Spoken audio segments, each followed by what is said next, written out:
The Romance of Lust, Volume 1. Written by Anonymous. Narrated by Priscilla Carson and Roger Frisk. Chapter 1. The Novice. There were 3 of us, Mary, Eliza, and myself. I was approaching 15. Mary was about a year younger, and Eliza between 12 and 13 years of age. Mamma treated us all as children and was blind to the fact that I was no longer what I had been. Although not tall for my age, nor outwardly presenting a manly appearance, my passions were awakening, and the distinctive feature of my sex, although in repose it looked magnificent enough, was very sufficiently developed when under the influence of feminine excitement. As yet I had absolutely no knowledge of the uses of the different organs of sex. My sisters and I all slept in the same room, they together in one bed, I alone in another. When no one was present, we had often mutually examined the different formations of our sexes. We had discovered that mutual handlings gave a certain amount of pleasing sensation, and latterly my eldest sister had discovered that the hooding and unhooding of my doodle, as she called it, instantly caused it to swell up and stiffen as hard as a piece of wood. My feeling of her little pinky slit gave rise in her to nice sensations, but on the slightest attempt to insert even my finger, the pain was too great. We had made so little progress in the attouchements that not the slightest inkling of what could be done in that way dawned upon us. I had begun to develop a slight growth of moss-like curls round the root of my cock, and then, to our surprise, Mary began to show a similar tendency. As yet, Eliza was as bald as her hand, but both were prettily formed, with wonderfully full and fat mounds of Venus. We were perfectly innocent of guile and quite habituated to let each other look at all our naked bodies, without the slightest hesitation. And when playing in the garden, if one wanted to relieve the pressure on the bladder, we all squatted down together and crossed waters, each trying who could piddle fastest. Notwithstanding these symptoms of passion when excited, in a state of calm I might have passed for a boy of 10 or 11. My father had left us but moderately provided for, and Mamma, wishing to live comfortably, preferred giving me lessons along with my sisters at home, to sending me to school. But her health beginning to fail, she inserted an advertisement in the Times for a governess. Out of a large number of applicants, a young lady of the name of Evelyn was selected. Some 10 days afterwards she arrived, and became one of the family.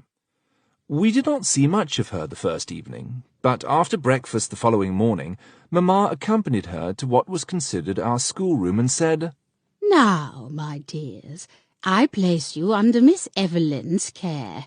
You must obey her in all things. She will teach you your lessons, as I am unable to do so any longer." Then, turning to our new governess, "I fear you will find them somewhat spoiled and unruly, but there is a horse, and Susan will make you excellent birch rods whenever you require them. If you spare their bottoms when they deserve whipping, you will seriously offend me." As Mamma said this, I observed Miss Evelyn's eyes appear to dilate with a sort of joy, and I felt certain that, severely as Mamma had often whipped us, if we should now deserve it, Miss Evelyn would administer it much more severely. She looked amiability itself, and was truly beautiful in face and person, 22 years of age, full and finely formed, and dressed always with the most studied neatness. She was, in truth, a seductive creature. She made an instantaneous impression on my senses. There was, however, somewhat of a sternness of expression and a dignity of carriage which caused at once to fear and respect her. Of course, at first all went smoothly enough, and seeing that Mamma treated me precisely as she did my sisters, I came to be regarded as quite a child by Miss Evelyn. She found that she had to sleep in the same room with my sisters and myself. I fancied that on the first night Miss Evelyn did not approve of this arrangement, but gradually became familiarized with it, and seemed to think no more about it. When bedtime came, we all kissed Mamma and retired early as usual. Miss Evelyn followed some hours later. When she came in, she carefully locked the door, then looked at me to see if I was asleep. Why, I know not, but I was instinctively prompted to feign sleep. I did so successfully, notwithstanding the passing of the candle before my eyes. So she at once commenced undressing. When her back was turned, I opened my eyes and greedily devoured her naked charms as they were gradually exhibited before me. The moment she turned around, I was again as if asleep. I have said that my passions had begun to develop themselves, but as yet I did not understand their force or direction. I well remember this first night, when a fine, ripe woman gradually removed every particle of dress within a couple of yards of me. The effect of each succeeding charm, from her lovely and beautifully formed bubbies to the taking off of her shoes and stockings from her well-formed legs and small feet and ankles, caused my prick to swell and stiffen to a painful extent. When all but her chemise was removed, she stopped to pick up her petticoats that she had allowed to fall to her feet, and in lifting them, raised also her chemise, and exposed to my view a most glorious bottom, dazzlingly white and shining like satin. As the light was full upon it, and she was still in a stooping position, I could see that below her slit she was well covered with dark hair. Turning round to put her petticoats on a chair and to take up her nightgown, she slipped her chemise from her arm, and letting it fall to the ground while she lifted the nightgown over her head, I had for some seconds a view of her beautiful belly, thickly covered with dark curly hair over the mound of Venus. So voluptuous was the sight, I almost shuddered, so intense was my excitement. She now sat down on the bed to take off her shoes and stockings. Oh, what beautiful thighs, legs, ankles, and feet she had. I am now advanced in life, and have had many handsome and well-formed women, but I never saw limbs more voluptuously formed. In a few minutes the light was extinguished, and a rushing rill flowed into the night vase. Very different from the gentle tricklings from myself and sisters as we often squatted down opposite each other and crossed water, laughing at the different sources from which they flowed. My sisters often envied me the power of directing the spurt where I pleased, so little were we from dreaming of the real intent of that projecting little instrument. I heard the charming creature get into bed, and shortly breathe hard. As for me, I could not sleep. I lay awake the greater part of the night, afraid to be restless, lest I should disturb Miss Evelyn, and give her reason to think I had been observant of her undressing. When at last I dozed off, it was but to dream of all the charms I had seen. About a month passed thus. Every night Miss Evelyn became more and more at ease, and confident of my mere childishness, often gave me glorious and lengthened glimpses of her beautifully developed charms. Although it was only about every other night that I could enjoy them, for, as they always produced sleeplessness afterwards. The following night nature assured her rights, and I usually slept profoundly when I would have preferred continued gazing on the charms of my lovely governess. But, doubtless, those exhausting sleeps helped to throw her off her guard, and gave me better opportunities than I should otherwise have had. Once or twice she used the nightwear before putting on her nightgown, and I could see the rosy-lipped opening embosomed in exquisite dark curls, pouring out its full measure of water, showing a fine force of nature and driving me wild with excitement. Yet it is singular that I never once thought of applying to my fingers for relief from the painful stiffness that nearly burst my prick asunder. Whether mamma had observed my very frequent projection of my trousers, or began to think it better I should not sleep in the same room as Miss Evelyn, I cannot say, but she had my bed removed into her own.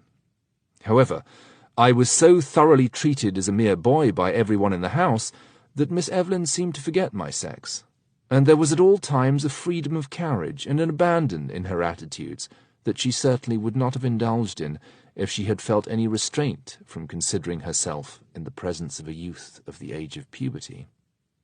In cold weather I used to sit on a low stool by the fire. Miss Evelyn was seated in front. I had my lesson book on my knee, and she herself would place her beautiful feet on the high school fender with her work in her lap, while she heard my sisters repeat their lesson, totally unconscious that for half an hour at a time she was exposing her beautiful legs and thighs to my ardent gaze. For sitting much below her, and bending my head as if intent on my lesson, my eyes were below her raised petticoats. Her close and tight-fitting white stockings displayed her well-formed legs, for while confined to the house during our morning lessons, she did not wear drawers. So that in the position she sat in, with her knees higher than her feet on the already high fender, and her legs somewhat apart to hold her work in her lap more easily, the whole glorious underswell of both thighs and the lower part of her fine large bottom, with the pinky slit quite visible, nestled in a rich profusion of dark curls, were fully exposed to my view. The light from the fire glancing under her raised petticoats tinged the whole with a glow, and set me equally in a blaze of desire, until I was almost ready to faint. I could have rushed headlong under her petticoats and kissed and fondled that delicious opening and all its surroundings. Oh, how little she thought of the passion she was raising! Oh, dear Miss Evelyn, how I did love you from the dainty kid slipper and tight glossy silk stocking up to the glorious swell of the beautiful bubbies that were so fully exposed to me nearly every night, and the lovely lips of all that I longed to lovingly embrace. Thus day after day passed away, and Miss Evelyn became to me a goddess, a creature whom in my heart of hearts I literally worshipped. When she left the schoolroom and I was alone, I kissed that part of the fender her feet had pressed, and the seat on which she sat, and even the air an inch above, imagining placing there her lovely cunt. I craved for something beyond this without knowing exactly what I wanted, for as yet I really was utterly ignorant of anything appertaining to the conjunction of the sexes. One day I had gone up to my sister's bedroom where the governess slept, that I might throw myself on her bed and in imagination embrace her beautiful body. I heard someone approaching, and knowing that I had no business there, I hid myself under the bed. The next moment Miss Evelyn herself entered and locked the door. It was about an hour before dinner. Taking off her dress and hanging it on the wardrobe, she drew out a piece of furniture which had been bought for her, the use of which had often puzzled me. She took off the lid, poured water into its basin, and placed a sponge near it. She then took off her gown, drew her petticoats and chemise up to her waist, and fastened them there, straddled across it, and seated herself upon it. I thus had the intoxicating delight of gazing on all her beautiful charms, for when she tucked up her clothes she stood before her glass, presenting to my devouring glance her glorious white bottom in all its fullness. Turning to approach the bidet, she equally exposed her lower belly and beautiful mount, with all its wealth of hair. While straddling over the bidet before she sat down, the whole of her pinky-lipped cunt broke on my enraptured sight. Never shall I forget the wild excitement of the moment. It was almost too much for my excited senses. Fortunately, when seated, the immediate cause of my almost madness vanished. She sponged herself well between the thighs for about 5 minutes. She then raised herself off the bidet, and for a moment again displayed the pouting lips of her cunt. Then stood fronting me for 2 or 3 minutes while she removed, with the rinsed sponge, the trickling drops of water which still gathered on the rich bush of curls around her quim. Thus her belly, mount and thighs, whose massy fleshed and most voluptuous shape were more fully seen by me than they had heretofore been, and it may easily be conceived into what a state such a deliberate view threw me. Oh, Miss Evelyn, dear, delicious Miss Evelyn, what would you have thought had you known that I was gazing on all your angelic charms, and that my eager eyes had been straining themselves to penetrate the richness of those charming, pouting lips, which lay so snugly in that rich mass of dark curling hair? Oh, how I do long to kiss them, for at that time I had no other idea of embracing, and still less of penetrating them. When her ablutions were completed, she sat down and drew off her stockings, displaying her beautiful white calves and charming little feet. I believe it was this first admiration of really exquisitely formed legs, ankles, and feet, which were extraordinarily perfect in make, that first awakened my passion for those objects, which have since always exercised a peculiar charm over me. She was also so particularly neat in her shoes, little dark ones, that were bijoux to look at. I often took them up and kissed them when left in the room. Then her silk stockings, always drawn up tight and fitting like a glove, set off to the greatest advantage the remarkable fine shape of her legs. Putting on silk for cotton stockings, she took down a low bodiced dress, finished her toilet, and left the room. I crawled out from under the bed, washed my face and hands in the water of the bidet, and even drank some in my excitement. Some 6 weeks had now elapsed since the arrival of Miss Evelyn. The passion that had seized me for her had so far kept me most obedient to her slightest command, or even wish, and, from the same cause, attentive to my lessons, when not distracted by the circumstances already detailed. My example had also had the effect of keeping my sisters much in the same groove, but it was impossible this could last. It was not nature. As long as all went smoothly, Miss Evelyn seemed to be all amiability. We fancied we could do as we liked, and we grew more careless. Miss Evelyn became more reserved and cautioned us at first, and then threatened us with the rod. We did not think she would make use of it. Mary grew and turned sulky over her lessons, and set our teacher at defiance. Miss Evelyn, who had been growing more and more angry, had her rise from her seat. She obeyed with an impudent leer. Seizing her by the arm, Miss Evelyn dragged the struggling girl to the horse.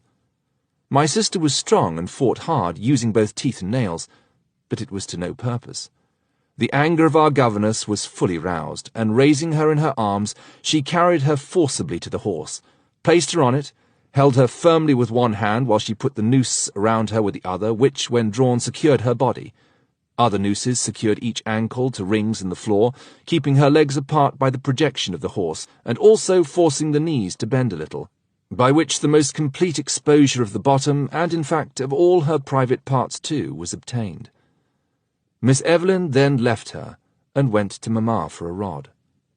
In a few minutes she returned, evidently flushed with passion, and proceeded to tie Mary's petticoats well up to her waist, leaving her bottom and her pinky slit quite bare and exposed directly before my eyes.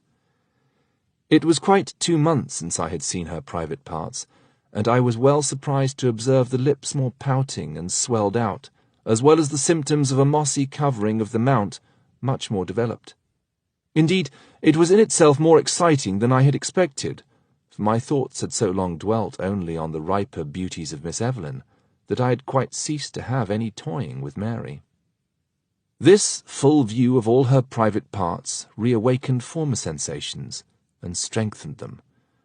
Miss Evelyn first removed her own scarf, laying bare her plump ivory shoulders and showing the upper halves of her beautiful bubbies, which were heaving with the excitement of her anger. She bared her fine right arm, and grasping the rod, stepped back and raised her arm. Her eyes glistened in a peculiar way. She was indeed beautiful to see. I shall never forget that moment. It was but a moment. The rod whistled through the air and fell with a cruel cut on poor Mary's plump little bottom. The flesh quivered again, and Mary, who had resolved not to cry, flushed in her face, and bit the damask with which the horse was covered.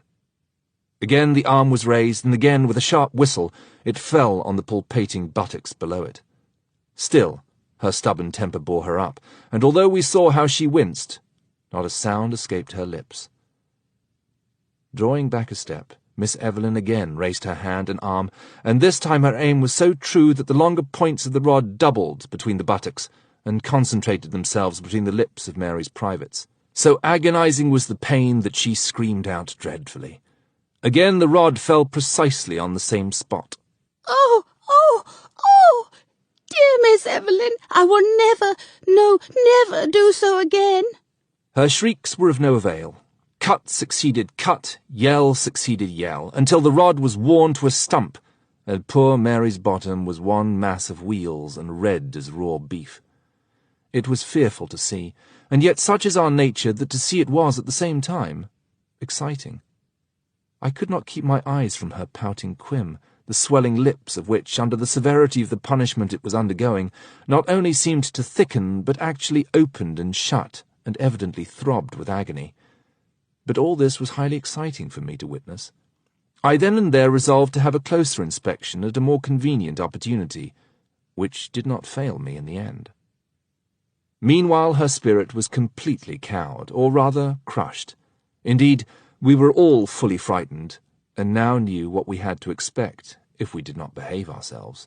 There was now no fear of any manifestation of temper, and we felt we must indeed obey implicitly whatever our governess chose to order. We instinctively learned to fear her. Chapter 2. Mrs. Benson. A very few days after this memorable whipping, some visitors arrived, a gentleman and lady. The gentleman was an old friend of Mamma's who had lately married, and Mamma had asked them to visit her on their wedding tour and spend a short time with us. The gentleman was a fine-looking man, tall and powerfully built.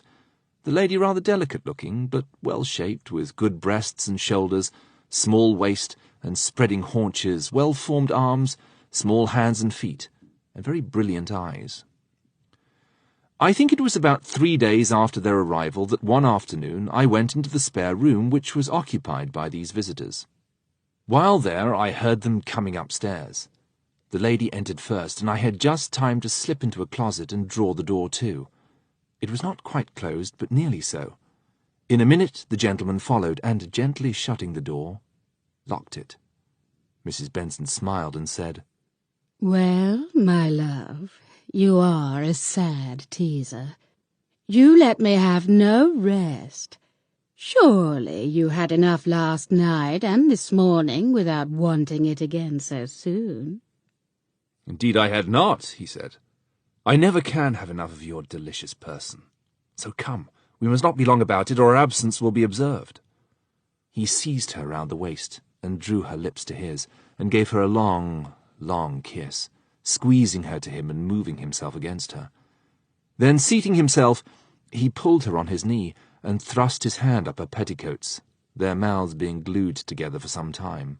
"We must be quick, dear," she murmured. He got up and lifted her on the edge of the bed, threw her back, and taking her legs under his arms, exposed everything to my view. She had not so much hair on her Mount of Venus as Miss Evelyn, but her slit showed more pouting lips and appeared more open. Judge of my excitement when I saw Mr. Benson unbutton his trousers and pull out an immense cock. Oh dear, how large it looked! It almost frightened me. With his fingers he placed the head between the lips of Mrs. Benson's sheath, and then, letting go his hold and placing both arms so as to support her legs, he pushed it all right into her to the hilt at once. I was thunderstruck that Mrs. Benson did not shriek with agony. It did seem such a large thing to thrust right into her belly. However, far from screaming with pain, she appeared to enjoy it. Her eyes glistened, her face flushed, and she smiled most graciously on Mr. B. The two appeared very happy.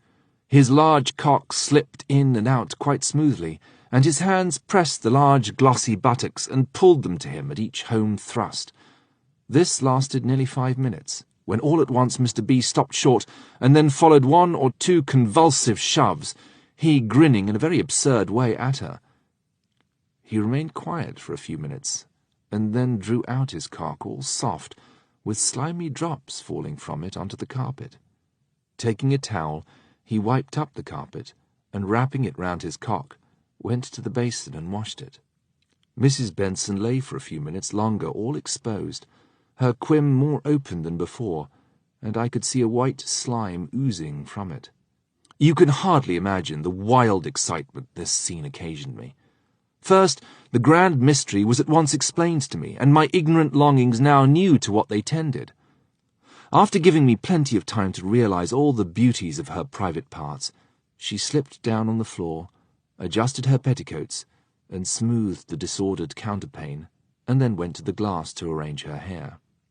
This done, she quietly unlocked the door, and Mr. Benson went out. The door was then relocked, and Mrs. B went to the basin, emptied and filled it, then raised up her petticoats and bathed the parts between her legs with a sponge, and then rubbed all dry with a towel. All this time exposing everything to my ardent gaze. But, horror of horrors, she after this came straight to the closet, and gave a slight scream on discovering me there. I blushed up to the ears, and tried to stammer out an excuse. She stared at me at first in silent amazement, but at last said, "How came you here, sir? Tell me." "I was here when you came up. I wanted my football, which was in the closet, and when I heard you coming, I hid myself. I don't know why." For some minutes she seemed to consider and examine me attentively. She then said, "Can you be discreet?" "Oh, yes, ma'am." "You will never tell anyone what you have seen?" "No, ma'am." "Well, keep this promise, and I shall try what I can do to reward you. Now, go downstairs." I went to the schoolroom, but I was greatly agitated. I scarcely knew what I was doing. The scene I had witnessed had complete possession of my thoughts. In years but a boy, the mystery now practically explained to me had awakened all the passions of a man. Instead of studying my lessons, my thoughts wandered to Mrs. B., thrown back on the bed with her fine legs and thighs fully exposed, above all the sight of the pinky gash with its fleecy hair at the bottom of her belly, which I had seen for some minutes all open and oozing out the slimy juice that followed the amorous encounter they had been indulging in. It seemed so much more developed than Miss Evelyn's. I felt sure that Miss Evelyn could never take in such a thick, long thing as Mr. B. had thrust into his wife, and yet it appeared to go in so easily, and move about so smoothly, and so evidently to the satisfaction and utmost delight of both, as was proved by their ardent embracings, fond murmurs, and voluptuous movements, especially just before they both ceased together all movement whatever. Then I thought, how delicious it would be to treat Miss Evelyn in the same way, and to revel with my stiff standing prick in her delicious quim, which, in my mind's eye, I saw before me as I had viewed in on her rising from the bidet when I lay hid under the bed. Then I thought of my sister Mary's smaller, although attractive little quim, and I resolved, as that was the easiest to get hold of, to initiate her in all the newly discovered mysteries. I fully determined that my own first lesson, as well as hers, should be taken on her little fat chubby cunt. Then the recollection of its pouting and throbbing lips under the fearful flagellation she had undergone began to excite me and made my cock stand stiff and throb again. All the weeks of excitement I had now constantly been under had produced a wonderful effect on my pego, which had become considerably more developed when in a state of erection. As you may suppose, with such distracting thoughts, I did not get on with my lessons. Miss Evelyn, for some reason or other, was out of humour that morning, and more than once spoke crossly to me for my evident inattention. At length she called me to her, and finding that I had scarcely done anything, she said, "Now, Charles, I give you 10 minutes longer to finish that sum. If not done in that time, I shall whip you. You are exhibiting the mere spirit of idleness. I do not know what has come over you, but if persisted in, you shall certainly be punished." The idea of the beautiful Miss Evelyn whipping my bare bottom did not tend to calm my excitement. On the contrary, it turned my lewd thoughts upon the beauties of her person, which I had so often furtively gazed upon. It was close upon 4 o'clock, at which hour we always broke up for a run in the garden for an hour, and during this period I had resolved to begin instructing Mary in the secret mysteries I had so lately been a witness to. But fate had ordered it otherwise, and I was to receive my first practical lesson, and be initiated on the person of a riper and more beautiful woman. But of this hereafter. At 4 o'clock I had done nothing with my task. Miss Evelyn looked grave. "Mary and Eliza, you may go out. Charles will remain here." My sisters, simply imagining that I was kept to finish my lessons, ran into the garden. Miss Evelyn turned the key in the door, opened a cupboard, and withdrew a birch rod neatly tied up with blue ribbons. Now my blood coursed through my veins, and my fingers trembled so that I could hardly hold my pencil. "Put down your slate, Charles, and come to me." I obeyed and stood before my beautiful governess with a strange commixture of fear and desire. "Unfasten your braces and pull down your trousers." I commenced doing this, though but very slowly. Angry at my delay, her delicate fingers speedily accomplished the work. My trousers fell to my feet. "Place yourself across my knees." Trembling with the same commixture of feeling, I obeyed. Her silk dress was drawn up to prevent its being creased. My naked flesh pressed against her snowy white petticoats. A delicate perfume of violet and vervain assailed my nerves. As I felt her soft and delicate fingers drawing up my shirt and passing over my bare posteriors, while the warmth of her pulpy form beneath me penetrated my flesh, nature exerted her power, and my prick began to swell out to a most painful extent. I had but little time, however, to notice this, before a rapid succession of the most cruel cuts lacerated my bottom. "Oh dear! Oh dear! Oh dear! Oh, Miss Evelyn! I will do the sum if you will only forgive me! Oh! Oh! Oh!" Holding me firmly with her left arm, Miss Evelyn used the rod most unmercifully. At first the pain was excruciating, and I roared out as loud as I could. But gradually the pain ceased to be so acute, and was succeeded by the most delicious tickling sensation.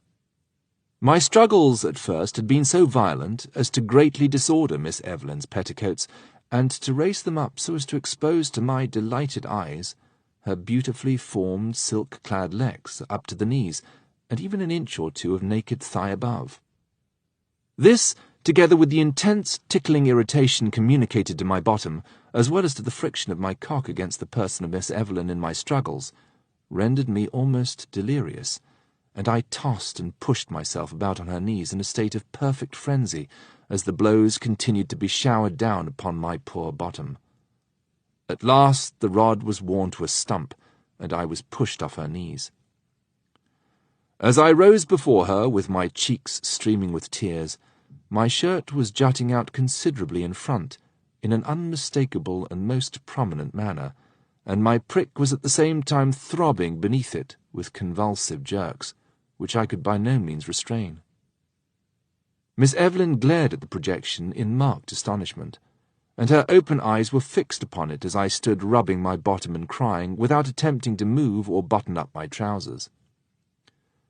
She continued for a minute or two to stare at the object of attraction, flushing scarlet up to the forehead, and then she suddenly seemed to recollect herself, drew a heavy breath, and rapidly left the room. She did not return until after my sisters came back from the garden, and seemed still confused, and avoided fixing her eye upon me. In 2 days afterwards, all disagreeable marks of this very severe whipping had disappeared. On the following day we were invited to pass the afternoon at the Grange, a beautiful place about 2 miles from us. The afternoon was fine and warm. We walked there and arrived about 4 o'clock. Mr. and Mrs. Robinson were in the drawing-room, but at once desired us to go in the garden and amuse ourselves with their 3 daughters, whom we would find there. We went at once, and found them amusing themselves on a swing. Sophia, the eldest, about 19, was swinging a sister about 2 years younger, a very fine, fully developed young woman. Indeed, all 3 sisters were finer women and more beautiful than the average of young ladies. Another sister, Agnes, was not seated, but standing on the board between the ropes. Sophia was making both mount as high as possible. They were laughing loudly when we found them at the exposure each made, one in advancing, the other in retiring. Agnes's light dress of muslin and single petticoat, as she retired and the wind came up from behind, was bulged out in front and exposed her limbs up to her belly, so that one could see that her mount was already well furnished. The other, in advancing, threw her legs up and exposed all the underside of her thighs and a part of her bottom, and you could just discern that there was dark hair between the lower thighs and bottom. As they considered me but a child, I was no check to their mirth and sport. On the contrary, they gave me a long rope to pull down the swing when at its highest, and I sat down on the grass in front for greater convenience. The fine limbs and hairy quims exposed freely before me from moment to moment excited my passions. None of them wore more than one petticoat, and they had no drawers, so that when they mounted to the highest point from me, I had the fullest possible view of all. My cock soon rose to a painful extent, which I really believed was noticed and enjoyed by them. I observed, too, that I was an object of attention to Miss Evelyn, who shortly seated herself in the swing, and allowed me to swing her with the end of the rope. I even fancied that she threw up her legs more than was at all necessary. At all events, she naturally, with the strong feelings I had towards her, excited me more than all the rest. We were as merry as could be, and we passed a delightful evening until 8 o'clock, when it began to rain. As it continued, and became very heavy, Mr. Robinson ordered out the closed carriage to take us home. It was a brougham, only seated for two. Mary took Eliza on her knee, Miss Evelyn took me upon hers.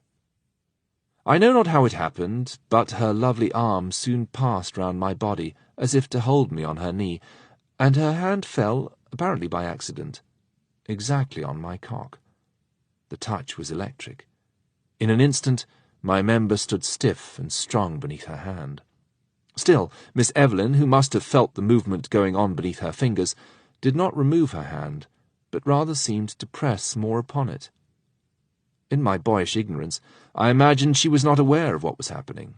The motion and jolting of the carriage over rough road caused her hand to rub up and down upon my erected and throbbing member. I was almost beside myself, and to conceal my condition I feigned sleep. I let my head fall on Miss Evelyn's shoulder and neck. She allowed this. Whether she thought I had really fallen asleep, I know not, but I was quite sensible that her fingers pressed my swollen and throbbing cock, and I fancied she was measuring its size. The tight grasp she managed to gain, and the continued jolting of the carriage, brought me up at last to such a pitched state that a greater jolt than usual, repeated 2 or 3 times in succession, each followed by a firmer pressure of her charming fingers, caused me such an excess of excitement that I actually swooned away with the most delicious sensation I had ever experienced in my life. I was some time before I knew where I was or what I was about, and was only made conscious of our arrival at home by Miss Evelyn shaking me to rouse me up. I stumbled up, but though partially stupefied, I fancied Miss Evelyn's eyes shone with a brilliancy I had never before observed, and that there was a bright, hectic flush on her cheek. She refused to go into the parlour, but hurried to bed on pretence of a headache. When I retired to bed and took off my shirt, I found it all sticky and wet in front. It was thus I paid down my first tribute to Venus. I thought long over this evident approach to familiarity on the part of Miss Evelyn, and went to sleep with a lively hope of a more private interview with her, when I trusted that her evident passion would initiate me in the pleasures to be derived from her beauteous body. But again, fate intervened, and another, not less beautiful, more experienced, and more inclined for the sport, was to be my charming mistress in love's revels. 2 days after this, Mr. Benson was unexpectedly called away on pressing affairs, which he feared might detain him 3 weeks. He left Mrs. B. with us. As he had to be driven about 9 miles to the town where the coach passed, Mamma took the opportunity of going to the town with him. Mrs. B. complained of not being equal to the fatigue, and Mamma told Miss Evelyn she would like her company, and as the 2 girls wanted new shoes, they could go also. I was to remain at home, and Mamma desired me to be quiet and attentive to Mrs. Benson, who, observing no one, said to me with a peculiar look, "I shall want you to hold my skeins, Charlie, so don't go out of the way, but be ready for me as soon as they are gone." She then went up to her bedroom, where Mr. B. immediately joined her, no doubt to reenact the scene I had already witnessed from the closet on a previous day. They were fully half an hour occupied together. At length all was ready, and off they went, leaving me to a fate I had little dreamed of. Mrs. B. proposed we should go up to the drawing-room, which looked out to the garden and was nowhere overlooked. I followed her, and could not help admiring her fine figure as she preceded me in going upstairs. Although pale in complexion, she was well made, and very elegant in her carriage, and sat down on a low, easy chair, throwing herself completely back, and crossing one leg over the other, apparently without being aware that she carried her petticoats up with the action, and exhibited the beautiful underleg up to the garter. I had never forgotten the day when, secreted in the closet, I had seen them completely exposed, and how charming they were. Her present negligent attitude, although far from the same exposure I speak of, was still, with the former recollection running in my head, enough to set my whole blood on fire.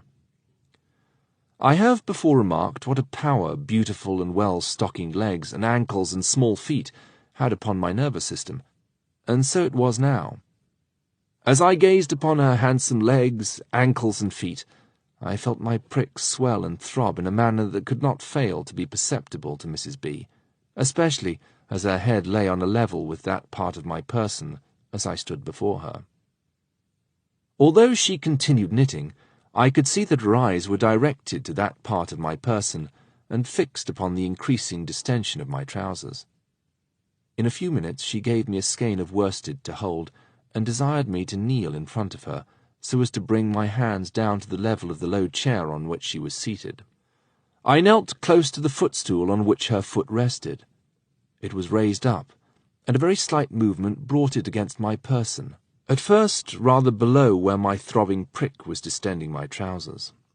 As she commenced to wind her ball, she gradually pushed her foot further forward, until the toe actually touched the knob of my cock, and occasionally moved it right and left, exciting me beyond measure. I flushed up to the very ears, and trembled so violently that I thought I should have dropped the skein. My dear boy, what is the matter with you, that you blush and tremble so? Are you unwell? I could not answer, blushed more than ever. The skein at length was finished.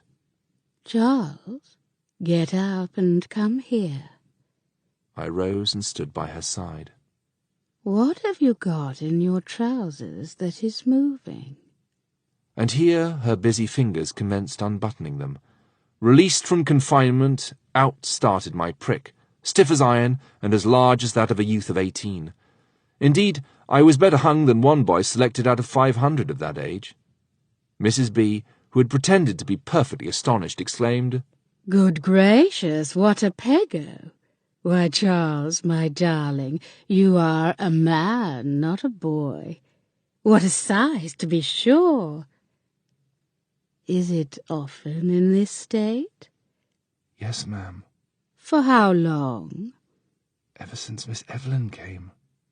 And pray, sir, what has Miss Evelyn's coming had to do with it? I... Come now, Charles, be candid with me. What is it you mean where you say Miss Evelyn has caused you to be in such a state? Have you shown her this, and has she handled it? Oh, dear, no, never, never. Is it her face, her bosom, or her legs that have captivated you? It was her feet and ankles, ma'am, with her beautiful legs, which she sometimes exhibited without knowing. And do all ladies' legs and ankles produce this effect upon you? Oh, yes, ma'am, if they're neat and pretty. And what makes you so excited now?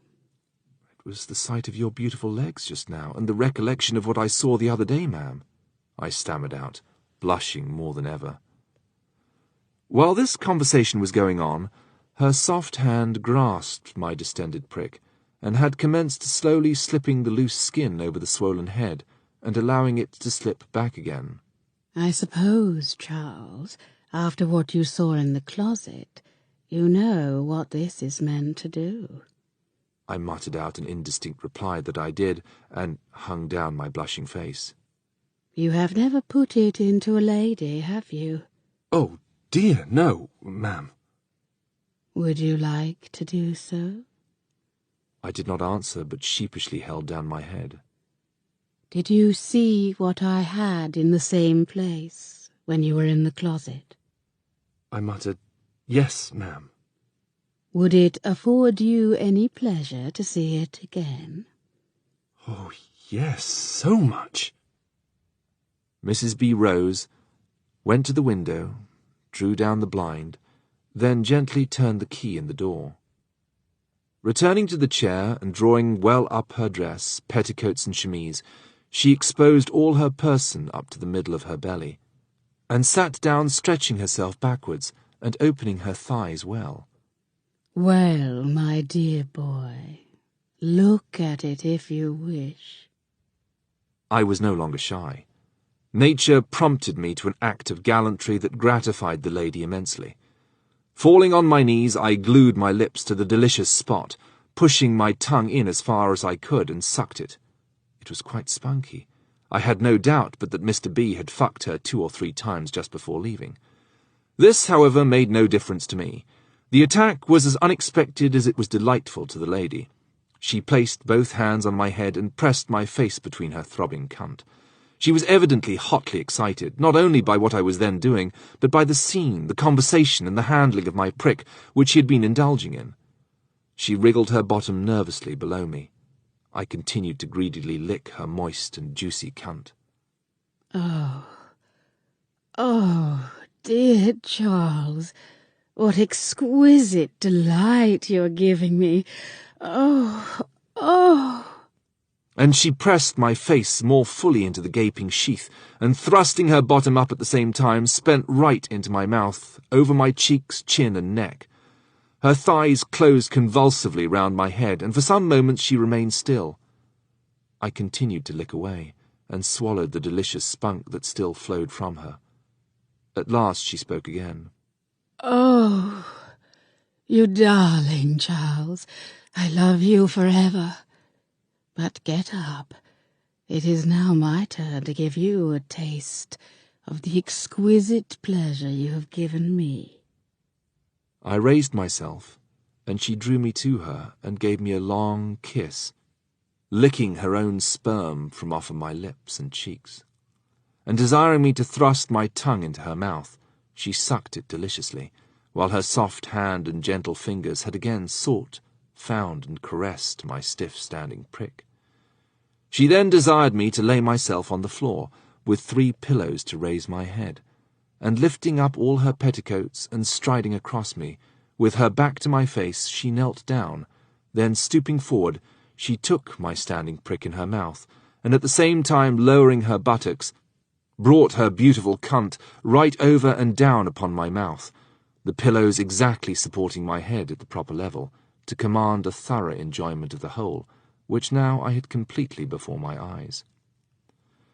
In the former sucking, my own position hid everything from view beyond the rich mass of hair adorning her splendid Mount of Venus, which I found to be much more abundant than it had appeared to me when I had seen it from the closet. When I applied my lips to the delicious gap, I found that she had the most beautiful, silky, light curls running up to and around her charming pink bottom-hole, and losing themselves in the chink between the buttocks. I applied myself furiously to the delicious gash, and sucked and thrust my tongue in alternately. I could see by the nervous twitching of her buttocks, and the bearing down of her whole bottom on my face, how much she was enjoying it. I, too, was in an ecstasy of delight. One hand gently frigged the lower portion of my prick, while the other played with my balls, and her beautiful mouth, lips, and tongue sucked, pressed, and tickled the head of my excited prick.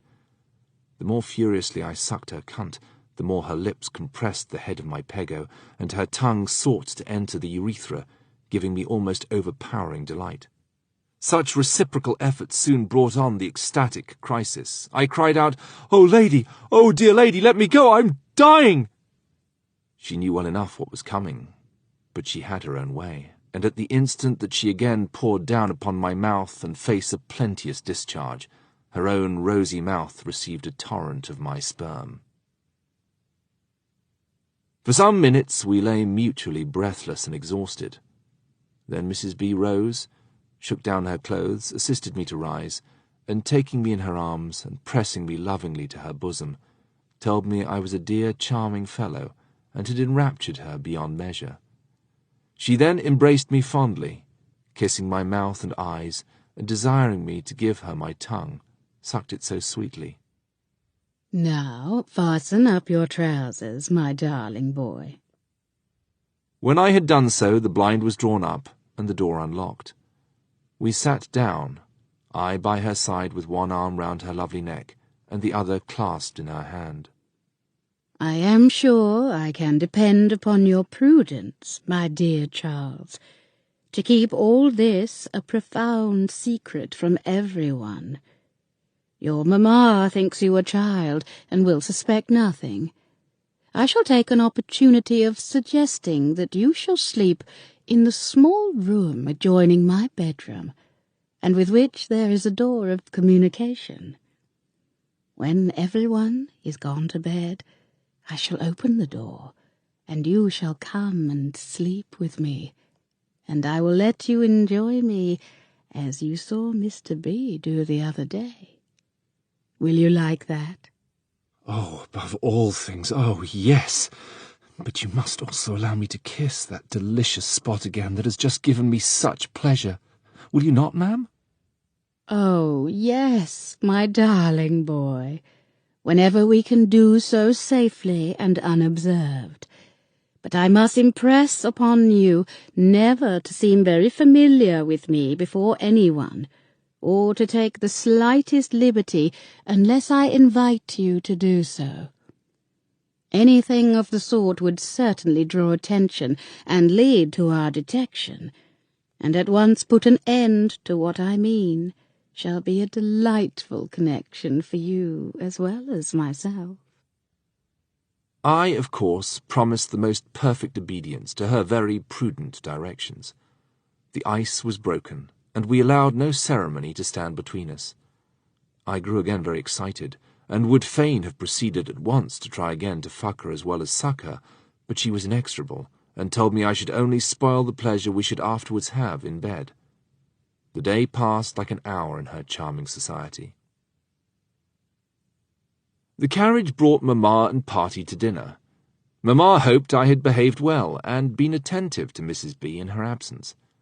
She answered nothing could be better, and that I was quite a model youth, so gentle and so obedient. My mother found that she had caught cold, and had febrile symptoms after dinner. Mrs. B persuaded her to retire to bed, and accompanied her. When in her room, she apparently noticed for the first time my little bed. She took the opportunity of suggesting that it would be much better to remove it to the small room, so as to leave my mother in perfect quiet, which my coming to bed might disturb. This was said in such an innocent, natural manner that no suspicion was excited on the part of mamma or anybody else. Mamma only making the objection that my early rising might by my noise disturb Mrs. B in the next room. Oh, no, I am not so easily disturbed. Besides, he has been so well behaved all day that I'm sure if I tell him to be quiet in the morning, he will not fail to do so. So it was settled, and my bed was at once removed to the little room. I know not what Miss Evelyn thought of this. At any rate, she made no remark, and I went to bed early.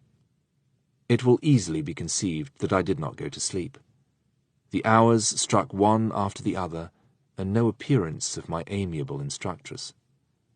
The remembrance of all her charms was ever present to my mind's eye, and I longed once more to dart my tongue into her moist and juicy cunt, as well as to try the new method that was to initiate me into the real secrets of Venus.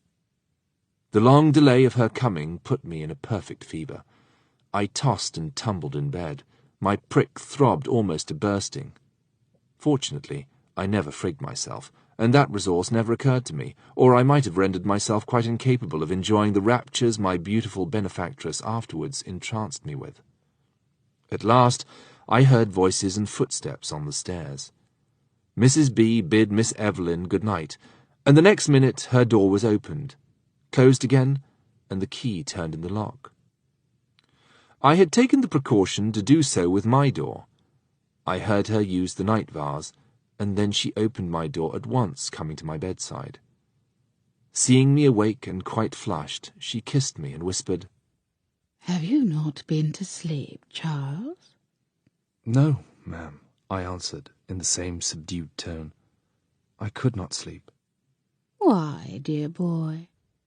because I was going to sleep with you. Her lips pressed mine, and her soft hand thrust under the clothes, sought for and caressed my stiff standing prick. It was hard as iron. Poor boy, I am afraid you have been suffering. How long has it been in this state? All the evening, ma'am. I did think you were such a long time in coming. Well, Charles, I could not come sooner without causing suspicion. I thought Miss Evelyn was suspicious, so I pretended to have no desire to go to bed, and even when she showed evident symptoms of drowsiness after her long ride, I rallied her upon it and begged her to sit up with me yet a little, until at last she could hold out no longer and begged me to let her retire. I grumblingly complied, and she is thrown completely off any scent on our account, as she could never suppose I was impatient as you to come here. I shall undress as fast as possible, and then do my best to relieve you of this painful stiffness. Get up, shut this door, and come to my bed. My room has an inner baize door, and we shall there be certain of not being overheard. I instantly complied, and she commenced undressing. Every detail of her charming toilet was devoured by my greedy eyes. Her smooth, glossy, and abundant hair, arranged in braids, was neatly fastened in under a coquettish lace cap with pretty blue ribbons. Her chemise de nuit of the finest, almost transparent cambric was edged with fine openwork. She looked divine. The drawers of the commode contained scent bags of that peculiar odour which is generally found to perfume the persons of the most seductive women. In another moment she was in bed, clasping me in her hands. Now, Charles, you must be a good boy and make no noise, and allow me to teach you your first love lesson. See, I will lay myself down on my back thus. Do you place yourself on your knees between my outspread thighs? There. That is a darling. Now let me lay hold of your dear instrument. Now lay yourself down on me. I placed myself on her beautiful, smooth, and white belly, and pressed against the hair of her mount. With her long, taper fingers, she guided my prick. I trembled in every limb and almost felt sick with excitement. But when I felt the delicious sensation caused by the insertion of my skinned pintle between the smooth, warm, oily folds of the lady's cunt, I gave but one shove, which carried me up so that I swooned away on her belly and milk-white bosom. When I came to myself, I still lay on her belly, enfolded in her lovely arms, my prick sheathed up to the cods in her delicious cunt, which was throbbing in the most ecstatic way, and pressing and closing with every fold on my prick, which had hardly lost any of its pristine stiffness.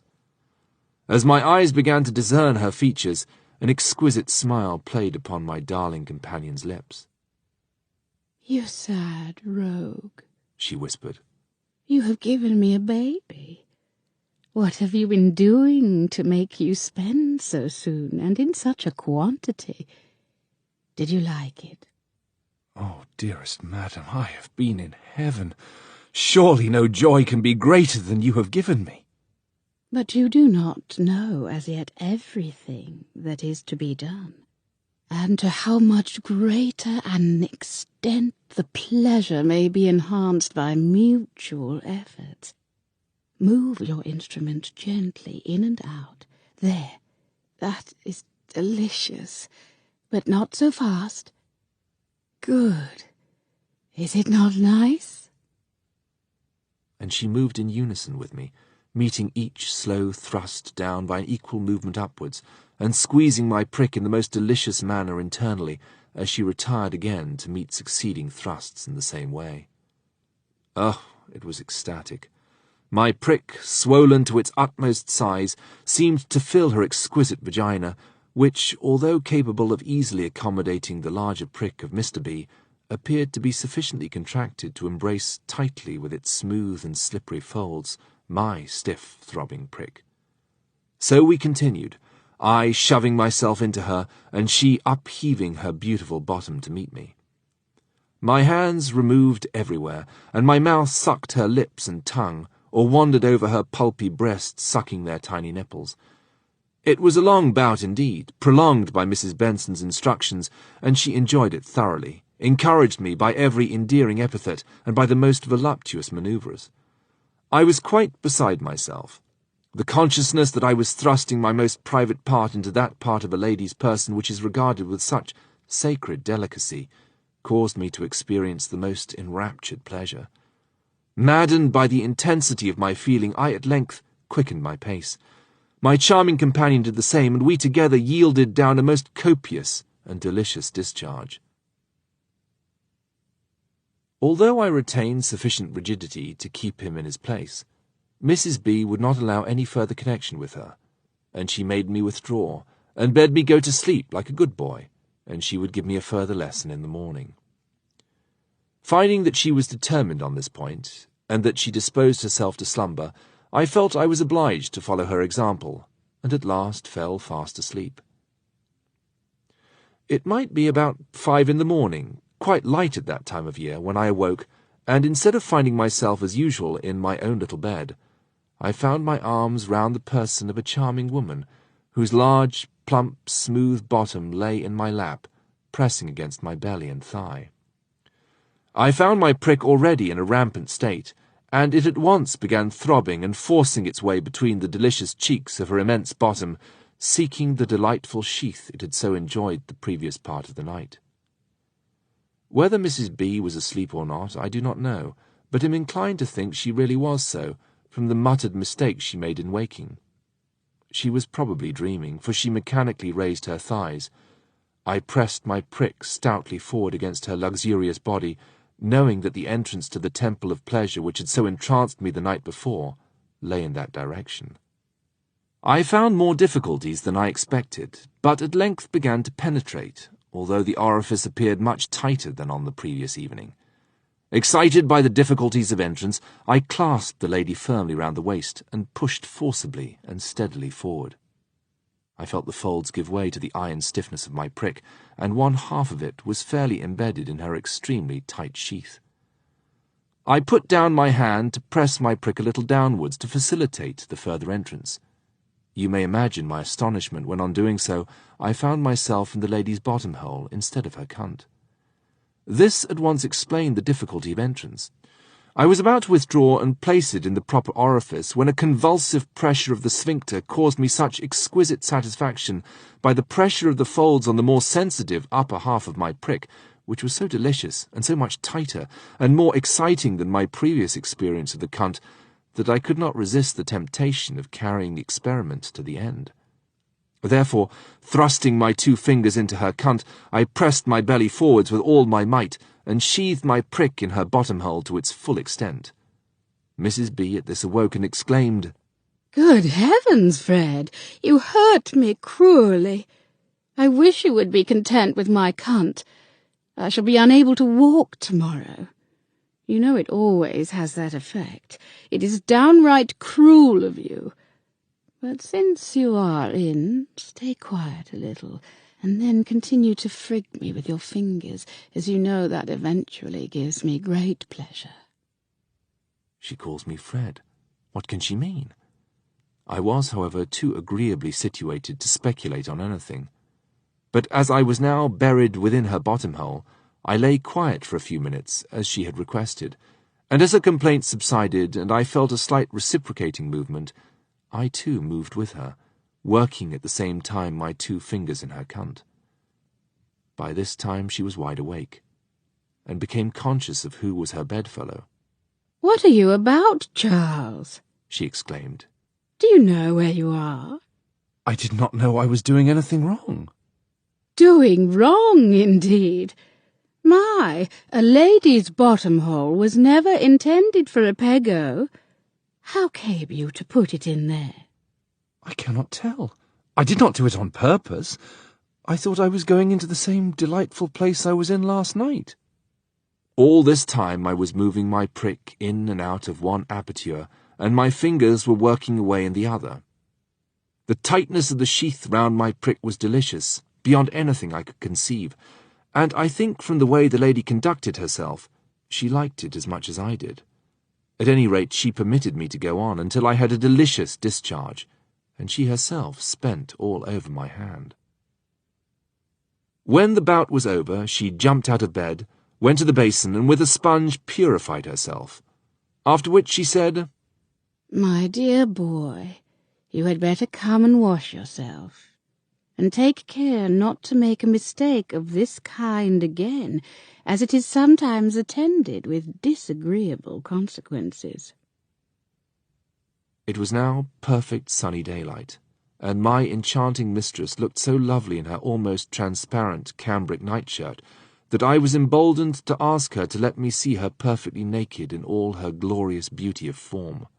She gratified me at once, but laughingly pulled off my nightshirt and said, "I, too, must have the pleasure not only of contemplating your promising youthful charms, but of embracing your dear form disencumbered of all the superfluities of dress." We clasped each other in a most enrapturing embrace, and then my lovely and engaging companion allowed me to turn her in every direction so as to see, admire, and devour every charm of her exquisitely formed body. Oh, she was indeed beautiful. Shoulders broad, bosom, or rather upper neck, flat, not showing any projection of the collarbone. Bubbies firm, well separated and round, with the most exquisite rosy nipples, not much developed. A perfect waist, small naturally, with charming swelling hips and an immense bottom.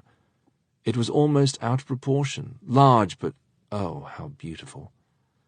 Then her belly undulating so enticingly, and swelling out, the lowest part into a very fine and prominent mons veneris, covered with a thick crop of silky and curly light hair.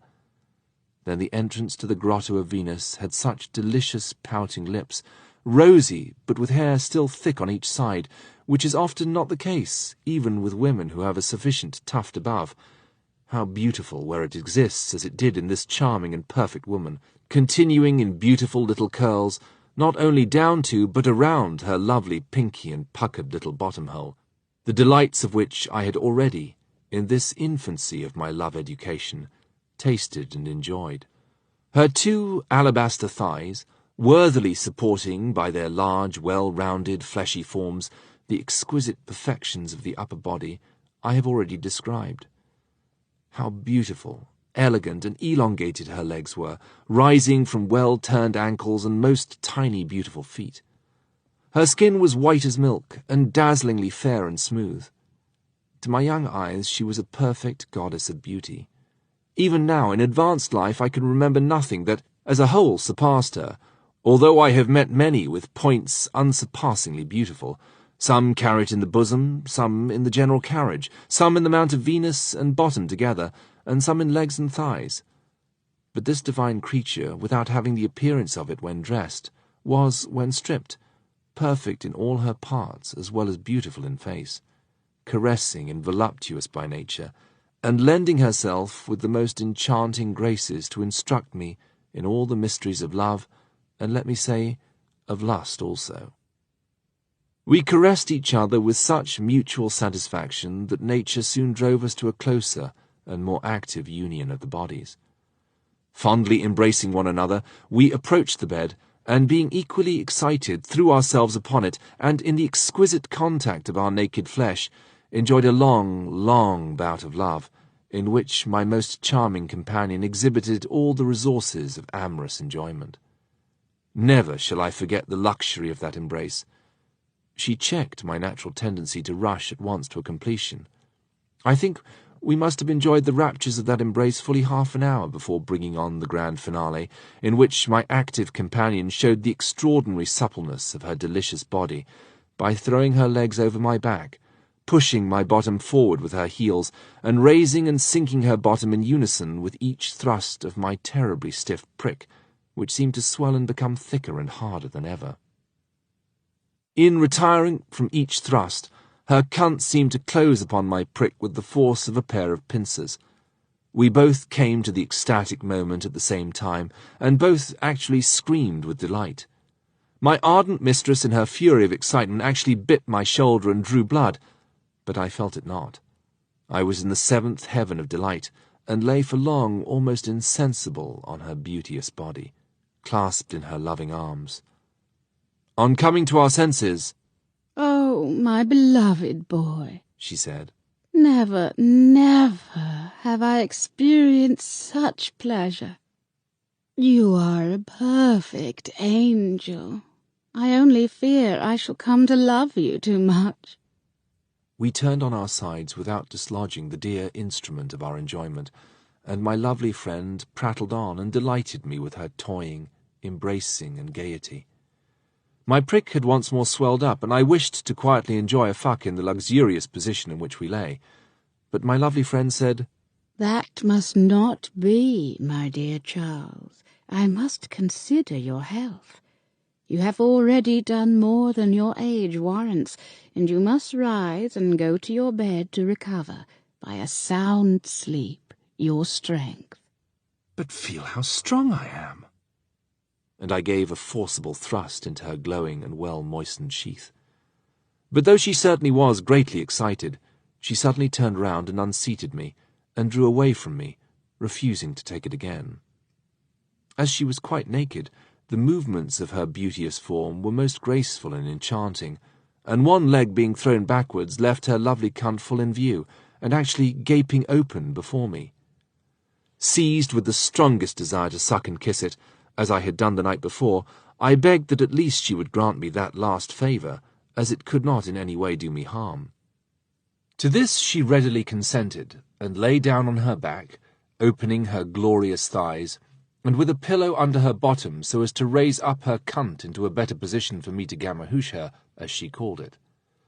Before letting me begin, she said, "My dear Charles, do you see that little projection at the upper part of my quim? That is my clitoris, and is the site of the most exquisite sensation. You see, it is rather hard, even now, but you will find, as you titillate it with your tongue or suck it, that it will become harder and more projecting, so apply your lips there."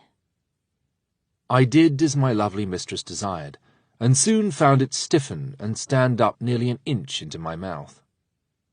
The convulsive twitches of her buttocks, the pressure forward of her hand on my head, all proved the exquisite felicity my lovely friend was enjoying. I slipped my hand under my chin. The position was awkward, but I managed to thrust my thumb into her cunt. My forefinger was somewhat in the way, but finding it exactly opposite to the rosy hole of her bottom, and all being very moist there, I pushed it forward, and it easily entered. I could not move my hand very actively, but I continued to gently draw my finger and thumb a little back together, and then thrust forward again. It seemed to add immensely to the pleasure I was giving her. Her whole body quivered with excessive excitement. My head was pressed so firmly against her cunt that I had difficulty in breathing, but I managed to keep up the action of tongue and fingers until I brought on the exquisite crisis.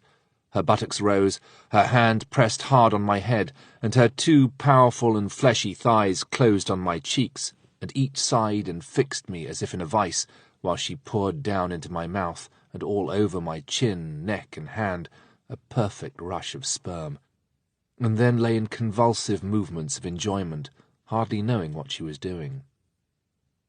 As she held me so fast in every way, I continued to lick up the delicious discharge, and continued at the same time to pass my tongue over her clitoris. This, by producing a new excitement, brought her senses round. So relaxing her hold of me, with her thighs she said, "Oh, my darling Charles, come up to my arms that I may kiss you for the exquisite delight you have given me." I did so, but took care in drawing myself up to engroove my stiff-standing prick in the well-moistened open cunt that lay raised on a pillow so conveniently in the way. "Oh, you sad traitor," cried my sweet companion.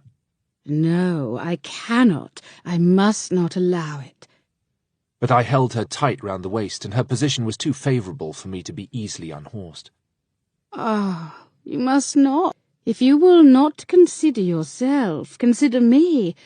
I shall be quite exhausted. I shut her mouth with my kisses and tongue, and soon the active movements I was making within her charming vagina exercised their usual influence on her lubricity, so as to make her as eager for the fray as myself. Stop, my dear Charles, and you shall have it in a new position, which will give you as much more pleasure as it will me. You're not going to cheat me, are you? Oh, no, my darling. I am now as much on fire as you are. Withdraw. I obeyed, half in fear. My mistress turned herself round, and getting on her hands and knees, presented to my ardent gaze her magnificent bottom. I thought she meant me to once more put it into the rosy little orifice, and said so. Oh, no, She replied, not there. but putting her hand under her belly and projecting it backwards between her thighs, she said, Give it me, and I will guide it into the proper place. Before doing so, I stooped forward, and pushing my face between the glorious cheeks of her bottom, sought and found the lovely little orifice, kissed it, and thrust my tongue in. Oh, don't, Charles, dear, you tickle me so. Then, flinching and squeezing her buttocks together, I had nothing for it but to put my prick in her hand. She immediately guided it to and engulfed it in her burning cunt up to the very hair. I found I apparently got in fully an inch further this way. The position also gave my beautiful instructress more power of pressure on my prick. Then her glorious buttocks, heaving under my movements and exposed in all their immensity, was most exciting and beautiful. I seized her below the waist with a hand upon each hip, pressing her magnificent backside against me each time that I thrust forward. Oh, it was indeed glorious to see. I was beside myself, and furious with the excitement the view of all these charms produced upon me. My charming mistress seemed equally to enjoy it, as was evinced by the splendid movements of her body, till at last, overcome by the grand finale, she sank forward on her belly, and I followed on her back without losing the position of my throbbing prick within her. We both lay for some time incapable of movement, but the internal squeezing and convulsive pressure of her cunt on my softened but still enlarged prick were exquisite beyond imagining. At last she begged me to relieve her. Getting out of bed, she sighed deeply, kissed me tenderly, and said, My dear Charles, we must not be so extravagant in future. It will destroy us both. Come, let me see you to your bed. The sight of my lovely mistress standing naked in all the glory of her beauty and perfection of form began to have its usual effect upon my prick, which showed symptoms of raising his head again. She gave it a pat, stooped down, and for a moment plunged its head into her beautiful mouth. Then, seizing my nightshirt, she threw it over my head and conducted me to my own bed, put me in, tucked me up, and tenderly kissed me, left the room, first unlocking my door, and then locking the door of communication between the two rooms. Thus passed the first glorious night of my initiation into all the rites of Venus, and at the hands of a lovely, fresh, and beautiful woman who had only been married long enough to make her a perfect adept in the art. Never, oh, never have I passed such a night. Many and many a fine woman, perfect too in the art of fucking, have I enjoyed, but the novelty and the charm, the variety and the superiority of the teacher, all combined to make this night the ne plus ultra of erotic pleasure. It need not be said that, exhausted by the numerous encounters I had in love's battlefield, I fell into a deep and sound sleep, until aroused by being rudely shaked up. I opened my eyes in astonishment. It was my sister Mary. She threw her arms round my neck and, kissing me, said, You lazy boy! Do you know they are all down at breakfast and you still asleep?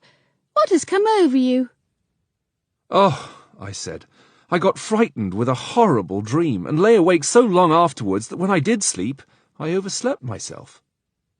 Well, get up at once. And pulling the clothes quite off me, she laid bare my whole private parts, with my cock, as usual in youth on waking, at full stand.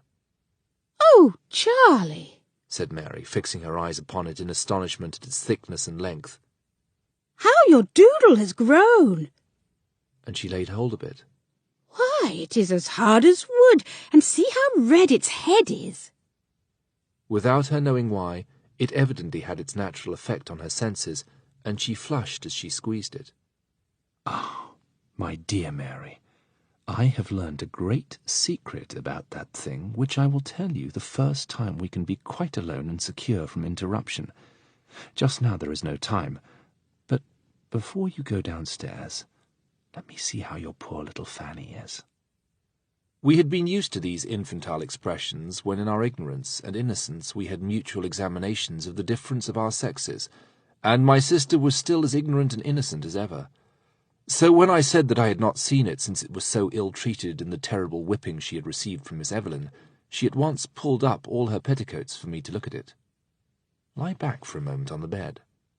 She complied. I was delighted. The prominence of her mons veneris had assumed, the increased growth of moss-like little curls, and the pouting lips of her tiny slit. All was most promising and charming. I stooped and kissed it, licking her little prominent clitoris with my tongue. It instantly hardened, and she gave a convulsive twitch of her loins. Oh, Charlie, how nice it is! What is it you're doing? Oh, how nice! Oh, pray go on.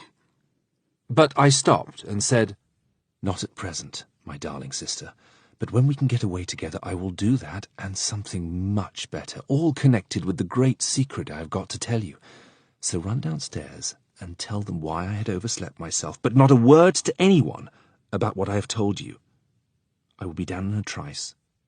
She went away saying, Oh, Charlie, dear, what you did just now is so nice and has made me feel so queer. Do find an early opportunity of telling me all about it. Very few minutes sufficed to finish my toilet and bring me to the breakfast table. Why, Charlie, Broke out my mother. what is this horrid dream? "I can hardly tell you, my dear mother, it was so confused. But I was threatened to be murdered by horrid-looking men, and at last taken to high rocks and thrown down. The agony and fright awoke me, screaming, and all over perspiration. I could not sleep for hours after, even though I hid my head under the clothes." Poor child, said Mrs. Benson, who was quietly eating her breakfast. what a fright you must have had. "Yes, ma'am, and at the same time as I woke with a scream, I was afraid I might have disturbed you, for all at once I remembered I was no longer in Mamma's room, but next door to you. I hope I did not wake you." Oh, no, my dear boy, I never heard you, or I should have got up to see what was the matter. So it passed off, and no further observation was made about it. But I once caught Mrs. Benson's eye, and the expression and a slight nod was a sign of approval of my story. After breakfast we went as usual to the schoolroom. I thought Miss Evelyn was kinder in her manner to me than usual. She made me stand close to her when saying my lessons, occasionally letting her left arm fall round my neck, while she pointed to my book with the finger of the right, and there was always a certain pressure before raising her arm again. These little caresses were frequently repeated, as if she were wishing either to accustom me or herself to a habit of it, so as, doubtless, gradually to increase them to something more definite. I could not help feeling what a different effect these endearments would have had 24 hours earlier. But now, momentarily satisfied passions and the new love that had seized me for Mrs. B prevented at first the inevitable cock-stand that would otherwise have been produced by these approaches of Miss Evelyn. Not that I had given up all desire to possess her. On the contrary, my last night's instruction only made me more anxious to have Miss Evelyn too. Therefore I by no means repulsed her present caresses, but looked up innocently in her face and smiled affectionately. In the afternoon she was more expansive, and drew me to her by her arm round my waist, and pressed me gently to her person, saying how well I was attending to my lessons, and how sorry she was to have been obliged to punish me so severely the week before. You will be a good boy in future, will you not, dear Charlie? "Oh, yes, as long as you are so kind to me. I love you so much, and you are so beautiful when you speak so kindly to me. Oh, you little flatterer. And she drew me to her lips and gave me a sweet kiss, which I returned with eagerness. I felt my prick had raised itself up to its full extent as these caresses were exchanged, and as Miss Evelyn held me tight, pressed against her thigh. She must have felt it throbbing against her. That she did so I have no doubt, as her face flushed, and she said, There, now, that will do. Go to your seat. I obeyed. She rose in an agitated manner, left the room, and was absent for a quarter of an hour. I had no doubt but that she was overcome by her feelings, and I thought to myself she will manage to have me some of these days. I could afford to leave it to her own discretion, as my charming mistress of last night was there to keep me in exercise and cool the effervescence of passion under which I should otherwise have laboured. Nothing particular occurred during the day. Mrs. B. was apparently indifferent about me, and never sought to approach or be in any way familiar. I studied her looks and followed her example. Mamma sent me early to bed, as she feared I had not had a sleep enough the previous night, by reason of my bad dream, and hoped I should have no more of the kind. This time my beautiful mistress found me sound asleep when she came to bed.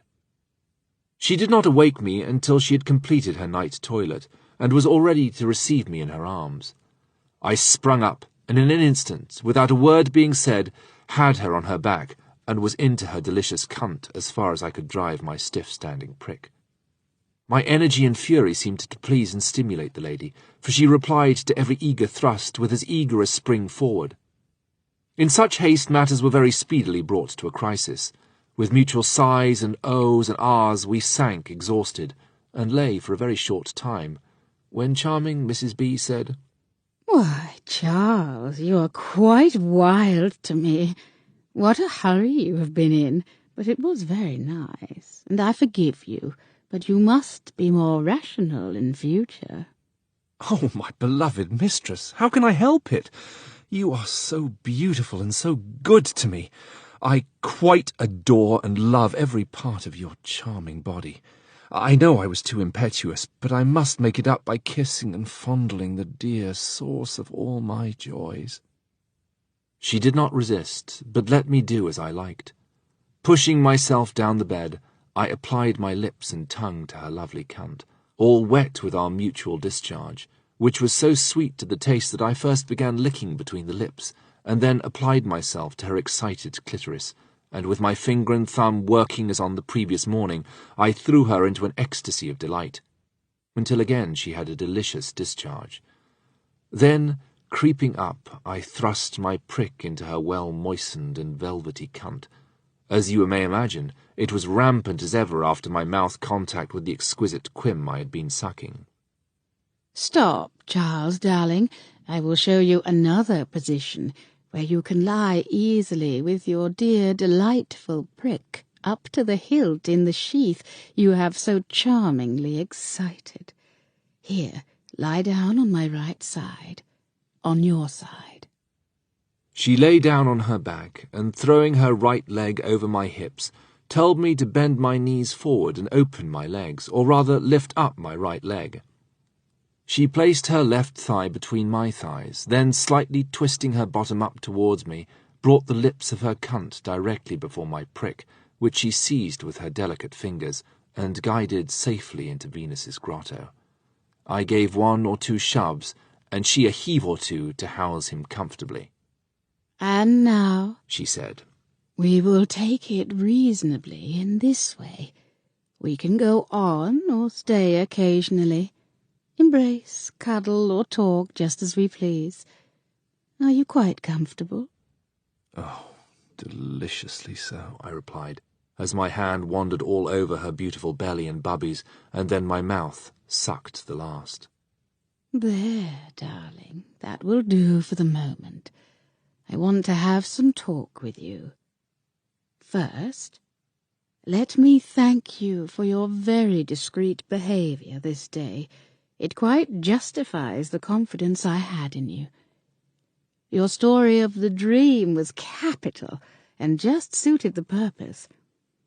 I hope, my dear Charlie, that under my auspices you will become a model lover. Your aptitude has already proved you in several ways. First and best, with all the appearance of a boy, you are quite a man, and even superior to many.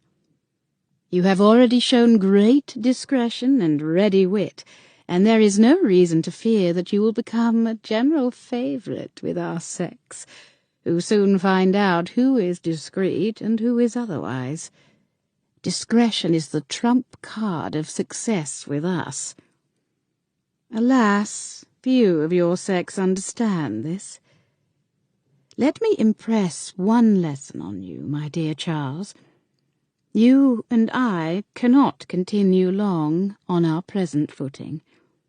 My husband will return and carry me away, and although circumstances will throw us at intervals into each other's arms, for you may be sure you will be always welcome to me, yet my very absence will force you to seek other outlets to the passions I have awakened and taught their power.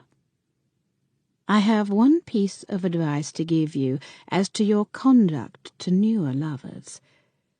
For have them you must, my dear Charles, however much you may fancy yourself now attached to me.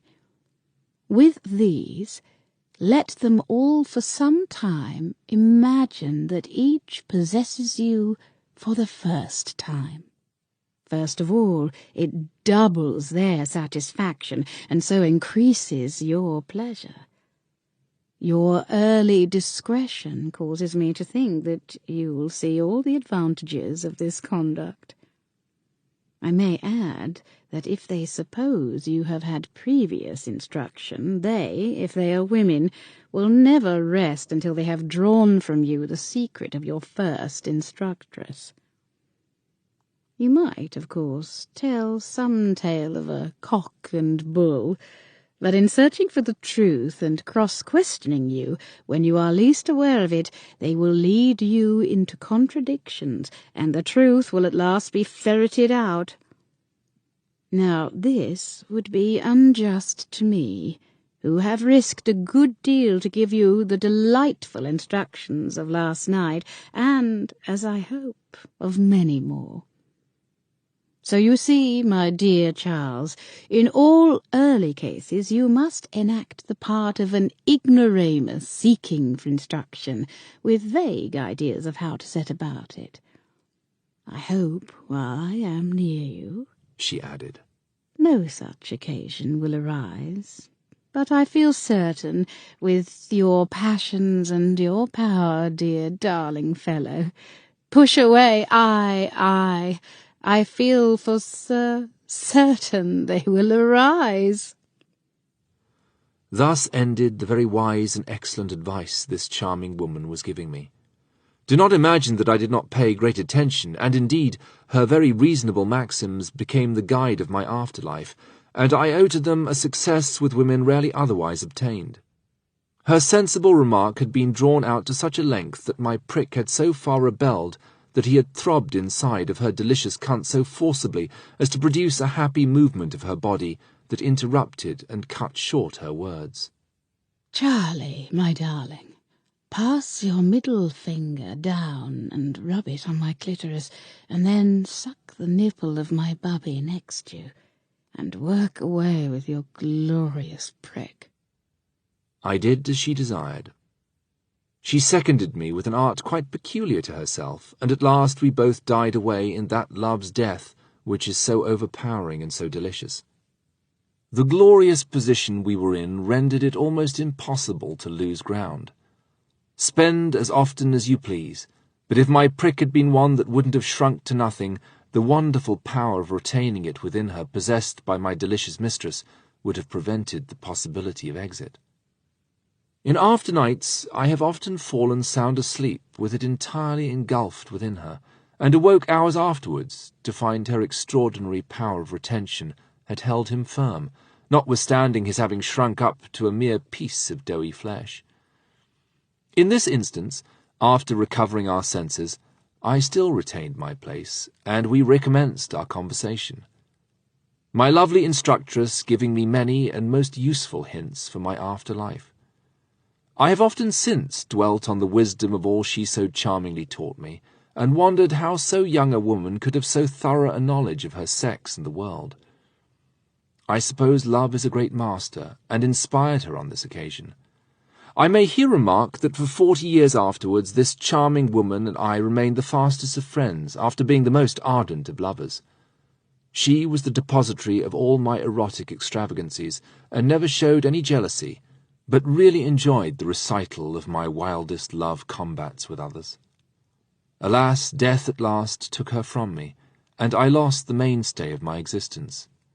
Forgive this digression, but I am writing long after these events, and sorrows will have their vent. Woe is me. To return to present joys, we continued talking and toying until I was again anxious to commence love's combat. My prudent mistress wished me to finish for the time, and to sleep and refresh ourselves for renewed efforts. But youth and strength nerved me for the fight, and being securely fixed, I held her as in a vice, with my thighs around only one of hers that could have allowed her to escape. Passing my finger down on her stiffened clitoris, I so excited her that she had no wish but to bring matters to a crisis. "Stop, my dear," she said, "and we will renew our pleasure in another attitude." So, withdrawing her leg off my loins, she turned on her side, so as to present her glorious buttocks before me, and pressed them into my belly and against my thighs, which seemed to introduce my prick even further than he was within before. Besides, in all these positions, where a woman presents her splendid backside to you, it is always more exciting, and has a greater hold of you than any other way. We did most thoroughly enjoy this splendid fuck, and without withdrawing, both fell into the sweetest imaginable slumber. This was one of those occasions in which, having fallen asleep engulfed, I awoke some 5 hours later to find my prick still lightly held within the velvety folds of one of the most delicious cunts ever created for the felicity of man, or, I may say, woman either. You may easily imagine how soon my prick swelled to his wonted size on finding himself still in such charming quarters. I let him lay quite still, barring the involuntary throbs he could not avoid making, and bending my body away from my lovely mistress. I admired her breadth of shoulders, the beauty of her upper arm, the exquisite shoot of her loins, the swell of her hips, and the glorious projection and rotundity of her immense buttocks. I slowly and gently pushed in and out of her juicy sheath, until, awakened by the exquisite sensations of my slow movements, all her lubricity was excited, and we ended one of our most delicious encounters, finishing, as usual, with a death-like exhaustion. She declared I had done enough for one night, and jumping out of bed, compelled me to betake myself to my own room, where, I must confess, I very shortly slept as sound as could be, without at the same time oversleeping myself.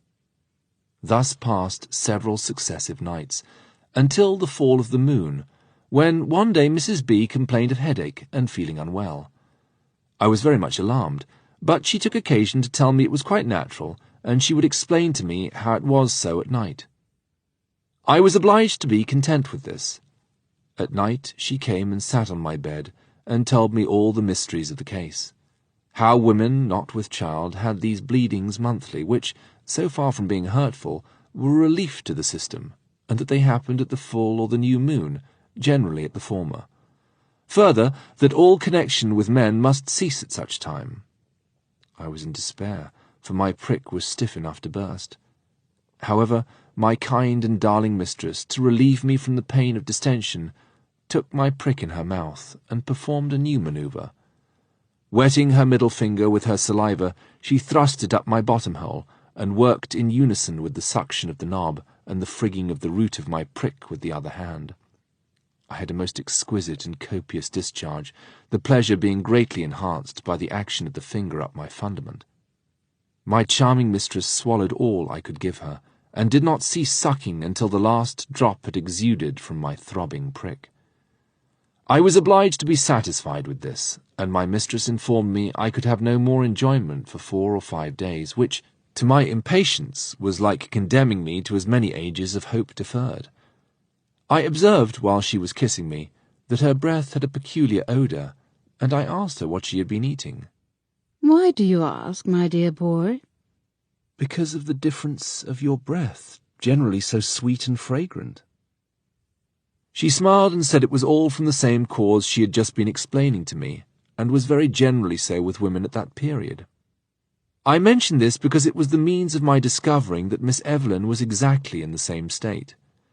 She had continued her endearing caresses without proceeding much further than I have already described, except more frequently kissing me. She now always did so on first entering the schoolroom, and also when we were dismissed. I suppose to prevent an observation or inference, she had adopted the same habit with my sisters. On this day, having drawn me with her arm round my waist close to her, when she kissed me I felt the very same odour of breath that I had observed in Mrs. Benson. She too was languid that day, and complained of headache. I also observed a dark line under her eyes, and on afterwards observing Mrs. B, saw precisely the same. So I became convinced they were unwell from the same cause. Mrs. B had told me that most women were so at the full of the moon, which was then the case. Chapter 3. Mary. The next day my mother proposed to drive to town, and probably knowing the state of the case, asked Mrs. B and Miss Evelyn to accompany her, as she thought the airing would be beneficial. They at once accepted. My younger sister cried out, "Oh, Mamma, let me go with you also." Mary interposed, and thought she had the best right, but Lizzie said she had spoken first. I managed to give Mary a wink and a shake of the head, which she instantly comprehended, so gracefully giving way, although with apparent reluctance, it was arranged that Eliza should accompany the ladies. I now felt my opportunity was at hand to initiate my darling sister into the delightful mysteries that I had just been myself instructed in. At 11 o'clock the carriage drove up, and we stood looking after them until they were lost to sight. Then, returning into the parlour, Mary threw her arms round my neck and, kissing me, said, "Oh, I am glad, Charlie, you winked to me, for now you know we can do as we like, and you can tell me all about this secret, and you must kiss my little Fanny as you did before. It was so nice. I have thought of nothing else but how to have it done again."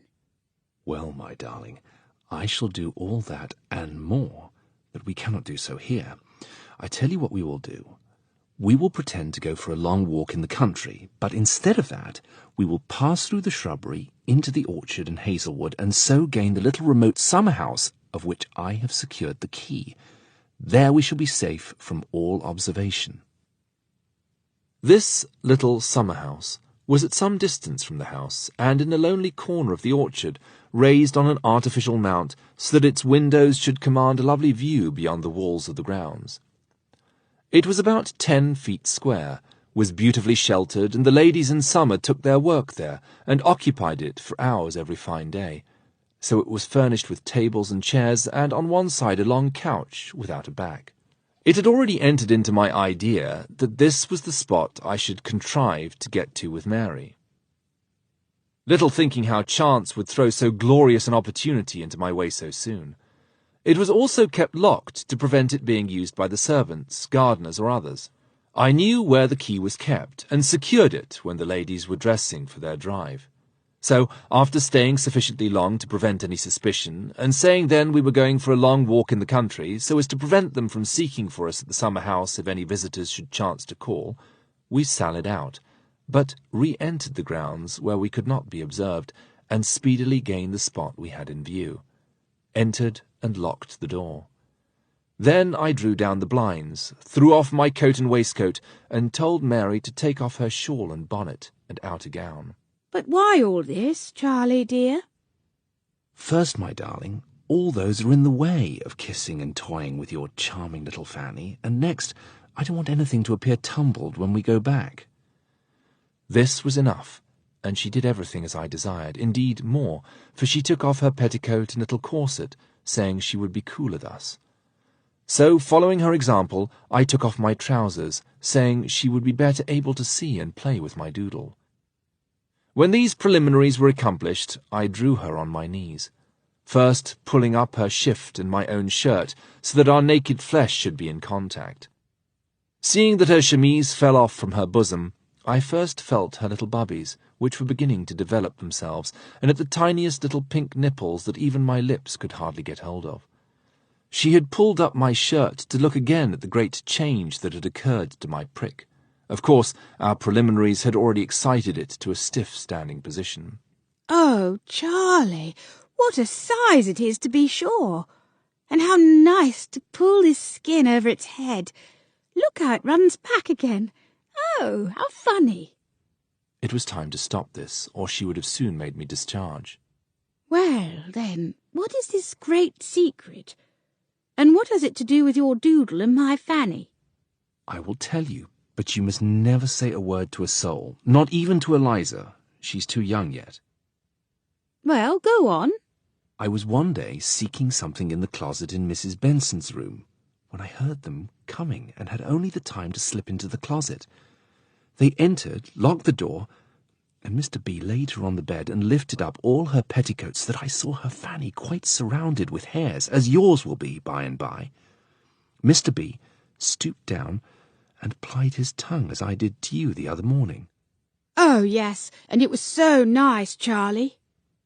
That is exactly what Mrs. B said when he had done. Then he pulled out his doodle, such a size, much bigger than mine, and whipped it into her Fanny. I was quite frightened and thought he must have killed her. But no, it went in quite easy, and she hugged and kissed him while he pushed it up and down for some time, till they both stopped all at once. He then drew it out, hanging down all wet, and asked if it had not given her great pleasure. "Delightful," she said. "I have now got used to it, but you know you hurt me, and made me so sore the first time you did it." After this, they left the room, and I got away without being discovered. But I found out what our two things were made for. We will do as they did. So, lie down on the couch whilst I kneel at the end, and begin in the way I kissed it the other morning. Oh, Charlie, if it is all like that, I shall be so pleased with it. Down she squatted, drawing up her chemise. My hand wandered all over her charming belly and mound. Then, kneeling down and putting her legs over my shoulders and my hands under her thighs and bottoms, I applied my tongue at once to her little clitoris, which I found was already stiff and showing its head at the upper part of her pinky slit.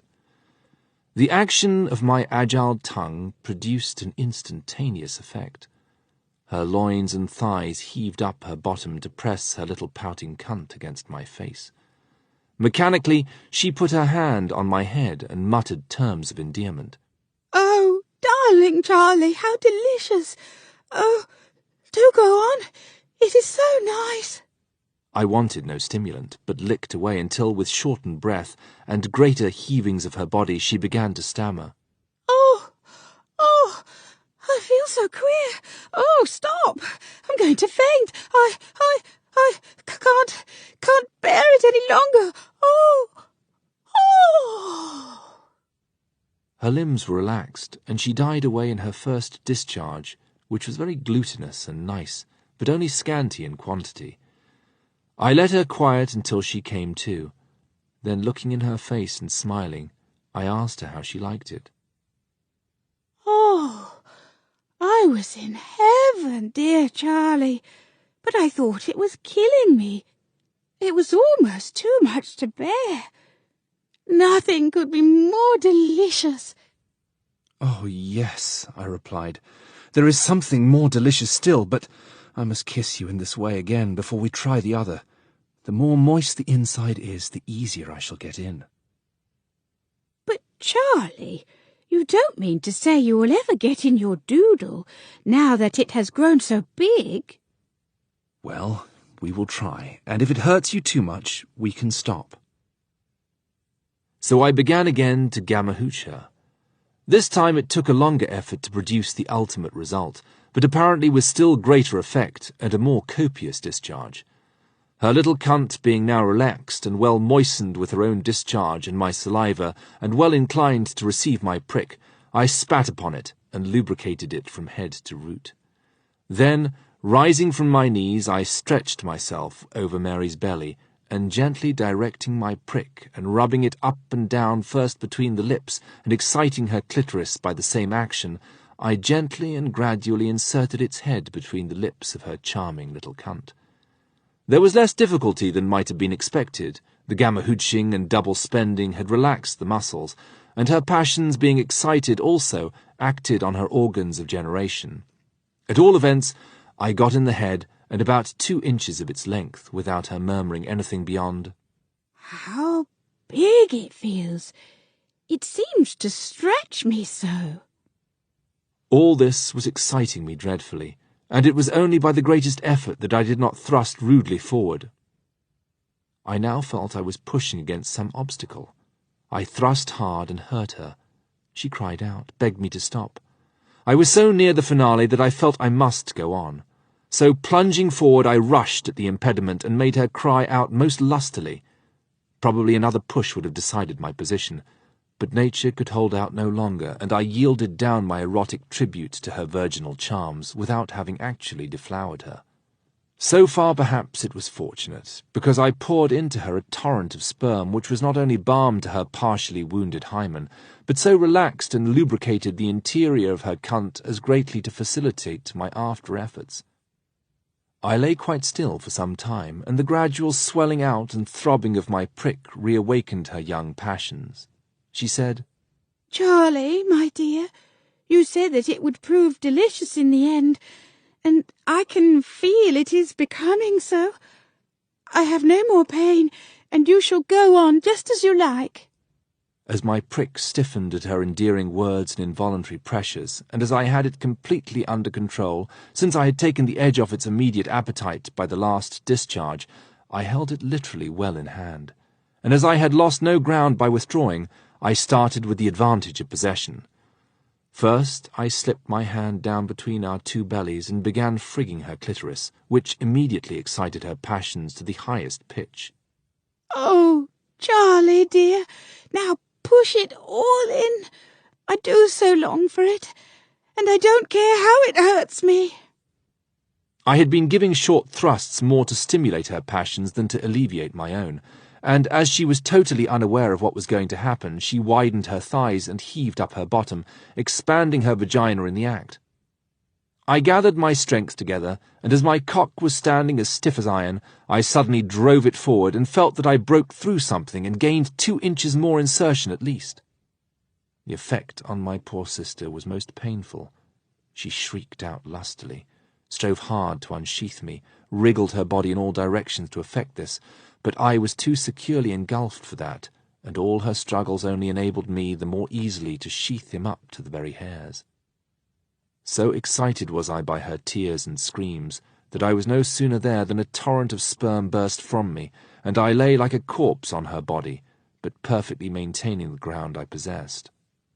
This death-like quiet lasted some minutes, and, to a certain extent, assuaged the violence of the pain I put poor Mary to. Doubtless also the balmy nature of the ample quantity of sperm I had shot up to her womb helped to soothe her suffering. At all events, when we were both able again to converse, she upbraided me with the agony I had caused her, and wished me to get off her at once. But retaining the advantageous possession of her very tight and delicious sheath, I told her all was now over, and we might look forward to nothing but enrapturing pleasure. Some minutes had elapsed in these remonstrances on one side and coaxings on the other, when I suddenly felt her charming little cunt actually throb again, and give an involuntary squeeze to my prick, which was still throbbing her. He was far too ready to stand at any time, still more when engulfed in the exquisite young cunt he had just initiated into love's mysteries. Bref, he stood stiff as ever, and Mary, at first with a shudder of fright, then with all the energy of awakened passion, began to move her body under me. I held off from any interference, feeling certain that if the desire came naturally to her, it would doubly enhance my own pleasure. My foresight did not fail me. Mary's passions became fully aroused, and when so, the trifling soreness passed out of my mind, and we actually had a most delicious fuck, in which my prick appeared as if in a vice, and Mary wriggled her backside almost as well as the more artistic movements of Mrs. Benson. All things must come to an end, but this did so amid screams of delight on both sides. This single bout began and finished the education of my darling sister. She hugged and fondled me afterwards, declaring I was quite right in telling her pleasure followed pain, for nothing could exceed the enrapturing nature of the sensation my prick had produced. She thought now that it was not a bit too big, but just made to give the utmost satisfaction. We remained locked in each other's arms, my prick still engulfed in its tight and exciting sheath. We fondled and prattled until it became again in a state of violent erection, equally stimulating her tight little cunt, so that we were forced to recommence our love encounter. I found that my dear little sister possessed naturally the power of throbbing on or nipping a prick, which the French call casse-noisette. It is a great gift and adds immensely to the man's pleasure, and I should think to the woman's too.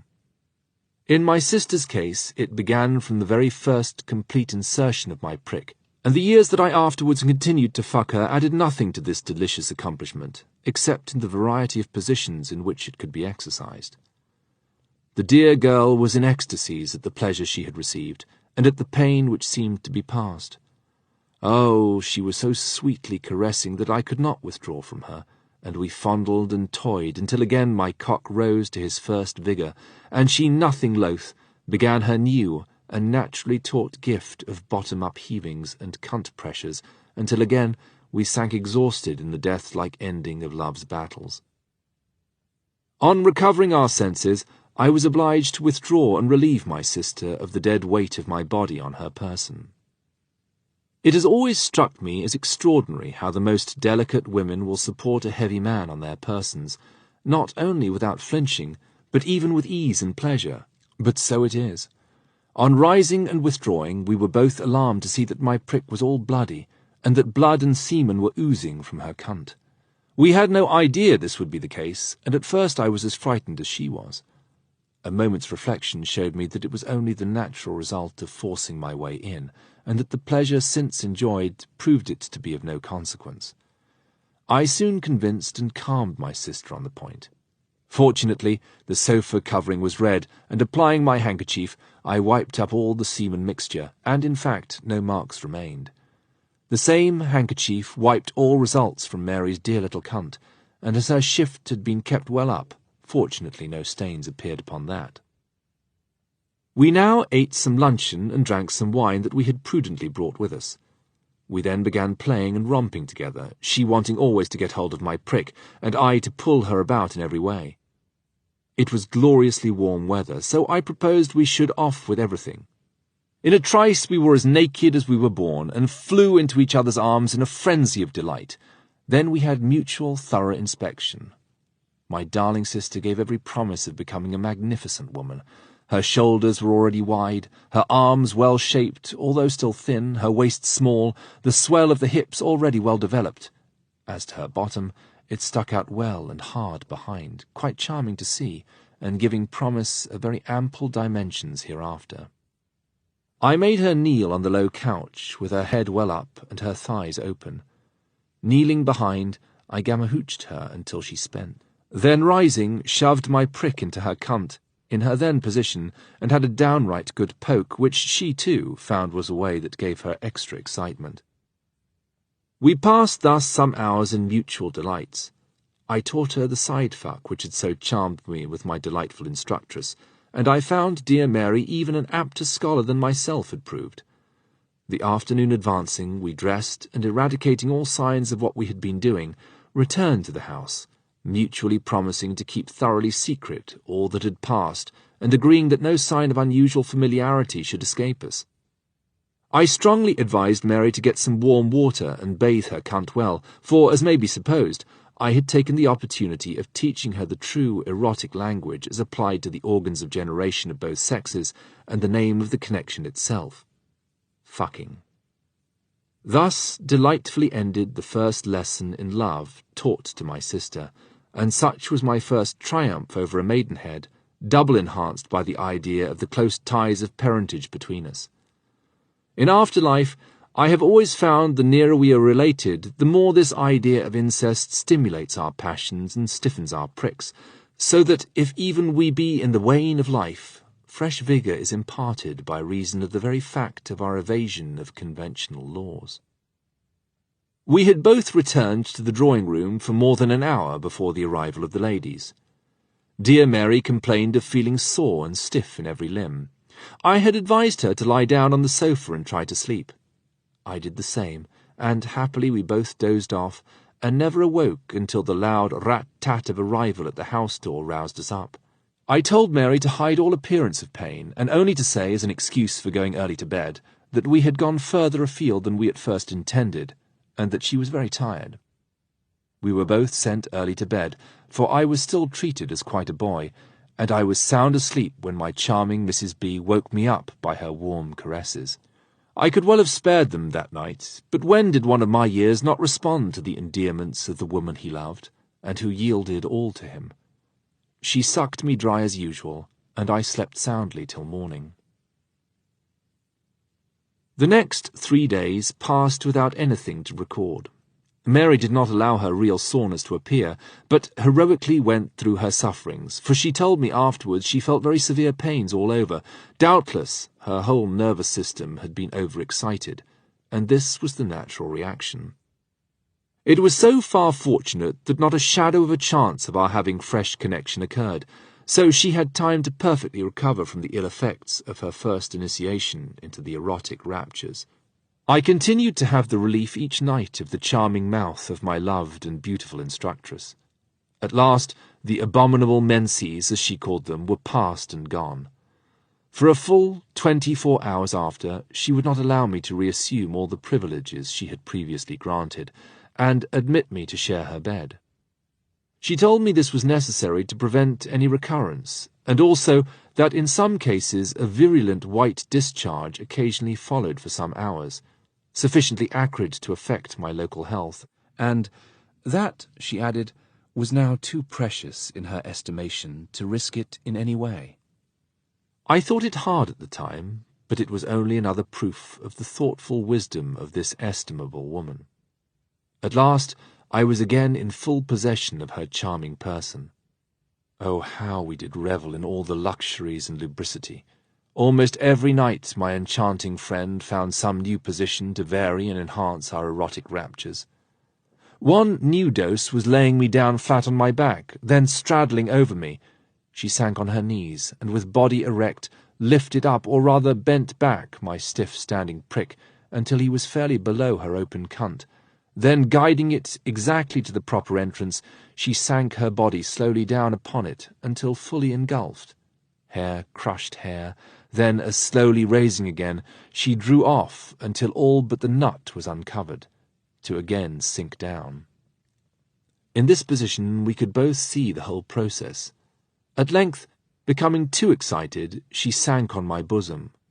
Then one arm and hand pressed her splendid buttocks down on my throbbing prick after every elevation of her magnificent backside, while my other hand, doubling round behind her, introduced the middle finger up her charming bottom-hole, and worked in and out in unison with both our heaving movements, until stopped by the grand crisis, when death-like languor overcame us both, almost at the same moment. I must not forget to mention that from time to time I paid a visit to the small and rosy orifice that lay so near to the more legitimate altar of Venus. It was a variety of enjoyment that my lovely mistress acknowledged to me she at times felt much inclined to enjoy, but only after having the front path of pleasure well fucked and lubricated with sperm, which alone caused the other mucous membrane to feel inclined that way. Chapter 4. Mrs. Benson's Correspondence with Mrs. Egerton. I will here insert a characteristic letter from my loved mistress to her intimate and bosom school friend, with the reply thereto. It was several years before they were shown to me, and some time after I had possessed both the charming writers, for we all three became fast friends. Indeed, I may call myself, or rather my prick, the pivot on which their friendship turned, yet there never was the shade of jealousy on either part. But in these remarks I am anticipating what I may, perhaps, be hereafter tempted to describe more fully. I give these letters now because they immediately refer to the events I am at present relating. They show the secret working of my loved mistress's mind, and the voluptuous nature of her temperament, and the satisfaction that my delicious initiation had given. Her affectionate and flattering remarks relating to myself are greater than I deserved. The following is the first letter addressed to her friend.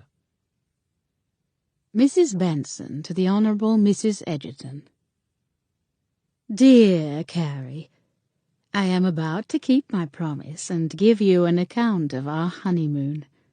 You, my dear, must be equally faithful and reply as frankly as I am now about to write to you. Two giddier girls than you and I never entered the bonds of matrimony, or more earnestly longed for the sights connected with it. Well, after the usual breakfast, we left by rail for Lymington, where we were to pass our first night. We had a coupé to ourselves, and beyond seating me on his knee and kissing me, Fred behaved with much decency and propriety. We arrived and dined. The hour between tea and bedtime was sufficiently tedious, as both of us were naturally much preoccupied. My husband wrote a letter to Mamma, telling her of our safe arrival and of his intense happiness. After which he asked me if I would go to bed, in the most matter-of-fact way imaginable. I murmured an affirmative, scarcely knowing what to say. He rang for a candle and told me he would follow shortly. It seemed like a dream to me. The maid showed me to a room containing a large 4-post bedstead, heavily hung with curtains and provided with old-fashioned furniture. I seated myself on the edge of the bed and began to meditate. I sat thus for, I dare say, 10 minutes, and then commenced undressing. I had put on my nightgown and removed everything but my stockings when I heard footsteps approach the door. I opened, and my husband entered, closed it, and turned the key. Oh, Carrie, I did feel so funny. I was undressed in a bedroom with a man, and that man had a right to my person. He seated himself in an armchair and drew me on his knee. Nothing but my thin nightgown separated my bottom from his bare knee, for he had quite undressed in an adjoining room, and had nothing on but his shirt under his dressing-gown, which flew open as he sat down. He drew my lips to his, and, kissing me, thrust his tongue between them, while his hand first caressed and squeezed my bosom, which, you know, is pretty full and well developed. It then wandered down upon my thigh, pressed and felt the fleshy form. Little by little he approached my belly, and for a moment pressed my mount. These preliminaries are at all times exciting, but now they made me almost ill, so great was my confusion. Seeing this, he drew up my nightgown and placed his hand first on my naked thigh, then on my mount, and you know, Carrie dear, what a forest I have got there. He seemed delighted with it. His fingers played with the silky curls, drawing them out to their full length, so long that it appeared to surprise him, and his eyes sparkled, and his face showed much excitement. "Open your thighs, dearest," he whispered. I obeyed mechanically, and his middle finger forced itself between the lips of my cunt, and commenced rubbing my clitoris. You know, by experience, what an excitable one it is, and to what a size it develops itself when excited. Again, Fred seemed delighted with his discovery. "Does that please you, my darling?" "Yes," I faltered out. He thrust his finger up my cunt, then rose up, threw off his dressing-gown, took me in his arms, and lifted me on the bed, placing a pillow under my head. Then, letting my legs fall over the sides, He knelt on the floor, and separating my thighs with his arms, stooped and kissed my quim. He did more. He sucked, and then licked with his tongue my already excited clitoris. It set me on fire, and I could not avoid showing it by the convulsive twitchings of my loins and buttocks. Do you like that, my love? Oh, yes, so much, so very much. I was nearly mad with the excitement he was putting me into. He again stood up, and lifting my legs, his hands pressed them again and again. What delicious legs! He exclaimed. I could see his shirt bulging out.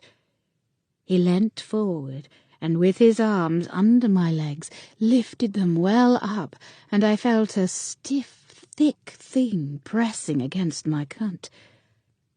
His left hand opened the lips, his right hand guided it between them, and a cruel push lodged its great head completely within. Neither you or I, Carrie, were strictly virgins. Our fingers and other means had opened our vaginas to a certain extent. We had played too many tricks together to have left our maidenheads quite intact, so that the passage was less difficult than it might have been. Nevertheless, it had never been penetrated by the male organ, and that of my husband was of the largest. I experienced, therefore, a great deal of pain, and cried out, "Oh, my dear Fred, you hurt me dreadfully. What are you doing?" Doing, my darling? Why, I'm getting into you. Have a little patience, and I will make you mad with pleasure.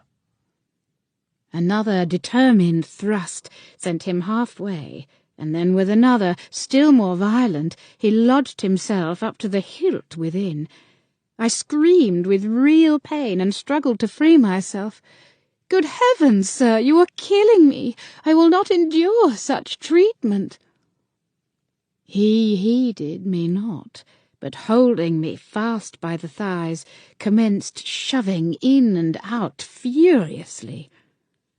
A sensitive woman never receives an insertion of this kind with impunity. The friction began to excite feelings that first deadened the pain of entrance, and then began to awaken the delicious sensations of lubricity. The enjoyment I began to experience was delicious, and I could not refrain from heaving up to meet his thrusts. That is right, my angel. Was I not correct in saying it would soon turn from pain to pleasure?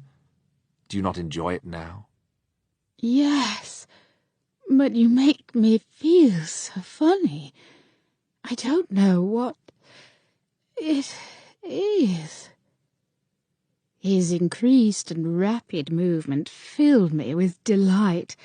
I bounded up and down in response to his thrusts, and felt so queer when, all of a sudden, he gasped for breath, stopped, and I felt a greater and stiffer swelling of his instrument, and then a gush of hot liquid dashed against my womb, which continued running for some seconds. This, Carrie, was my first experience of what a man can do for us. Withdrawing his huge affair, for he since admits he is larger than most men, letting go my thighs, he pressed down upon me and tenderly embraced me, and said that I had behaved admirably. In future there would be no more pain, and from what he had already experienced, he felt sure I was made for the fullest enjoyment that husband and wife could indulge in. After a little fondling, he rose, drew off my stockings, and helped me into bed, immediately following me. On throwing back the clothes to enter the bed, he said he must kiss the dear little hairy thing that had given him such pleasure. He kissed and toyed with it, admiring the profusion of hair on my mount, the whiteness and beauty of my belly, and then, baring my breasts, admired, kissed, and sucked them. All this not only excited me, but I could see very well it had again caused his affair to stick out. Seeing that I was timidly glancing at it, he seized my hand and made me lay hold of it, showed me how the skin covered and uncovered its head. Then, becoming rampageous, he got on my belly and between my thighs, and again introduced his cock to where it had already given such pleasure. He still rather hurt me, and made me smart for a little while, but as the interior was well lubricated from his former discharge, the penetration was easily accomplished. When, up to the hilt, and the two hairs were closely joined, he paused and said, "We will take it less impatiently this time, that my darling Bessie may enter into all the joys of fucking, for that is what we call it, my dear. So I shall go slowly to work, until my darling's passions awake and urgently call for more rapid movements." He did so, and gradually produced the most lascivious excitement in my whole body. I writhed beneath him in the utmost ecstasy, threw my arms around his body, and hugged him to me. "Oh, you are an angel, and made for enjoyment. Throw your legs also over my back. There, that is it. And now I will hasten my movements, and we will die away together." Oh, the delight he gave me was inexpressibly delicious. His rapid and eager thrusts were as eagerly met by the upheaving of my bottom to reciprocate them. The grand crisis seized us simultaneously, and we sank momentarily exhausted in each other's arms, leaving the dear exciter of such joys soaking within. My dear husband was so pleased, he kissed and fondled me in the sweetest manner, telling me that never woman before had yielded him such intense pleasure, that nature had prompted me to as much enjoyment as if I had been already married a month. We were locked closely in the warmest embrace. His tenderness and fondling began to have its effect on my passions, and involuntarily I made some internal convulsed twitchings. "I feel you, my darling, calling on my instrument for renewed efforts. He will soon respond." And, in fact, I felt it swelling, and swelling so deliciously that I could not help continuing the interior pressures, although feeling confusedly ashamed of the notice my husband took of it. "Don't be afraid, my sweetest love, but give way to whatever your passions dictate. And thus you will best please me, and give to yourself double enjoyment. I mean to initiate you into every secret that the rites of Venus possess, and wish that my loved wife should become a devoted votary, and I will do my best that she may revel in all the luxuries of perfect coition." We completed this course with even greater abandon than before, and I began to enjoy his embraces beyond anything our imaginations used to suggest. This time he withdrew and lay down by my side, and taking me within both his arms, continued his charming endearments. I never slept that night. I was in a fever of restless excitement. My husband fucked me 5 times before he dozed off. Towards morning I tossed and tumbled and could not sleep. Daylight soon came. My restlessness had shaken all the bedclothes off, except a part of the sheet, and turning towards my husband, I perceived that the sheet stuck up over the lower part of his body. Curiosity seized me. I looked at him, and saw he was evidently sleeping. So, gently removing the sheet, I beheld the dear instrument of all my last night's joys as well as pains. You know how we used to long to see man's cock when we were at school, and how, when we did sometimes see a boy's limp thing hanging down, we used to wonder what change would come over it, and how. Well, here was an opportunity of examining, at my ease, the wonderful curiosity that had so puzzled us. The last edge of the sheet passing over it touched its ruby head. It throbbed and pulsated to the view. I was afraid this had awakened Fred, but no, he slept as sound as ever. So I gently raised myself on my bottom and gazed on the dear object I had so longed to see and feel. There it stood up like a pillar, rather bending towards his belly. And what surprised me much was to see a dark, strongly wrinkled bag at its roots, with apparently 2 large balls inside. The hair on its roots spread in dark mass up to his navel, and beautifully bright and curling it was. I approached my lips and made the action of kissing without touching it. Whether it felt my warm breath I know not, but it actually throbbed a response. What a great big thing it was, equally long as it was thick. I did not think I could encircle it with my hand. I longed to try, but was afraid I should waken Fred, and what would he think of me? I blushed at the very idea. But my passions became excited and too strong to resist the temptation. So first, lying gently down again, I very quietly dropped my arm over him and touched his cock. It throbbed at the touch, but Fred slept on. So, raising myself again, I very gently laid hold of it. It was as much as I could grasp below the head, but was beyond my grasp at the root. I found it took 3 of my hands to measure its length from the root to the nut, which stood out in all its redness above. I was almost breathless with excitement, and lost some of my caution.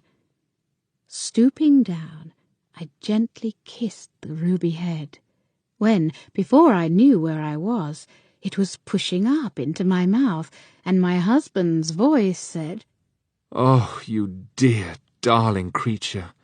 How kind of you to waken me so luxuriously." I was horrified at being discovered, and blushing up to the eyes, I hid my face in his bosom. "Do not be ashamed, my angel. It is now as much yours as mine, and have you not as much right to see, kiss, and handle it? Come, don't be ashamed." However, I could not face him, and when he tried to raise my head, I turned my back. He seized me round the waist, and before I knew where I was, passed a hand between my thighs, and guided his huge cock to the lips of my cunt, and was in me.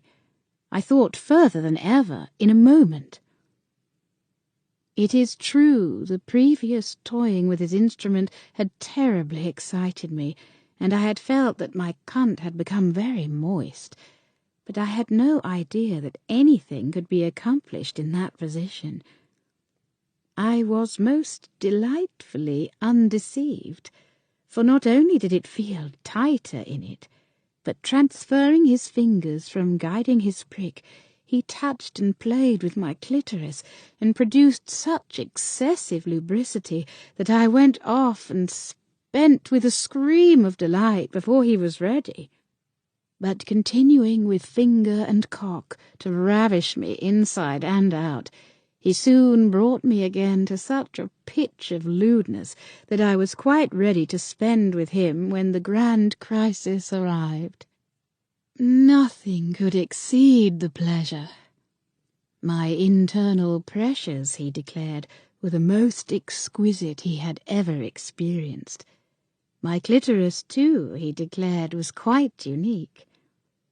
You remember how it used to stick out when excited, as far as the first thumb joint, and how, when sometimes I played the husband on your belly, you declared that it actually entered between the lips of your cunt, rubbed against your smaller development, and gave you great pleasure, as indeed it gave me.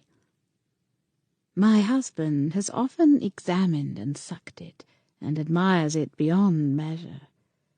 At present he did not withdraw, declaring that I held him so tight he did not think he could pull it out if he tried.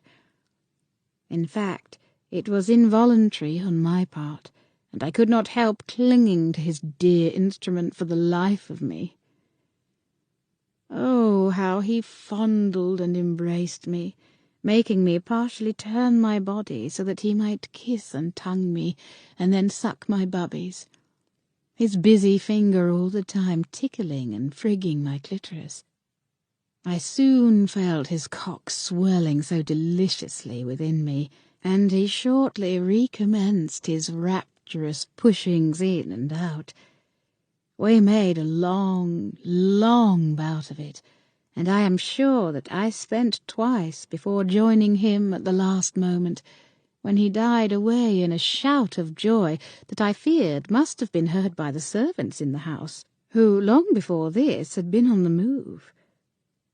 After this we lay soaking and enjoying it for more than half an hour, when my husband declared he felt as if a wolf was in his stomach, and that he must have some breakfast. He got up and quickly dressed, desiring me to lie still, and he would bring me some breakfast in bed, and that, while it was getting ready, he would order some warm water to bathe myself with. I felt his delicacy and loved him for it. The water came. I was much refreshed after using it, and got into bed again. But I felt awfully stiff and done up, all that and the next day.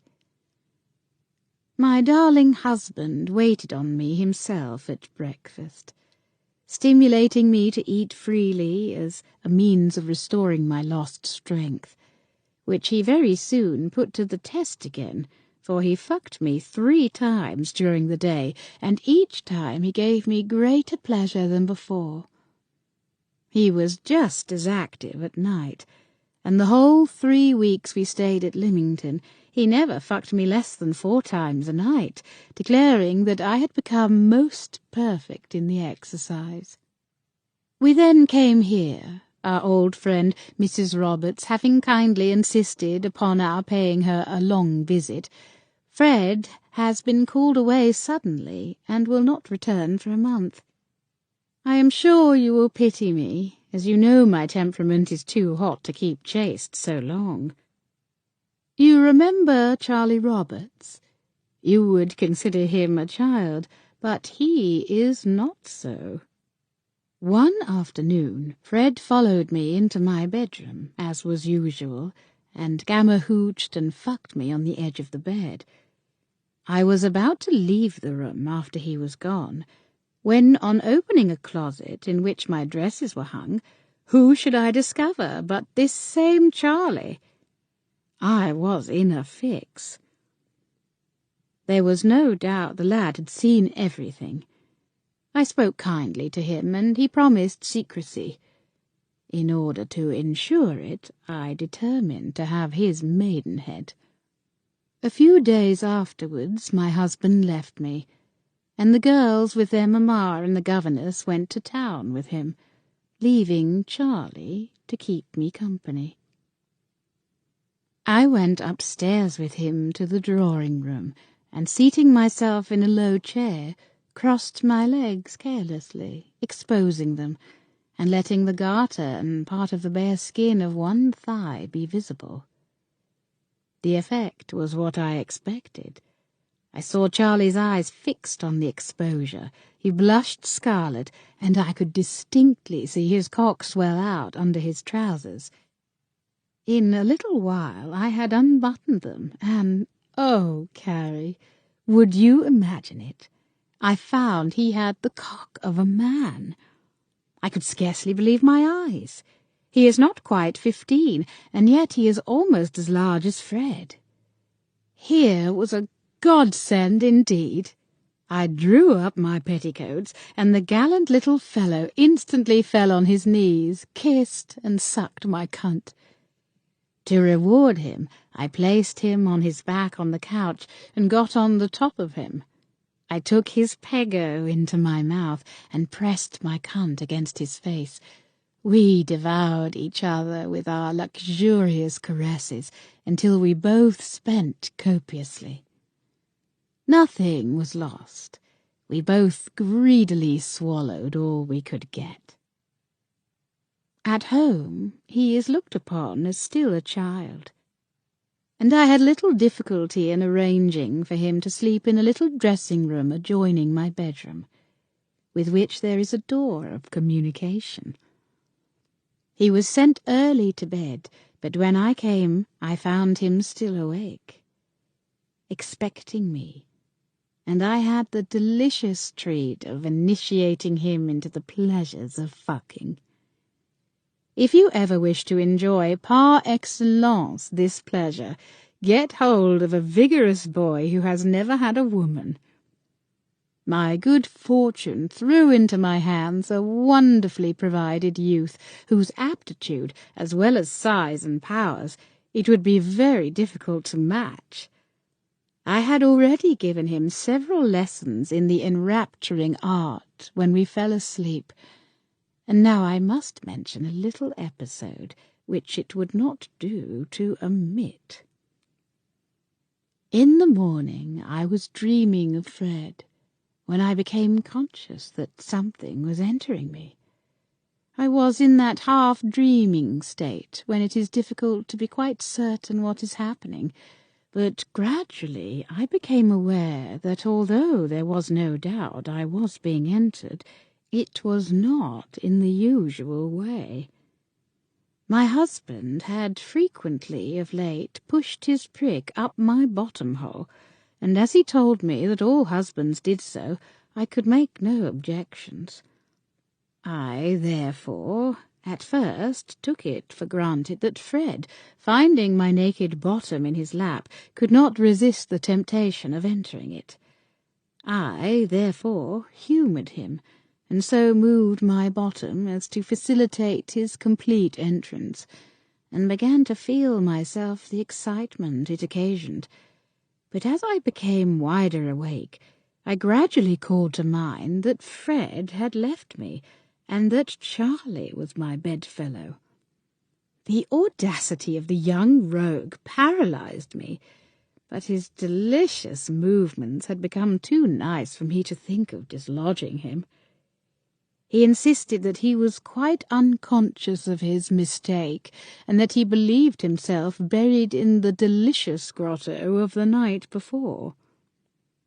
It probably was so, for so perfect an ignoramus as he is, although ever so apt a scholar in Venus's rites, he could hardly have imagined there could be any entrance in the smaller orifice. I let him go on, and with his well-hung cock in my bottom, and 2 or 3 fingers in my cunt, he fucked and frigged me most deliciously, until we both spent in an agony of pleasure. If, Carrie, you have not tried this route, I strongly recommend you do so without delay. But you must be well fucked in the first instance to stimulate a desire in those parts, and your lover must be up to the art of frigging you at the same time, or you can pass your hand under your belly and rub your clitoris, which was the plan I adopted with Charlie, until I taught him the art of rubbing the clitoris properly. As there is always more excitement when this is done by a male, it is better to have them when one can, but faute de mieux, one can do it oneself with much additional lascivious satisfaction.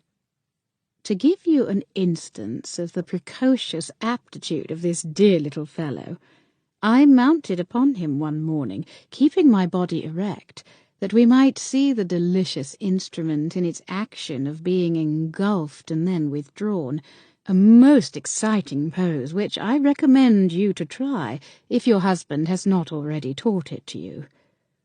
At last, overcome by the lascivious movements, I sank on his bosom.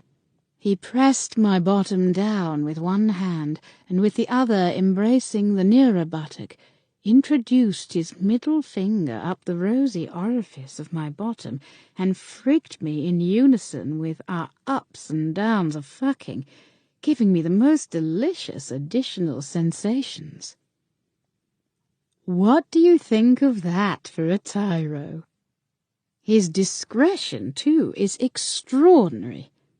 The first night after I sent him to his own bed, he overslept himself. I had not thought of that, and had not looked into his little room before descending to breakfast. His sister was sent to call him. He at once excused himself by saying he had had a bad dream. She came down and told us. In a few minutes he followed, and in the most natural way possible told a tale of fright, declared he had awoke screaming, and afterwards had been so frightened that he could not sleep, and turning to me in the most natural way, hoped his scream had not disturbed me. He never came near me, or appeared in any way attracted by me, a discretion worthy of a man of the world. Oh, my dear Carrie, I shall make a great deal of this boy. We have had several delicious nights since, and he improves wonderfully. Splendidly as my husband fucks, Charlie already beats him. He is quite as often ready, indeed oftener, and it is I that hold him back. But there is something still so charmingly infantine in his way of caressing me, and then the lascivious idea he is all my own, and that I initiated him in love's mysteries, adds an inexpressible charm to our lascivious encounters. I feel that I shall almost regret my husband's return, as it will force me to give up this delicious indulgence.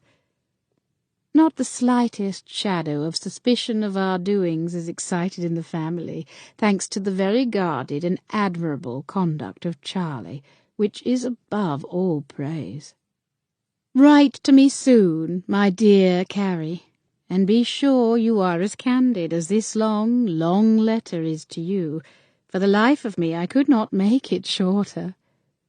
I only hope you will give me one as long, and have as much delicious intelligence for me. I know you too well to suppose that you have not found means, as I have done, to try what other men are made of, although you can scarcely have had such wonderful luck as mine. Write then, and write without reserve. Our mutual affection is too sincere to allow of any concealment whatever between two such as loving and lewd lascivious friends. Ever your affectionate friend, E. Benson. Such was the long letter my adored mistress wrote at the time to her school companion. It will be seen that their attachment had led to something more than the usual fingerings and caressings of schoolgirls, indeed, had led them on to the lewdest and most lascivious indulgences that two girls could practice in common, and had first excited their passions and given them the delicious power of pleasing coition they were both so perfect in, for, as I before said, about 2 years after this time, I was the possessor of both, and many an orgy we three had together, without the shadow of jealousy on any side. It will be seen that Mrs. Egerton, in her reply, even looks forward to the delicious indulgence, which in the end was happily effected and long continued. The following is her reply. The Honourable Mrs. Egerton to Mrs. Benson. How can I ever sufficiently thank my darling Lizzie for her delicious letter? I have devoured its delightful details 12 times already. I keep it in my bosom, and renew the pleasure of its perusal at every spare moment. Too long? Oh, with such a charming power of description, why did you not cover 50 more pages? Never in my life have I enjoyed such an exquisite description of those dear lascivious encounters. How delighted I am at your good fortune in meeting with such a miracle of a boy as that dear Charlie Roberts.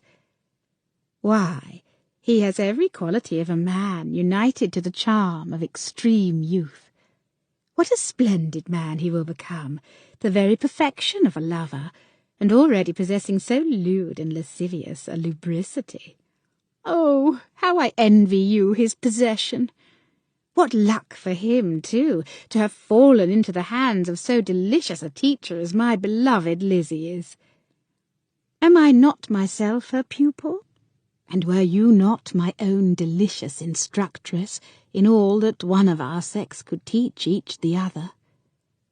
You will remember a long-standing engagement entered into, between us made, when we were both so lewd and so longing for the real knowledge of man, and how we pledged ourselves that if either got possession of a lover, we should manage after a while to share him between us.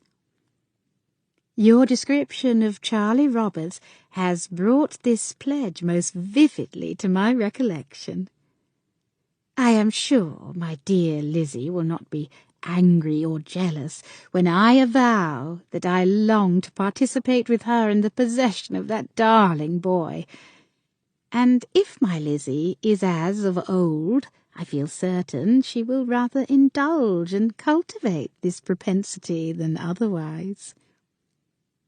Think how easy it will be for us both to arrange the meeting of all three together, because I wish to possess him in common, certain that it will increase the lascivious pleasure of coition. No one will suspect us when we drive out, 2 women with 1 man. It will naturally be supposed that one fears the other, and so there will be no danger. See, here I am at once anticipating future scenes, but it is all owing to the extremely exciting and lascivious details you have so vividly given me. I have no such delicious scenes to depict as those you have so delightfully described to me. My honeymoon passed off in a much more commonplace way than yours. Our marriage, which was performed within a day of your own, went off as such events do. My husband was loving, without being very warm. I felt very much as you describe on going to bed the first night, but the discretion of delicacy of my husband, which I could well have pardoned him for dispensing with, left me time not only to get into bed, but kept me waiting there some time. He entered, like yours, in his dressing-gown, but immediately put out the light and found his way into bed as best he could. He crept to my side and embraced me tenderly enough, and began to fondle and kiss me, telling me how dearly he loved me, etc., but for some time he avoided any indecent liberties. I suppose he thought it necessary to gain my confidence and quiet any alarm I might be in. He might have saved himself the trouble, for in reality I was longing for, and at the same time somewhat dreading, an attack on my maiden charms. At last, little by little, he approached the object of delight, and eventually, begging me not to be alarmed, he mounted upon me and affected the object of his desires. He did not hurt me much, not nearly as much as I expected, nor so much as you seem to have suffered. I deemed it politic to affect more suffering than he really inflicted. Towards the end I had slight scintillations of pleasure, but not worth mentioning. It is true my husband is not so well armed as yours and Charlie appear to be, and he is also much colder in his passions. For instance, he did not attempt to fuck me again, although I would have been gratified if he had done so. Perhaps it was considerate towards me in his idea, but merely embracing me in his arms, he talked himself and me to sleep. In the morning he again fucked me, this time giving me something like pleasure, but I was altogether disappointed with my night's experience. It was not such as you or I, my dear Lizzie, had pictured to ourselves in our anticipations of the marriage night. My husband since has never exceeded twice a night, but he has become more exciting, and has generally made me spend twice to his once. First exciting my passions by feeling all my private parts and frigging my clitoris, so that I generally have lubricated the passage by my own discharge before he attempts to make an entrance. I find he likes this, and so far it pleases me, because only one discharge would leave me in a state of excitement unbearable. He has never attempted any of those lewder and more lascivious methods of which you have had such delicious experience. Altogether, I cannot but say I am disappointed. My husband is loving, and very anxious that I should improve my mind in every way. You know, I was rather more proficient than usual at school in Italian. My husband speaks it fluently, and as we mean to spend a winter at Rome, was anxious that I should have further instruction. He asked me if my school-teacher was a good one, but I did not encourage that idea. You may remember our former master was a Count Fortunio, so handsome and so enterprising that you and I had both formed a plan of having him, and had already put over some of the preliminaries when, unfortunately, he was caught with that impudent Miss Peace, with whom, doubtless, he had accomplished everything. Of course, he was instantly changed for another, and we saw no more of him, to the sad disappointment of our then libidinous hopes. My husband proposed advertising for a master, when I had the happy instinct to tell him that schoolmistresses generally applied to Rolandi of Bernard Street for language masters, and that, if he would write or call, he would be sure to get every information. That evening, after dinner, as we sat dozing over the fire in the library, very imperfectly lighted, my husband informed me that he had seen Rolandi, who had most strongly recommended a very gentlemanly man, moving in good society, namely the Count Fortunio. I started in amazement. Fortunately, owing to the half-light we were in, my surprise and confusion were unnoticed by my husband. He said that he had been referred to one or two gentlemen of standing as to the Count's character, that he called upon them, and felt satisfied that I could not be in better hands. You may imagine what an effect this information had upon me. All night long I could think of nothing else. What seemed most difficult to me was the hiding from my husband our previous knowledge of each other. I feared the Count would at once recognize me and claim acquaintance, which was what I most wished to avoid. To you, from whom I have no secrets, I may own it immediately occurred to me that this would be an opportunity, for which I had in heart been longing, of obtaining the services of a lover I could trust. How to manage it I knew not, but chance, that favourer of all wrongdoers, stood me in good stead. My husband had attended to be present to receive the Count. Fortunately, a letter arrived in the morning requiring his instant attendance in the city about the sale of some stock, of which he was trustee. He begged me to see the Count, and arranged as to hours of attendance, etc., the more frequently the better. I felt my embarrassment was at an end. The next thing was to avoid letting the servants, those domestic spies on our conduct, see the first meeting. There was a small room off our drawing-room that had no door but the opening into the drawing-room. This was fitted up as a sort of boudoir writing-room, and my husband had pointed it out as a convenient place for me to take my lessons in. Here, therefore, I posted myself, and awaited the hour of arrival, to which he was punctual. He was announced, and I told the servants to show him in. I sat purposely with my back to the entrance, apparently engaged in writing, as if I did not know he had approached, until I heard the door of the drawing-room shut.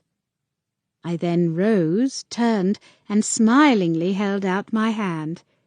He started with surprise, but immediately and gallantly kissed the hand held out to him. "I hope you are not disappointed in finding who is going to be your pupil." Oh, no, certainly not. I did not know you under your married name, but I am so happy to renew an acquaintance which at one time had such charming promise. "Stop, Signor. I am now married, and it is necessary to be very cautious. I do not wish to deny that I am much pleased to renew acquaintance with you, but it must be with great reserve. Sit down by my side and be reasonable." Reasonable! And by the side of one whom I so much loved, and from whom I had such hope. Oh, dear Mrs. Edgerton, you are surely not going to treat me as a mere master. You would render me miserable if you did so. How can I help admiring one whom I so fondly loved, and with whom I hoped for such happiness long ago? Here, having possession of my hand, his other arm was passed round my waist, and he drew me to his lips, and I must own I reciprocated the ardent kiss he gave me. You remember how handsome he is, and how soft and loving was the expression of his eyes. Well, my dear, to cut matters short, I was so excited that I hardly observed that he had passed his hand up to my petticoats until I found he had got it on my mount. My passions being excited, and knowing that my husband could not return, and also that he had given strict orders that I was not to be disturbed in my Italian lessons, I gave way unreservedly to the excitement the Count raised. Before I well knew where I was, he was on his knees in front of the low chair on which I was seated. He had thrown up my petticoats, and I felt a long and extremely hard prick rush up my cunt, and begin the most lively action. In fact, he carried me, not unwillingly, I must avow, by storm, and made haste to secure the fortress at once, so that I had a very quick fuck, that did not assuage the fire he had raised within me. He has since apologized for his haste, saying that he wished to secure possession of me before I could think of resistance, so as to ensure more facilities of connection hereafter. We had no lesson in language that day, but another bout of love, in which he did his utmost, and with perfect success, to give me the most delicious enjoyment. In fact, my dear Lizzie, I may say it was the first fuck that thoroughly realized my, or rather our, anticipations of the act. We arranged the line of conduct necessary to be followed, so as neither to compromise me or him either. In a short time we had again a delicious fuck. Seated with outstretched legs on a chair, he got me to straddle over him and sink down on his stiff, upstanding prick. I have tried this position kneeling with my husband on his back, but it does not equal the chair fuck. One has so much better a spring from one's feet than from one's knees. Besides, the man is brought more face to face, and there is more facility for mutual embracings. But both ways have their charm. I had repeatedly observed that the Count apparently lost his place, and on recovering it, partially penetrated the small orifice which you so picturesquely describe. I thought it accident, and as it hurt, I always put him back, and joked him on his awkwardness. But after I read your dear delightful letter, I became convinced that he had a wish to penetrate there without the courage to tell me so. I must confess to you that our stolen embraces at home had become too unsatisfactory, and the Count had arranged for a private house to be at our disposal. Of an afternoon I drove out shopping, called at Swan and Edgar's in Regent Street, leaving the carriage at the door, walked upstairs, made some trifling purchase, paid for and left it until I should call in an hour. Then, descending by another staircase, left by the Piccadilly entrance, and taking a cab, joined my expectant lover where he was waiting for me. There, stripping perfectly naked, we enjoyed each other most lasciviously and practised every act of lubricity. When satiated with our efforts, a second cab conducted me to St. James's Passage in Jermyn Street, from whence I gained on foot Swan and Edgar's in Piccadilly, received my parcel, and rejoined my carriage. Thus no suspicions were excited, either in the household or otherwise. We have met thrice since your dear delicious letter fired my imagination, and I have seized the occasion to taste the sweets of the neighbouring altar to Venus's legitimate one. After the Count had fucked me twice, I turned my back as if wishing it in a way we often enjoyed it, but took care to place my bottom in such a position that the smaller orifice was nearest to his standing prick. Whether he saw my drift I know not, but finding with his finger how conveniently it lay, he plunged boldly forward, and half sheathed himself at the first push. I started with a sudden pain, and should have disengaged myself at once, notwithstanding that I purposely placed myself to receive his prick in my bottom-hole, but with his arms round my waist I was perfectly powerless, and another thrust sent him up to the hilt, but really hurting me most sensitively. I begged him to desist and withdraw, but he said, "I will remain quite quiet for a time, and you will see that your pain will diminish, and then you will like it." I could not help myself, and sure enough, he was right. Shortly I felt no pain. Slipping one hand down, he began to frig my clitoris, and in a little time, finding by the involuntary movements of my loins that my passions were excited, he began to move very slightly and slowly. I soon found a strange excitement seize me, which increased to such a degree that I almost fainted, when my nature gave down its divinest essence. We have since repeated the new experience, but I quite agree with you in thinking that we must be well fucked first. The Count is a master of his weapon, which, neither quite so long as you describe your husband's, nor nearly so thick at the point, is very much so at the root, and as stiff and hard as iron. I assure you, the wild excess of passion he drives me into is indescribable. You shall experience the delight of his fucking, for, with you and me, there must be no difficulty, diversion, nor jealousy. Nay, I shall try to seduce your husband with a view to cover our delinquencies. I would offer you mine, but truly he is not worth having to a woman who can find better, as my dear Lizzie so charmingly does.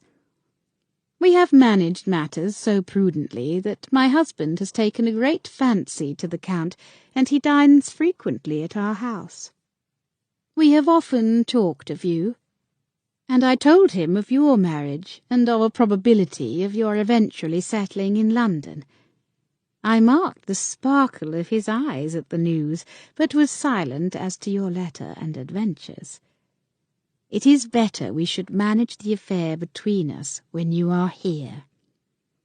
So, you see, after all, I have not come off so badly, although I must say tamely in comparison with the delicious adventures of my dear and charming Lizzie. I think, when we meet, we shall be able to get up parties of the most delightful kind. I even hope we may induce the Count to join you and Charlie in a partie carrée. What fun and pleasure we should have, and then the delight of exchanging lovers at each bout. Oh, the very idea has set me on fire. Fortunately, I am expecting my lover at every moment. I will close my letter with this lascivious picture, and in hopes of some day realizing it with my loved Lizzie, whose most affectionate and attached friend I shall ever remain. Carrie Edgerton.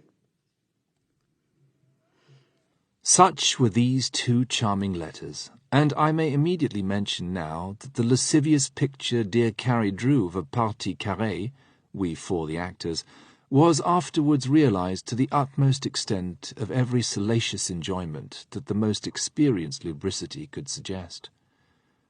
The Count and I often sandwiched them between us, which they declared to be the ne plus ultra of pleasure, while the upper operator gammahooched the unoccupied quim.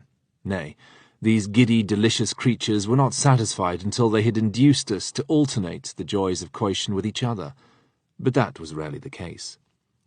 These enchanting women were so exquisitely seductive that, while we had them at our disposal, we sought no other source of delight.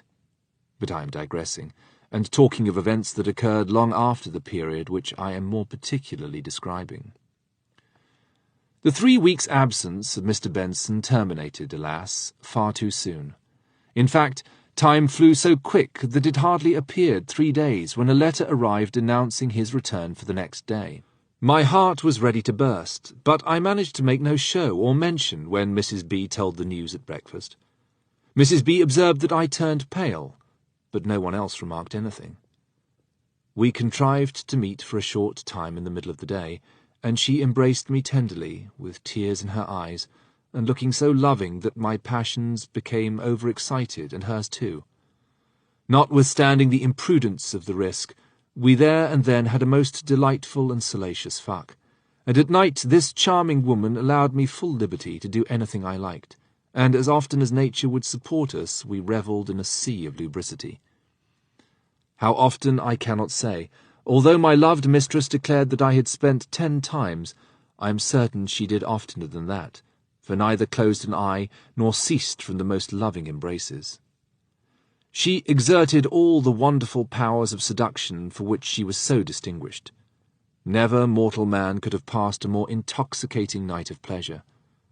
We heard movements in the house before we parted, with mutual tears coursing down our cheeks. It was with difficulty I tore myself from her. Indeed, I could not have done so if she had not herself risen and, tenderly embracing me, told me to have courage and hope, for, somehow or other, we should manage an occasional interview. Particularly cautioning me to be perfectly on my guard when her husband came, she said it would be better if I kept out of the way until after the first interview was over, as it might be too much for me to see him embrace her. I did as she desired. No one noticed me in the confusion of his arrival. Mamma had insisted upon my returning to my bed in her room, as she was sure Mr. Benson would require the dressing-room. Mrs. B. from policy objected, saying that there was no occasion, that I had been so quiet she had never once been conscious of my being there, etc. But Mamma had her own way, and I really believe very much to the satisfaction of Mrs. B. herself. For I doubt, if Mr. B. had been aware of my close proximity, whether he would altogether have liked it.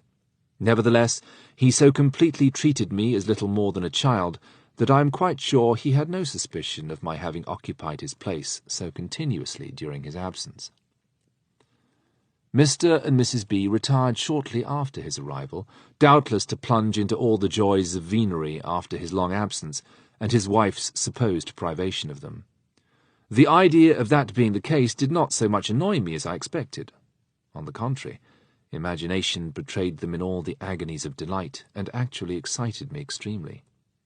All at once, The idea struck me that I might be purposely hid in the closet, behold all their delicious encounters, and when he had left his wife to put herself to rights, and the key was turned upon him, I might then in my turn fly into my enchanting mistress's arms, and revel in all the joys her well-moistened and juicy cunt could give. I determined to propose this to dear Mrs. Benson the first moment I could get her apart from all observation. I was a little distrait in the schoolroom that day, but an appeal from Miss Evelyn recalled me to my senses. She asked me what I could be thinking of. I held down my head and blushed. Already an adept in dissimulation, I faltered out that it was of herself and of her endearing caresses the day before, which had made me feel so queer all over. In fact, the previous day she had hugged me rather close to her, and kissed me more lovingly than usual, which really had, at the time, inflamed my desires, and given me great hope of matters coming to a more satisfactory termination with her. She patted my cheek and kissed me again, saying I was a naughty boy to have any such thoughts, and I must not indulge in them, or she would not love me any more. But there was a sparkle in her eye, and a flush on her cheek, which showed me she was anything but displeased.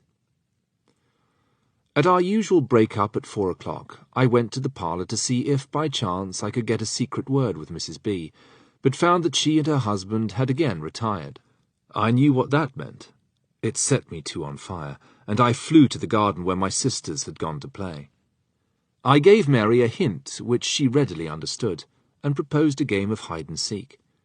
To prevent Eliza interrupting us, I took up a stone which I furtively dropped again, and proposed that Eliza should guess first in which hand I had got it, and if she guessed wrong, she was to be the seeker. Of course she guessed wrong.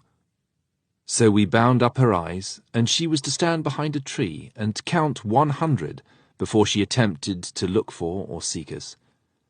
We made a detour, and as fast as we could run reached the summer house, which, as all the ladies were in the house occupied, I knew to be untenanted.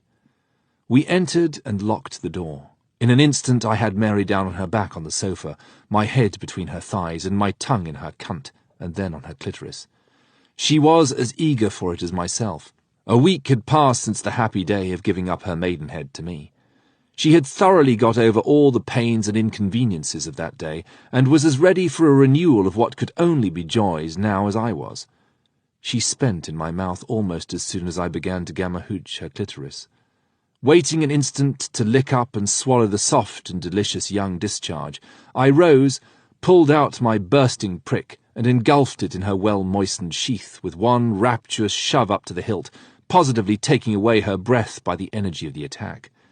I was almost as rapid in coming to a conclusion as she had been.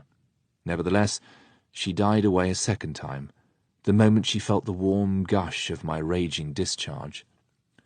We lay some minutes wrapped in the lascivious lap of lubricity, but in our young and unbroken energies, nature soon reasserted her power. I must give my sister the palm. It was the internal pressures of the inner folds of her deliciously tight cunt that first awakened my vigour. Somewhat more slowly we began another love encounter, which speedily became much more rapid and energetic, ending as usual in an ecstasy of delight, and closing with actual cries of intense pleasure. It was well we had completed our second course, for we heard the footsteps of Eliza, who, after in vain searching for us near to where we had left her, had at last sought us in the summer house. I had just time to arrange my trousers and unlock the door when she arrived and burst in upon us. She said it was unfair to go so far away, but we only laughed and proposed that Mary should now seek us. We were standing outside below the mound, tying on the handkerchief, when Miss Evelyn was seen approaching. She came up and noticed the flush still on Mary's cheeks, but we at once told her that we had been playing at hide-and-seek, and had had a good run, and that it was now Mary's turn to be the seeker. However, Miss Evelyn said she thought we had had enough exercise for the time, and that it would be better to walk gently about, to get cool, as it only wanted a few minutes of the hour for renewing our lessons, so we all demurely returned to the house. A reflection struck me that it would be necessary to initiate my sister Eliza in our secrets, and although she might be too young for the complete insertion of my increasingly large cock, I might gamma-hooch her while fucking Mary, and give her intense pleasure. In this way we could retire without difficulty to spots where we should be quite in safety, and even when such was not the case, we could employ Eliza as a watch to give us early notice of anyone approaching. It will be seen that this idea was afterwards most successfully carried out, to the immense increase of my pleasure. It was a lovely summer evening. After dinner, Mr. B., who doubtless had no longer any amorous longing, after having twice retired during the day, challenged Miss Evelyn to a game at chess, of which she was a great proficient. Mamma, Mrs. B., and the two girls stepped out into the flower garden to enjoy the beauty of the evening. Fortunately, Mamma fancied she felt chilly, and shortly went back again, taking the two girls with her, and setting Mary down to the piano. I seized the happy moment, and drew Mrs. B. to a seat, far removed beyond the hearing of any listeners, but in sight of the windows. There I unfolded to her the plan I had proposed to myself. She smiled at my precocious ingenuity, but added it would not be safe to leave the closet door open, even partially, as by chance Mr. B. might open it, and that would never do. But she might lock me in, or rather, I might do so from the inside. Ah, but then I want to see it all. It is so exciting to see Mr. B. working into that divine body of yours. She laughed heartily at my remark, and said I was a lewd, lascivious young rascal, adding, "But are you not jealous to see another in possession of me?" I admitted that that was my first impression, but on thinking it over I had become convinced I should like her, and enjoy her all the more lasciviously if I were a witness to their love contests. But I must be able to see them. "Well, can you not bore a couple of holes 1.5 inches apart below the middle panel and cut a narrow slit from hole to hole? I will take care to place myself in a proper position and do my best to gratify your premature lubricity. My darling boy, you progress wonderfully and make me proud of my pupil." Seeing she took it thus kindly, I said, "Do tell me, my beloved mistress, how often he has fucked you today?" "Will it please you really, my dear Charlie, to know that?" "Oh, yes, so much." "Well, then, 6 times in the morning and 4 before dinner. He was bursting with desire and could not hold. He spent twice before giving me time to come once. But then you know, my dear Charlie, how actively you had been employing your time all the previous night, you sad rogue that you are." "Did you enjoy it much, my dear Mrs. B?" "Why, if I must tell you, you little curiosity box, I did. You know how powerfully my husband is hung, and loving him as I do, it is impossible to undergo his powerful and lascivious embraces without feeling all one's libidinous passions stirred up within me. But even while in his possession, my dear boy, I thought of your young charms and the fierce delights we had enjoyed together last night. My husband little imagined it was of you, not him, that I was thinking and stimulating myself to wild upheavings of voluptuous movements, while he was revelling in all the lubricity of his own passions, and fucking me to my heart's content." "Oh, how delicious, my angelic mistress!" I cried. "The pleasure of your vivid description almost makes me faint with desire. Oh, that I could possess you at once." "You must not think of that, my dear darling boy. We must manage it tomorrow. I shall go into the house at once and occupy your mother's attention. Do you get a gimlet and chisel. Slip up at once to my bedroom and prepare a peephole for tomorrow. Be careful to put it low down, below the projection of the middle panel of the door in which the lock is placed, and take care to remove the pieces of wood you take out. I shall put the key inside of the door. Your sisters always take 2 hours at the piano after your midday meal. Our luncheon is served at the same time. Mr. B is sure to require my attendance in my room after that, but I shall detain him by some excuse till I observe that you have disappeared, and after giving you sufficient time, we shall follow, and you shall have the extraordinary satisfaction you require. But above all, remember, not a movement to betray yourself until my husband leaves and I have locked the door behind him." So saying, she pressed her lovely hand on my stiffly excited member, rose and joined Mamma. I lost no time in following her advice, and happily executed all I wanted, and returned unconcernedly to the drawing-room, without my absence having occasioned any remark. Next day, I got safely to my hiding-room, and had comfortably stowed myself away in such a position that the opening I had made was on a level with my eyes before they arrived. She, dear creature, anticipating my vista, had merely slipped on a dress, without a corset, and told her husband that he was so insatiate that she was obliged to be ready at a moment's notice to satisfy his inordinate passion, so she had only to take off her gown to be at her ease. "Most admirable, my darling wife, but drop off everything and let me contemplate at my ease all the beauties of your exquisite body." No sooner said than done, and my lovely mistress stood in all the glory of her magnificent and beautiful naked form. He kissed and fondled her from head to foot, laid her on the bed, and gamma-hooched her till she squealed again with pleasure. Then, pulling out his magnificent prick, he plunged it into her delicious cunt at a single bound, evidently giving her the most exquisite delight, as was evidenced by the instantaneous clasping of him with her arms and legs and the rapid wriggling of her backside. They soon ran a first course, but Mr. B remained engulfed in the closely fitting sheath of his salacious wife. She evidently exerted herself more than usual, both for her own pleasure as well as to give satisfaction to me, for once when she turned her head in my direction I caught her eyes, and she smiled, giving a still more vigorous heave than usual, and showing me all her cunt at full stretch with the noble prick in it. I was ready to burst. At last their bout was over for the present. Mr. B withdrew his prick, all slimy from its sheath, pendant, but still full of size. Most extraordinary. I would have given a good deal to have dared to rush out, put it in my mouth and suck it dry. I can hardly describe how strongly this desire took possession of me.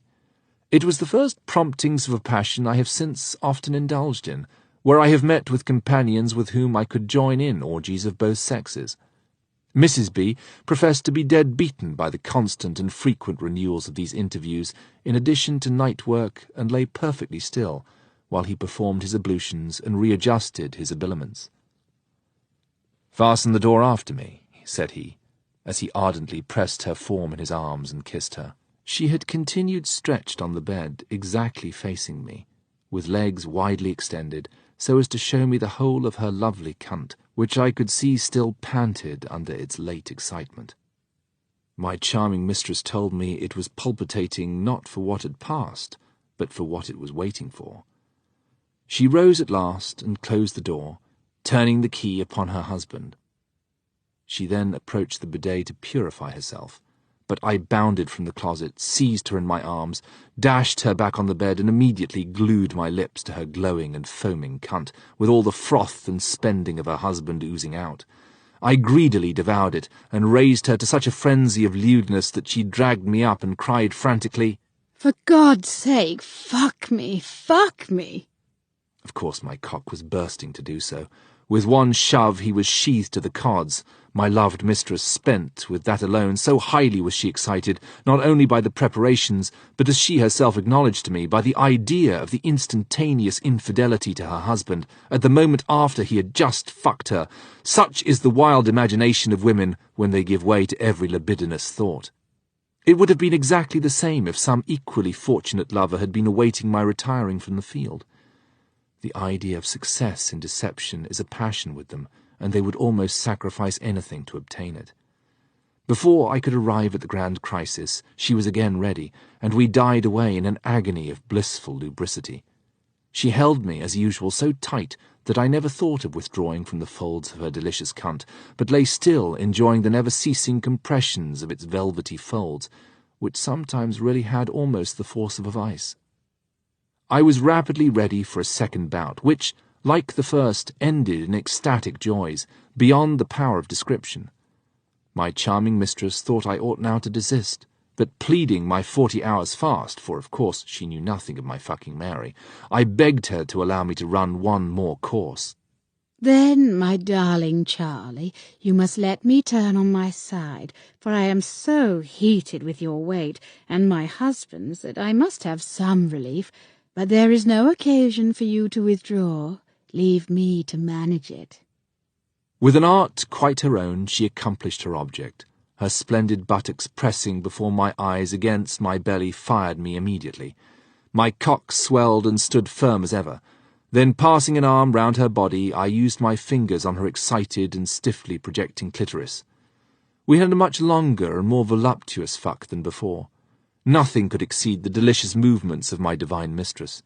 She twisted her body so that I could suck one of her bubbies while I fucked and frigged her.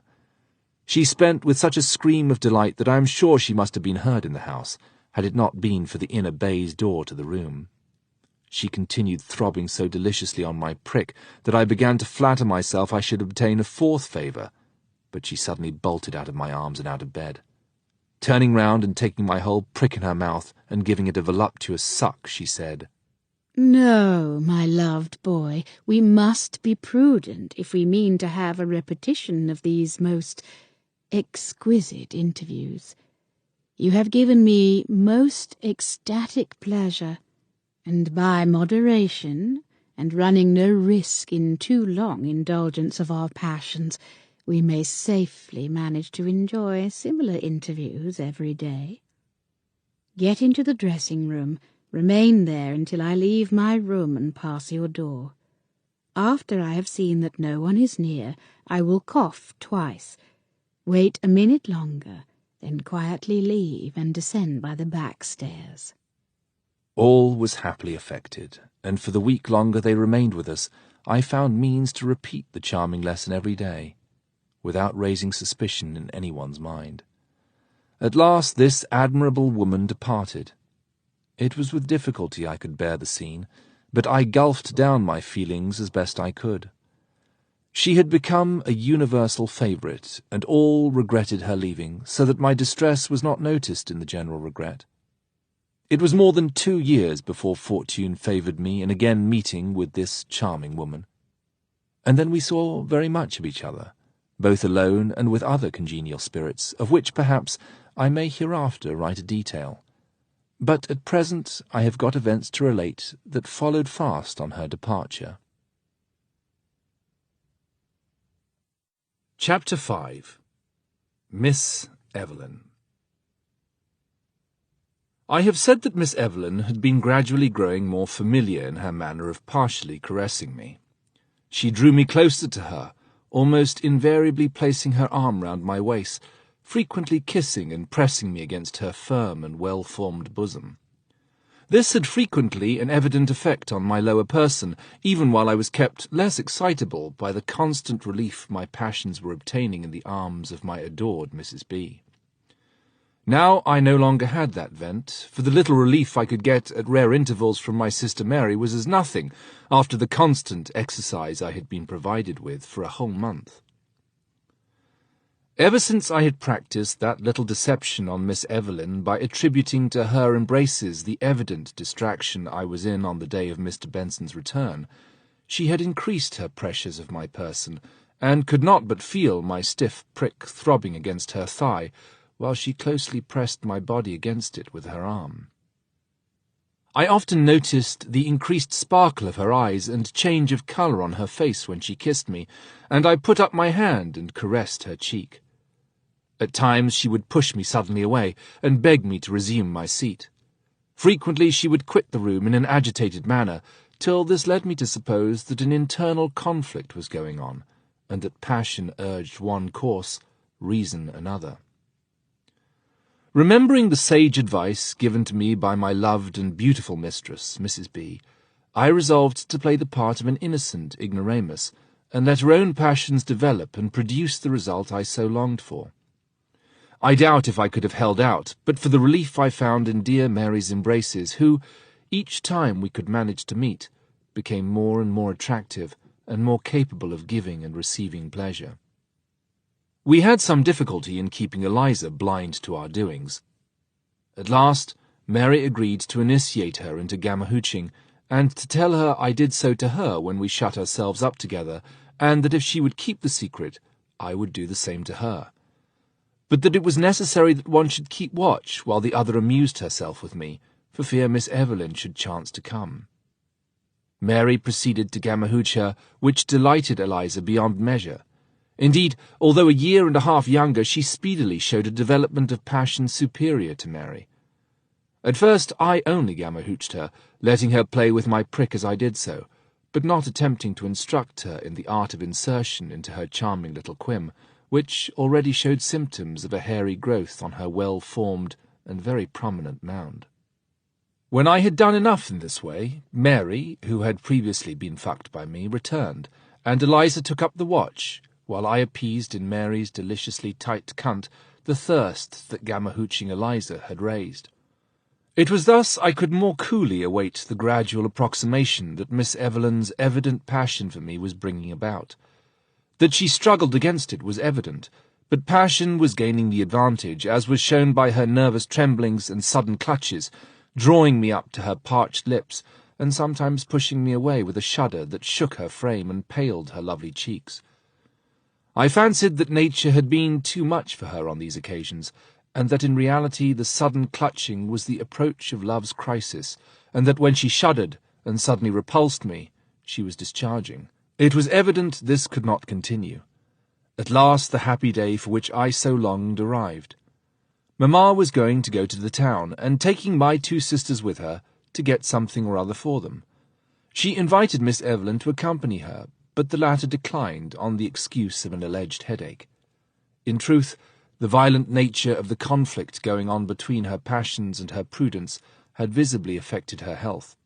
She had become pale and anxious-looking, and my mother was somewhat uneasy about her. She told her not to occupy herself too much with my lessons that day, and only give me work for an hour in the morning and an hour in the afternoon, and begged her to take a quiet stroll in the garden, and rest as much as possible. On leaving us, she cautioned me to be as gentle and obedient as possible, as Miss Evelyn was poorly and out of spirits. Mamma and the girls departed. Miss Evelyn, almost as pale as death and quite visibly trembling, falteringly begged me to go to our schoolroom and study the lesson she had given me the previous evening, saying she would join me shortly. I went, but no lesson could I do that day. The evident agitation and apparent illness of Miss Evelyn distressed, if not alarmed me. I was still too inexperienced in her mind. It was a phase of woman's nature which I had as yet no knowledge of. I had merely a vague kind of idea that it all tended to the ultimate gratification of my libidinous hopes, and I only held off to a certain extent in obedience to the counsel my loved Mrs. Benson had so wisely impressed upon me, and was waiting in lively hopes of the result I so ardently wished for. At last Miss Evelyn joined me. Her eyes were swollen and red as if she had been weeping. My own filled with tears when I saw her, and I approached, hesitatingly, and said, "Oh, my dear governess, I am so grieved to see you look so poorly. Oh, do nothing today, and I promise to work twice as hard tomorrow." At the moment I really felt quite distressed at the sad expression of her features. For an instant she smiled languidly, then, by some compulsion of feeling, she seized me in both arms, and drawing me to her bosom, covered me with kisses. Her eyes became almost perfectly brilliant. "Oh, you dear, dear, darling boy, I love you beyond expression. Kiss, oh, kiss me, my darling, and comfort me, because I love you all too well." Then again there was a change. She seemed to fear she had said too much, and turned away her head, and tears started to her eyes, but her arms did not relax the embrace in which she held me. I was deeply moved at her evident agitation. I thought she was really ill, and suffering greatly. So I threw my arms round her neck, kissing her tenderly, and weeping myself, tried to comfort her in my inexperienced way, sobbing out, "Oh, dear, dear Miss Evelyn, do be comforted. I so dearly love you that it makes my heart bleed to see you so unhappy. Oh, let me see you smile, and do try not to cry so. Why are you so unhappy and low-spirited? Oh, that I could do anything to make you happy." And redoubling my endearments, she again turned her lovely face to me. Again there was the unnatural fire in her eyes, and a hectic glow flushed her cheek. "You darling angel of a boy, it is you that makes me so unhappy." I started back in surprise. I make you unhappy? Oh, Miss Evelyn, how can that be, when I adore the very ground you stand on and love you more than anything in the world? She seized my head in her two hands, glued her lips to mine, gave me a long, long kiss of love, then pressing me to her bosom, "Oh, say that again, my loved, my darling boy. It is the love I feel for you that is breaking my heart, but I can resist it no longer. Will my Charlie love his Evelyn always as he does now?" Oh, how could I do otherwise? I have worshipped you from the first moment of your arrival, and have had no other idea. What can I do to prove it? Try, oh, try me. I have never breathed a syllable of my love for you, even to yourself, let alone other people. Her eyes, sparkling with passion, were searching the depths of mine, as if to fathom my thoughts. I, too, began to feel my amorous passions excited by her warm embraces and kisses. She held me tight to her body, and could not help feeling the hard substance that jutted out against her. "I believe you, my Charlie, and will trust you with my life, with more, with my honour. I can no longer resist my fate, but oh, Charlie, love me always, for I run a fearful risk in loving you as I do." She again drew me to her lips. My hands clasped her neck in a close embrace. Her hands wandered, pressing upon my throbbing prick. With trembling and hasty fingers she unbuttoned, or rather tore open my trousers, and her soft fingers clasped my naked instrument. "Oh, I shall die, dear Miss Evelyn. What must I do to make you happy?" My apparent ignorance could not but please her. She sank back on the long, low chair on which she was seated, apparently accidentally drawing up her petticoats with her hand in falling back. I threw myself on my knees, and pushing her petticoats further up, disclosed the rich, dark, curly beauty of her mount. She covered her burning face with her hand, while, pressing my head forward, I began pressing her beauteous cunt, sucking it without daring to lick her clitoris. She tried to push me away. "No, no, I must not." But I suppose my proceedings fired her passion still more, for she was quite moist and juicy. I have no doubt had already had one discharge while embracing me so warmly. She suddenly said, "Come then, my loved boy, and I will be all in all to you." Drawing me up, nothing loath, I was soon extended on her belly with my stiff-standing cock pressing against her cunt. I had still the prudence not to show any knowledge of the act. I sighed deeply. "Oh, my loved Miss Evelyn, do help me. I know not what to do." Her hand glided down between us. She guided my glowing instrument between the longing lips of her delicious cunt. I pushed and buried the head and 2 inches of its body at the first thrust. The second brought it against an unexpected obstacle, for it had never struck me that Miss Evelyn was a virgin. I pushed hard at it. "Oh, Charlie, love, be gentle. You are hurting me very much." Knowing that the best way would be to excite her by short shoves, without at first trying to go further, I did so, and she began to feel all the raging desires that so formidable a prick as mine must excite, when moving between the soft, velvety folds of her tight and juicy quim. I held myself in, and continued my proceedings until the convulsive movements of her loins and the increased pressure of the folds of her cunt showed me that the crisis was approaching, and she was about to spend. She hugged me close in her arms, and at the moment of spending involuntarily heaved up her bottom. This was the very moment I was with difficulty waiting for. I retired a little and plunged forward with irresistible force. I burst my way through every barrier up to the very roots of my prick. The attack was as painful as unexpected. Miss Evelyn gave a shriek of agony and swooned away. I at once improved the opportunity, and thrusting in and out with the utmost vigour, broke down every obstacle and enlarged the opening by side movements as much as possible, while she was insensible to the pain. I then died away myself in an agony of delight. I lay soaking within the delicious sheath until her convulsive shudders and short sobs showed that my now fully deflowered mistress was recovering her senses. The thought of the unexpected victory I had won had already begun to make my cock stand again, although it was still comparatively soft. I could feel an involuntary pressure on it as she came to a full consciousness of our position. She threw her arms round my neck, gave me a most impassioned kiss, and then sobbed and cried as if her heart would break. It is a curious idiosyncrasy of my nature to be most libidinously excited by a woman's tears, and although I really suffered to see her in such grief, it stiffened my prick to its utmost dimensions. I tried to comfort her with words, but she sobbed on. I suddenly thought that a renewal of action might bring about a revulsion of feeling, and began vigorous movements. She sighed deeply, but I could tell by the nervous twitchings of her loins that her passions were being excited. They soon decided the contest. She threw her arms round my waist and pressed me to her, devouring my mouth with her kisses. Nature prompted her movements, and in a very few minutes we both poured down a plenteous offering on Venus's altar. She shook and trembled as she felt the warm gush within her, and squeezed me with all her might to her bosom. We lay in a trance for some 10 minutes, my charming governess fainting with love, and giving my delighted prick the most luscious pressure, which speedily fired him to new efforts. Miss Evelyn herself was most amorously excited, and we again dashed on love's delicious path, to an end as usual in the death-like swoon of satiated passion. When we came to our senses, my loved mistress, embracing me tenderly and throwing her eyes up to heaven, said, "Oh, my dear, darling boy, you made me suffer horribly at first, but I have been in heaven since. Oh, how I love and adore you! But we must rise, my Charlie, we may be discovered.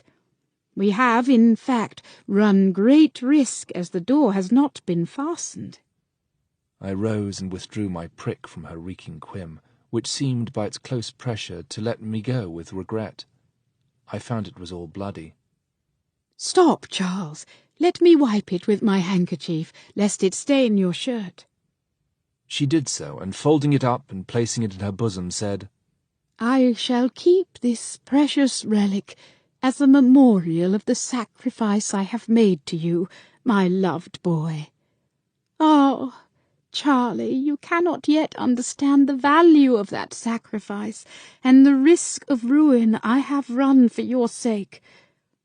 I love you, as I never loved anyone before, or can ever love again.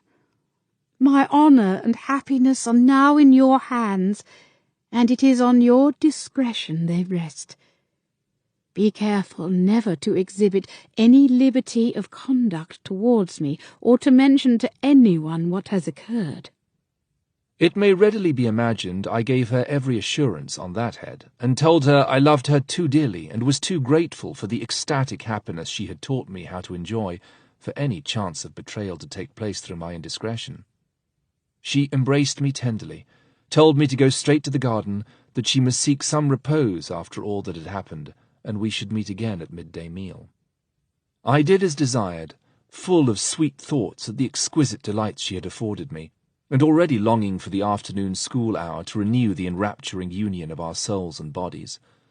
Miss Evelyn did not come down to her luncheon, but had something sent up to her room. However, she joined me in the schoolroom at 2 o'clock as usual. She was very pale, but embraced me tenderly, and was very endearing.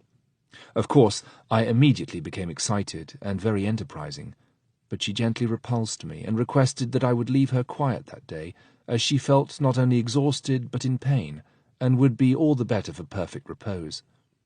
I begged hard to be allowed some slight favours, if not all, but she was inexorable. "Any lessons nor be quiet," she said. "Then we must go into the garden. I think the fresh air and a gentle walk will do me good." It instantly occurred to me that if I could draw her away to the summer house, I should have a better chance of succeeding in again enjoying her delicious embraces. Accordingly, when she went up to her room to put on her bonnet and shawl, I possessed myself of the key to be prepared for my chance of success. We walked about the flower garden for a time, Miss Evelyn taking my arm and most lovingly conversing with me. She walked somewhat stiffly. We sat down for a rest. Shortly she felt the heat of the sun too great, so I proposed a walk in the shaded shrubbery. I kept prattling on so as not to let her see how far I was leading her away. She appeared surprised that we had gone so far when we came in sight of the summer house. "Oh, Charlie, my dear, I am afraid it will fatigue me too much to walk all the way back without rest, and we have not the key." "Sometimes it is left in the door. I will run and see." Off I bounded, slipped the key in the lock, and ran back to say it was there. She followed me in and sank on the long, backless sofa which had already served me so often. I begged her to extend herself at length. I placed pillows for her head and drew a chair for myself near her. She did not appear to have any suspicion of any act on my part, but lay down on her side. She took my hand in hers, and we began a conversation, very interesting, inasmuch as it was how we should regulate our conduct, so as not to raise any suspicion of our amorous connection, and also of how we should manage to meet from time to time. "You dear boy," she said, "I cannot now live without the comfort of your embraces, but you must remember, in my dependent position, discovery would be my ruin. I rely on your silence and discretion, and if I am as dear to you as you, my adored Charlie, are to me, I may safely trust to you." I threw my arms round her neck, and told her I loved her all too dearly, and longed too much to return to her endearing and delicious embraces for her to have any fear of my committing either her or myself. She fondly embraced and kissed me. I became fired with passion. My hand wandered. Her position only enabled her to make a feeble resistance. I reached her beauteously covered mount. She murmured supplications to be left alone, and held her thighs close together. She was not aware of my knowledge of the parts, so inserting my finger into the upper part of the lips, I reached her clitoris and began rubbing in and out, purposely, in an awkward way, but taking care to hit the right point. "Charlie, my Charlie, you must not do that. I cannot bear it." At the same time she threw her arm round my neck and drew me to her lips, which glued themselves to mine. I felt her thighs yield and open.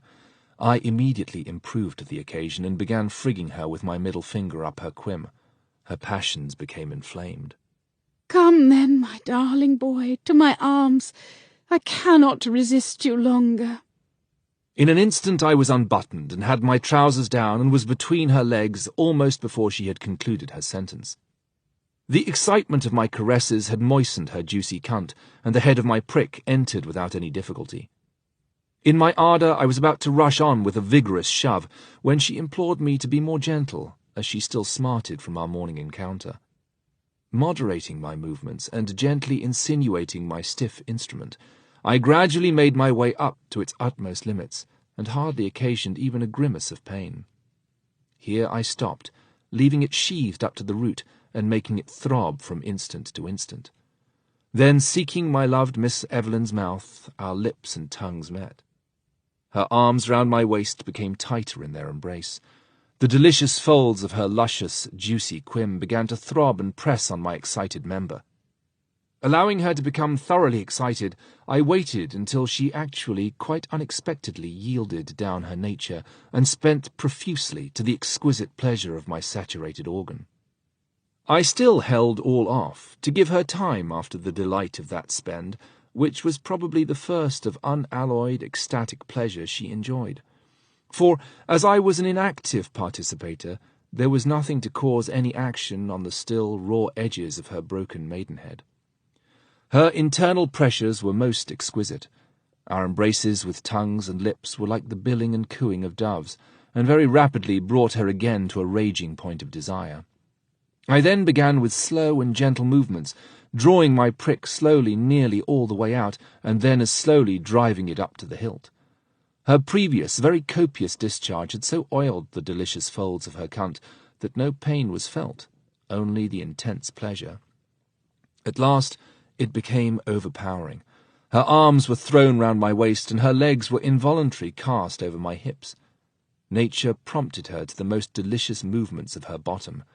She met my forward thrusts and responded to them in the most libidinous manner.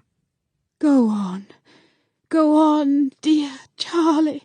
Faster, faster. I wanted no spur.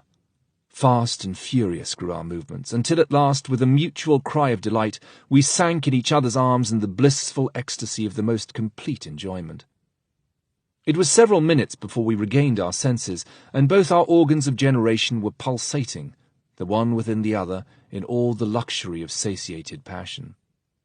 With her beauteous legs still thrown over mine, she moved her arms to my neck, kissed me voluptuously, and mingled the sweetest accents of gratification with the most endearing caresses and flatteries.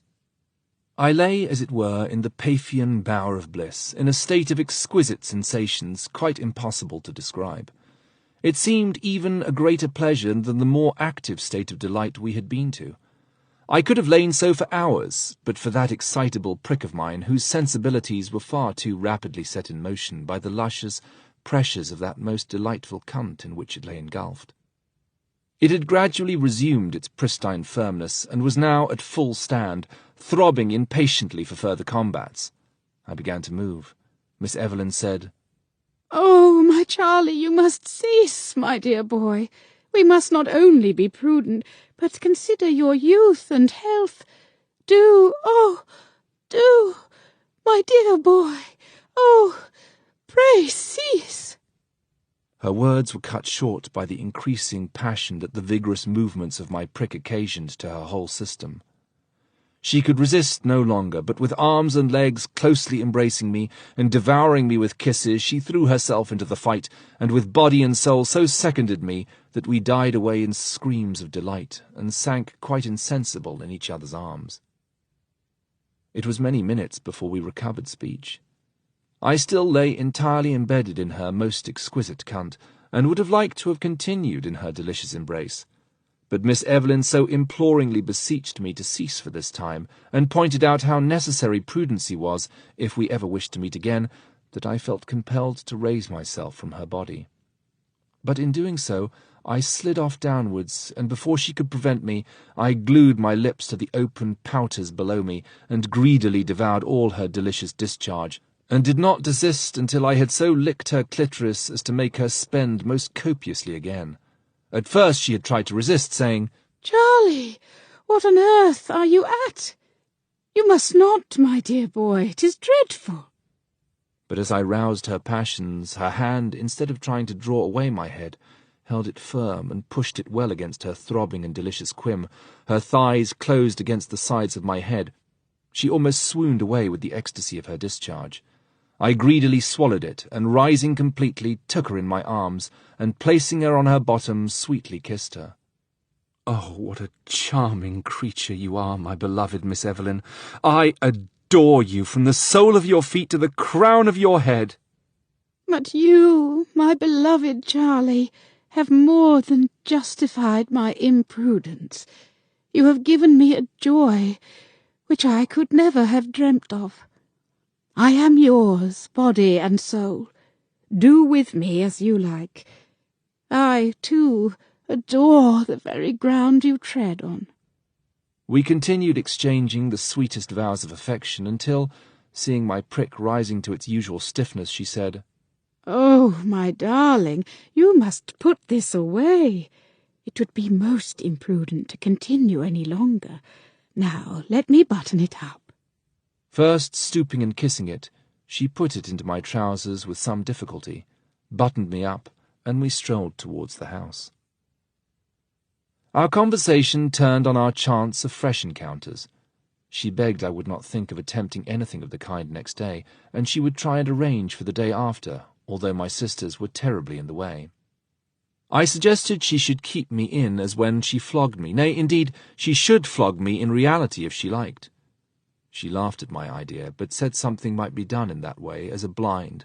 So I said, "I will neglect my lesson on purpose to furnish an excuse." We shall see, we shall see. Meanwhile, remember to be very prudent. We reached the house. She retired to her room until Mamma returned. Very kind inquiries were made. She said she had suffered severely from headache, but, on the whole, felt better and hoped that a good night's rest would put her all to rights. We all retired early. Both Mamma and the girls were tired with their drive and shopping. I had resumed my bed in the little dressing-room and went to sleep with thoughts of my delicious day's doings, to dream of reenacting them with every amorous excess that the utmost lubricity could suggest. The next day Miss Evelyn began to resume her former looks. The struggle was at an end. She was very gentle in her manner, and seemed even more affectionate than usual to my sisters, who, fancying she was not very well, were attentive, rather trying to anticipate her wishes than following them. There was rather a greater appearance of reserve than previously in her manner to me, but when I went up to her to repeat my lessons, there was a warmer clasping of my waist and a suppressed manner that showed she was restraining her desire to press me to her bosom. Her face slightly flushed, and she turned her beautiful eyes upon me with such an endearing expression of affection that I could have thrown myself into her arms but for the check upon my ardour, which her own reserve imposed upon me. Nothing more took place between us that day. At our usual hour of recreation, from 4 till 5, Miss Evelyn retired to her room to repose after the efforts of her restraint that she had put upon herself all day, and left us to ourselves. I need not say an immediate resort to the summer-house followed.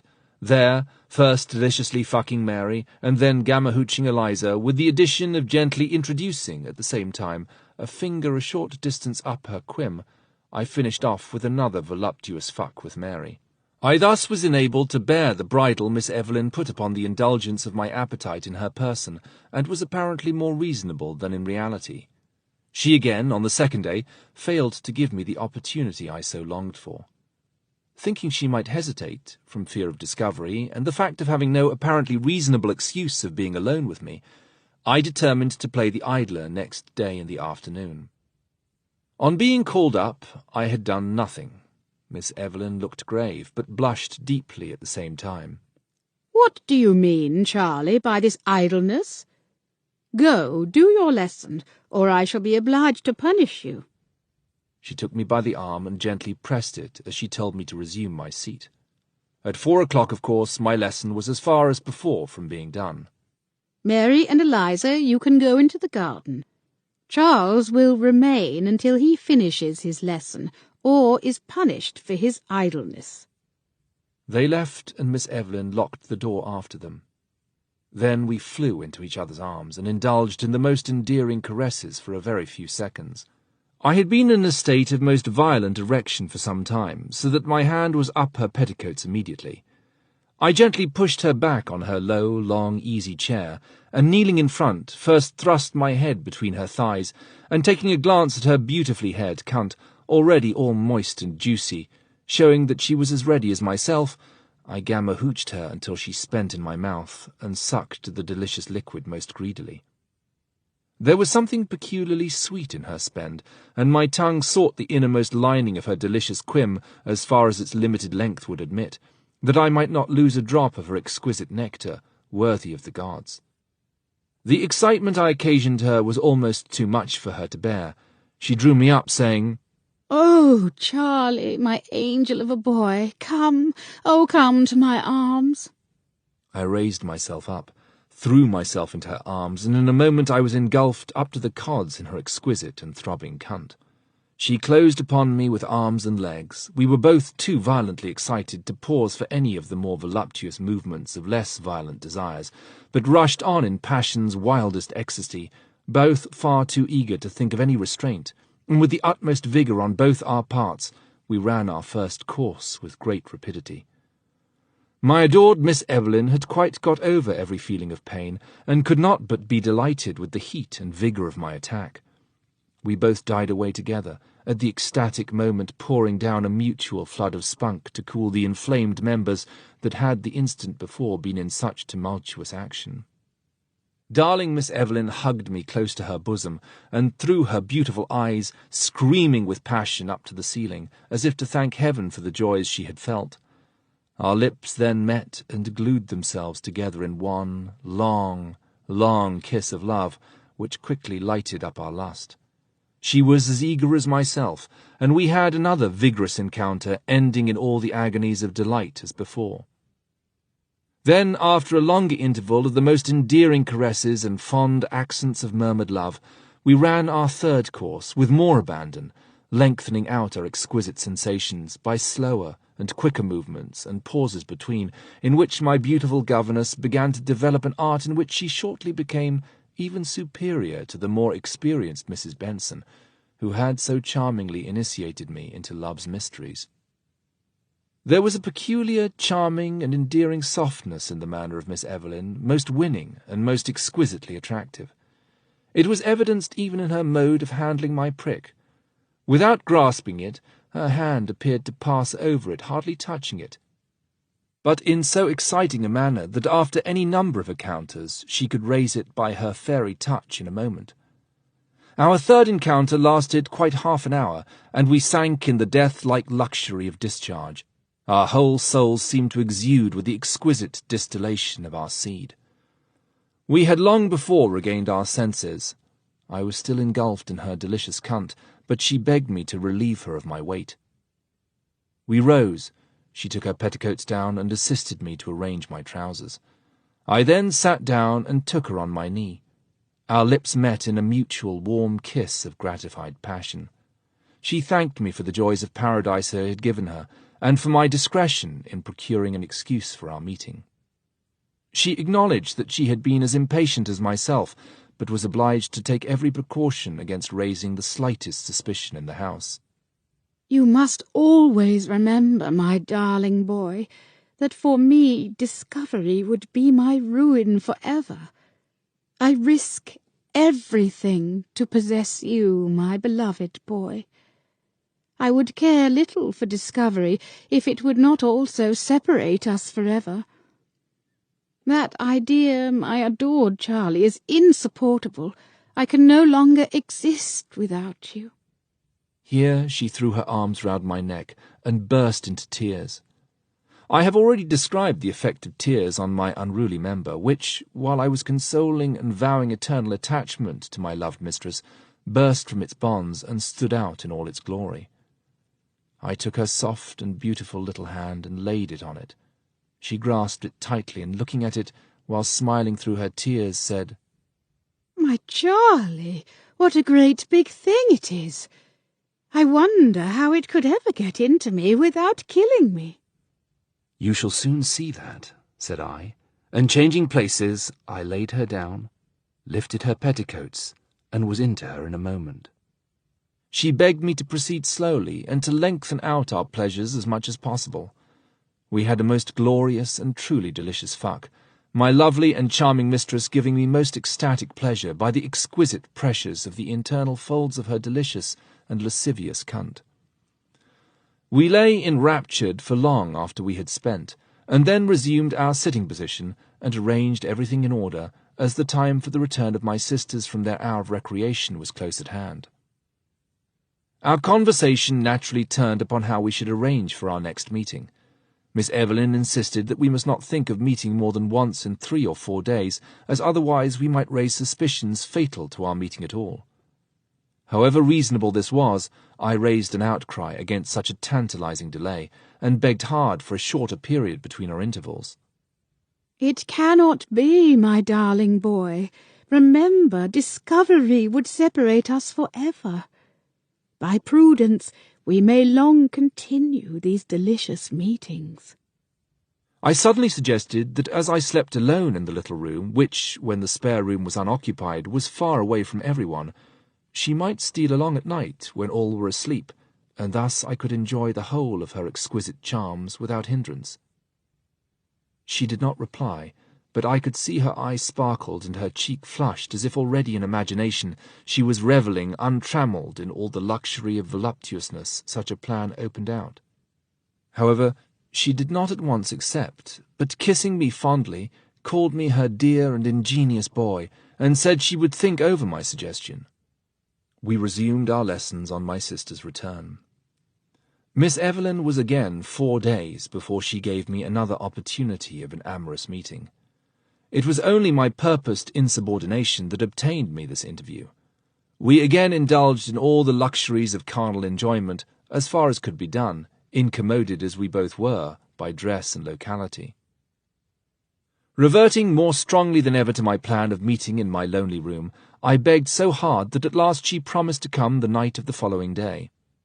I was obliged to put up with this, although I would fain have had her come that very night, but as her passions were evidently gaining stronger possession of her, and she was becoming more loving and more voluptuous than ever, I felt certain she would not disappoint me on the next night.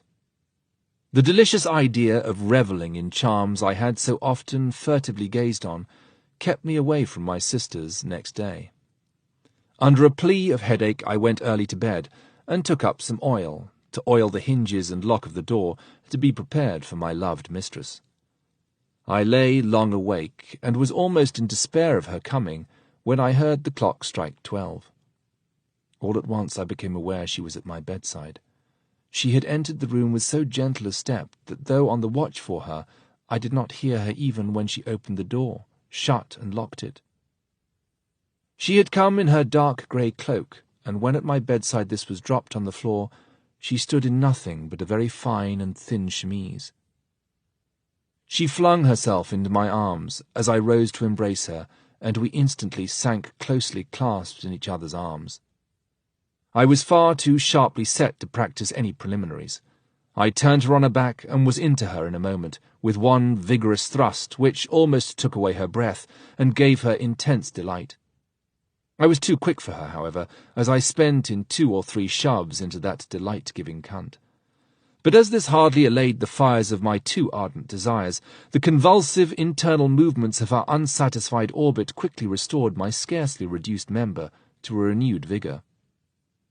Miss Evelyn, being greatly excited by the unsatisfying nature of my first bout, was extremely warm, and throwing her arms and legs around my body, we again rushed headlong into all the fury of fucking, and as my previous spendings had somewhat reduced the power of immediate discharge, I was able to suit my movements exactly to those of my most active companion, and we sank together in all the voluptuousness of satisfied desires, lying long locked in each other's arms, before we were again in a state to renew our combats in love's delicious domain. We spent the interval in whispered vows and fond endearments, and embracings of each other's naked charms, both of us admiringly passing our hands over every part of our bodies. Miss Evelyn at last concentrated all her attention on my well-developed member, which she most endearingly embraced and fondled tenderly, very quickly putting him into an ungovernable state of erection. I was lying on my back, and she partially raised herself to kiss my formidable weapon. So gently putting her upon me, I told her it was her turn to do the work. She laughed, but at once mounted upon me, and bringing her delicious cunt right over my prick, and guiding it to the entrance of Love's grotto, she gently sank down upon it, and engulfed it until the 2 hairs pressed against each other. A few slow up-and-down movements followed, when, becoming too libidinous for such temporizing delays, she sank on my belly and began to show most wonderful activity of loins and bottom. I seconded her to the utmost, and finding she was so excited, I slipped my hand round behind and introduced my middle finger into the rosy and very tight orifice of her glorious backside. I continued to move in and out in unison with her up-and-down heavings. It seemed to spur her on to more vigorous actions, and in the midst of short gaspings and suppressed sighs, she sank almost senseless on my bosom. I, too, had quickened my action, and shot into her gaping womb a torrent of boiling sperm. We lay entranced in the raptures of satiated desire for a long time. At last she came to her senses, and fondly kissing me, turned off, and we lay side by side, closely embraced. Oh, my beloved Charlie, what exquisite delight you have given me. You are the most delicious and loving creature that ever could be created. You kill me with pleasure. But what was that you were doing to my bottom? What put such an idea into your head? I don't know, I replied. I put my arm round to feel the beautiful globes of your bottom, and found in grasping one that my finger was against a hole, all wet with our previous encounters, and pressing it, found that my finger slipped in. You gave it such a delicious pressure when in that the idea entered into my head that, as it resembled the delicious pressure your enchanting other orifice gives my shaft when embracing you, this orifice would like a similar movement to that which my shaft exercised in your quim. So I did so, and it seemed to add to your excitement, if I may judge by the extraordinary convulsive pressures you gave my finger when you died away in all the agony of our final rapture. Tell me, my beloved Miss Evelyn, did it add to your pleasure as much as I fancied? Well, my darling Charlie, I must own it did, very much to my surprise. It seemed to make the final pleasure almost too exciting to bear, and I can only account it a happy accident leading to an increase to pleasure I already thought beyond the power of nature to surpass. Naughty boy, I feel your great instrument at full stretch again. But you must moderate yourself, my darling. We have done enough for tonight. No, no, no, I am not going to let him in again. Passing her hand down, she turned away its head from the charming entrance of her cunt, and began handling and feeling it in apparent admiration of its length, thickness, and stiffness. Her gentle touch did anything but allay the passion that was rising to fever heat. So sucking one of her bubbies while I pressed her to me with one arm under her, and embracing her on the other side, I passed my hand between our moist and warm bodies, reaching her charming clitoris, already stiff with the excitement of handling my prick.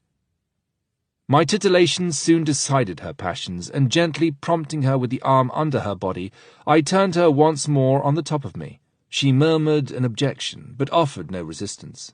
On the contrary, she herself guided my throbbing and eager prick into the voluptuous sheath that was longing to engulf it. Our movements this time were less hurried and more voluptuous.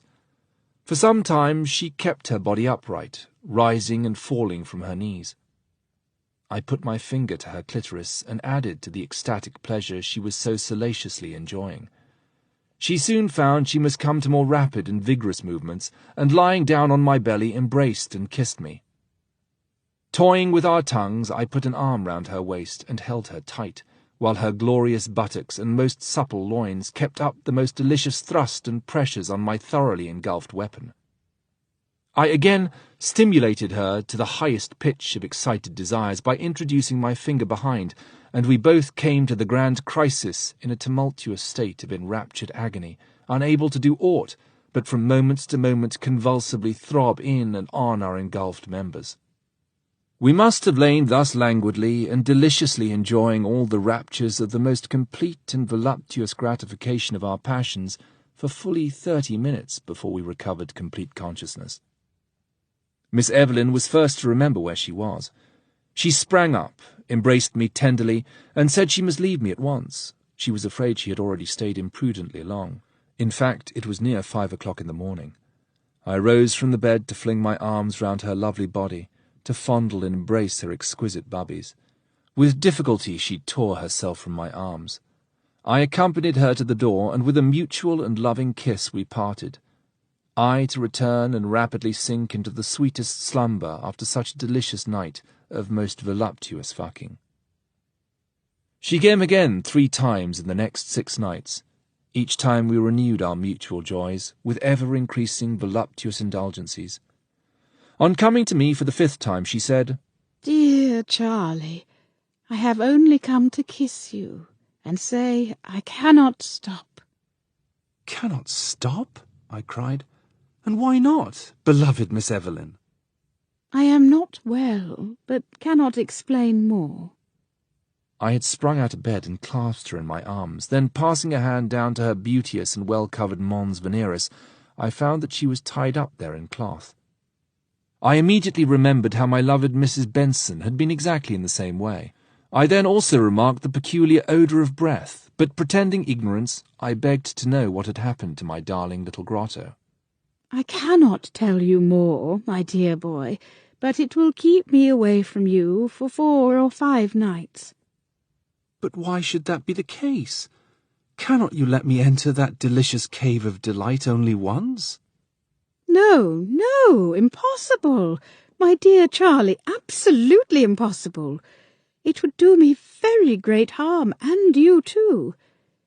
Let us be quiet in that way, and I shall be the sooner well again to come and embrace you as before. Oh, but darling, how can I support 5 nights' absence? I shall go mad with desire and burst. Feel how he grows and is longing for his loved companion. Her soft and gentle hand caressed it. I thought to succeed by a coup de main, but she was too quick for me. No, Charles, I am serious, and you must not try to force me, or I shall never come near you again. I saw she was in earnest, and flung myself on the bed in a pet. Come, my darling Charlie, be reasonable, and I will do my best to give you some satisfaction. Lay yourself on your back, so.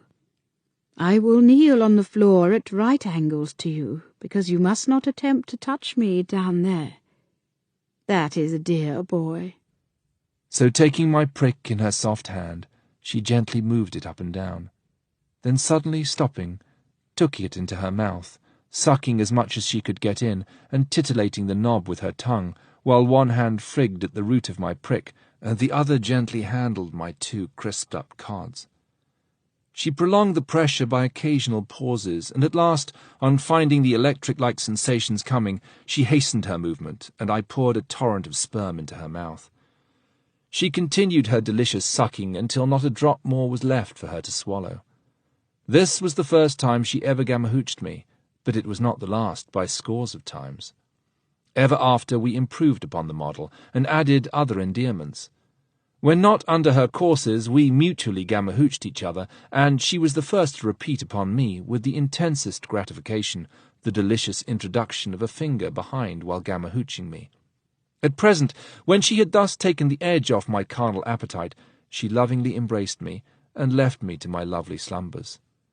Of course, the 4 days' grace, saving 2 more passing visits, To keep you cool, as she said, turned all to the advantage of my sisters, whom I fucked and frigged to their utmost gratification and delight. I thus passed about 4 months, Miss Evelyn becoming a perfect adept in love's delicious mysteries, but although I had attempted to enjoy the orifice of the lower temple of Venus, my member was too large and gave too much pain to completely succeed, so that I became the faithful worshipper at the more legitimate altar of love. Chapter 6. Eliza. My sisters were gradually developing their forms, Mary particularly so. The hair on her quim had increased to a most charming, curling profusion. Her hips spread out, and her bottom, hard and prominent, promised to be very large. Eliza, too, began to show increased bubbies and an enlarged and mossy mons veneris. We were approaching summer and near the full of the moon.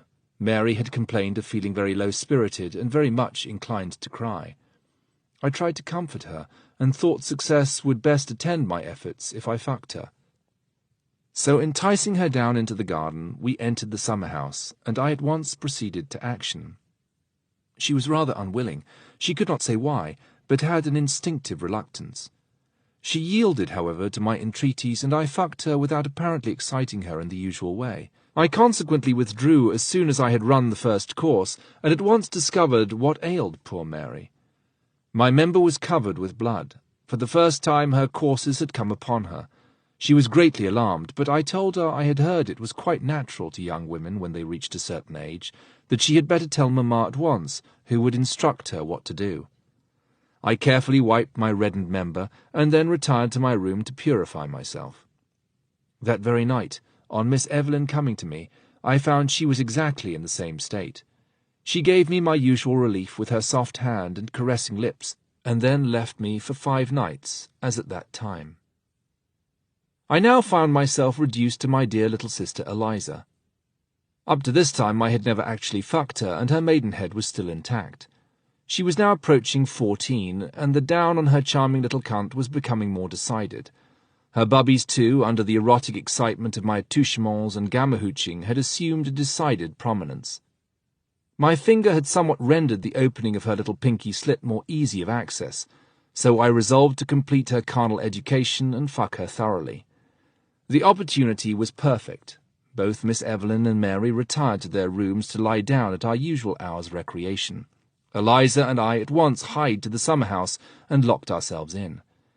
I immediately laid her down on the long couch and gamma-hooched her until she spent in my mouth, and then continued until she was again almost mad with desire. I then told her I should initiate her into a new mystery, more delicious than any she had yet experienced, but that the first initiation was always painful. Oh, what is it, my dear Charlie? Everything you do is so nice. I know I shall like it. What is it? Then you must know, dear Eliza, that this little cunt of yours is made for the express purpose of having a prick put into it. Only, as mine is so large, and you are still so small and so young, I was afraid it would give you too much pain to do it sooner. But now I think I may get it in, if I do it gently. Oh, Charlie, dear, put it in at once. I have often felt like I should like it so, but as you never attempted to do it, I thought it was a mere fancy of mine. Have you ever put it inside Mary's quim? Often, nay, always, my darling. Does she like it? She adores it. Then put it into me directly, Charlie. I wanted nothing better, and told her that in order to thoroughly enjoy it she must strip. In a minute she dropped off everything while I took off my trousers, coat and waistcoat having been already laid aside. I had brought a towel to lay on the couch below her bottom to prevent any telltale stains. Laying her down on her back, with her bottom close to the end, her legs gathered up, and her 2 feet resting on the sofa, with her knees falling outwards, in the very best position for my intended operation, I put a pillow on the floor on which I knelt, thus bringing my cock a little above her quim to give me a good purchase. I then first gamma-hooched her well again, until she spent and cried out, Oh, put it in, my dear Charlie. I do feel to want it so. She was already well moistened by her previous discharges, and by my licking the lips of her cunt, and covering them with saliva, with which I also at the same time wetted my prick itself. I then made the point approach the charming pouting and longing lips of her sweet little cunt, and rubbing it first up and down between the lips, proceeded to insert its knob between them. Thanks to the precautions taken, and the excitement I had raised by my previous caresses with tongue and prick, the immediate entrance was effected with greater ease than might have been expected. No sooner was it in, about an inch beyond the knob, than the passion of excitement I had raised so stimulated the natural lubricity of Eliza's nature that she heaved up her buttocks energetically, letting her knees drop quite down sideways, thus favouring to the utmost my forward thrust made at the moment, so that my prick was sheathed in an instant more than half his length, and but for the obstacle of her maidenhead, which he then met with, would have been entirely engulfed. As it was, it gave her a very sharp pang of pain, which made her shrink back and utter, Oh, Charlie! Do not fear. I will be gentle. Keep still a moment, and then you will find the pain pass away, and great pleasure follow. So we lay still for a time, until I felt those involuntary internal pressures, the true precursors and infallible indicators of rising desires. So, commencing a slow and continuous in-and-out movement, I shortly produced such an excess of pleasure in her delicious orbit that her movements became almost furious, and nature alone prompted her to second me with as much art as if she had already been long instructed in the delicious movements so calculated to add to the libidinous delights of true enjoyment. But Eliza was a rare example of a truly salacious and voluptuous nature, and proved herself in that way far in advance of Mary. Although she was of a very warm temperament, Eliza's passions were far more excitable, and in the end she became one of the most voluptuous fuckers possible, abandoning herself to all the wildest raptures that the most erotic nature could suggest. Of this hereafter. At present I had worked her up to the utmost pitch of excited desire. She was in the very act of discharging, and as I withdrew for a final thrust, she heaved up her buttocks in an agony of pleasure. I felt it was now or never, and striking home with all my force, I burst with irresistible strength through every obstacle, and tore my way inwards, until sheathed to my very cods. Poor Eliza! At the very moment she thought herself in the seventh heaven of delight, she experienced the most excruciating agony. She gave a piercing cry and fainted away. Her arms fell senseless from my body. Her legs would have also fallen, but twining my arms round them, I continued for several successive thrusts to penetrate fully and easily into every recess, for I myself was wound up to a fearful state of excitement. I died away in an excess of joy, sending a torrent of balmy sperm to soften and mitigate the pain of her terribly torn quim. Finding that Eliza could not regain consciousness, I rose somewhat in alarm, and was horrified to see the quantity of blood that followed my withdrawal.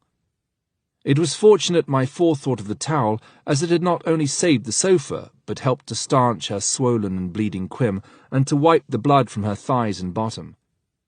I had effected all this before the dear girl showed the least symptoms of animation. She first sighed, then shivered, and at last opened her eyes, and looked confusedly at me, and asked, "What has happened to me, Charlie?" Then, observing how she was lying naked, she recovered her complete consciousness of all the circumstances of the case. "Oh, Charlie, now I know. I thought you had killed me. Charlie, oh, it was so frightfully painful. How could you hurt me so? And just as I thought it was the most heavenly pleasure I had ever experienced in all my life." My darling, it is all over now, and it will never hurt again, and we shall both of us have greater pleasure than ever, but not just now. It has been greater pain to you than I thought it would be, and for the present we must not attempt any more. I helped her to rise, but she felt very faint, and I had great difficulty in getting her dressed. She was shocked to see the bloody state of the towel.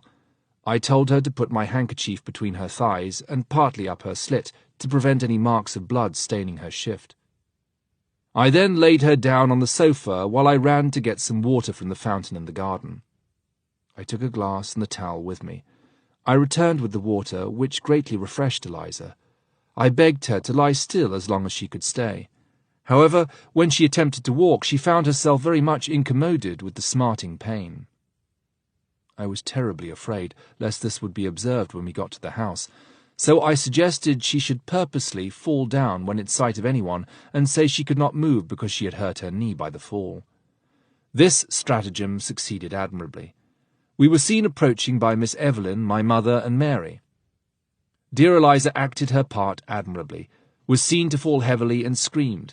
They all rushed out. We left her carefully on her legs, and supported her to the house, she complaining of the pain in the knee and ankle.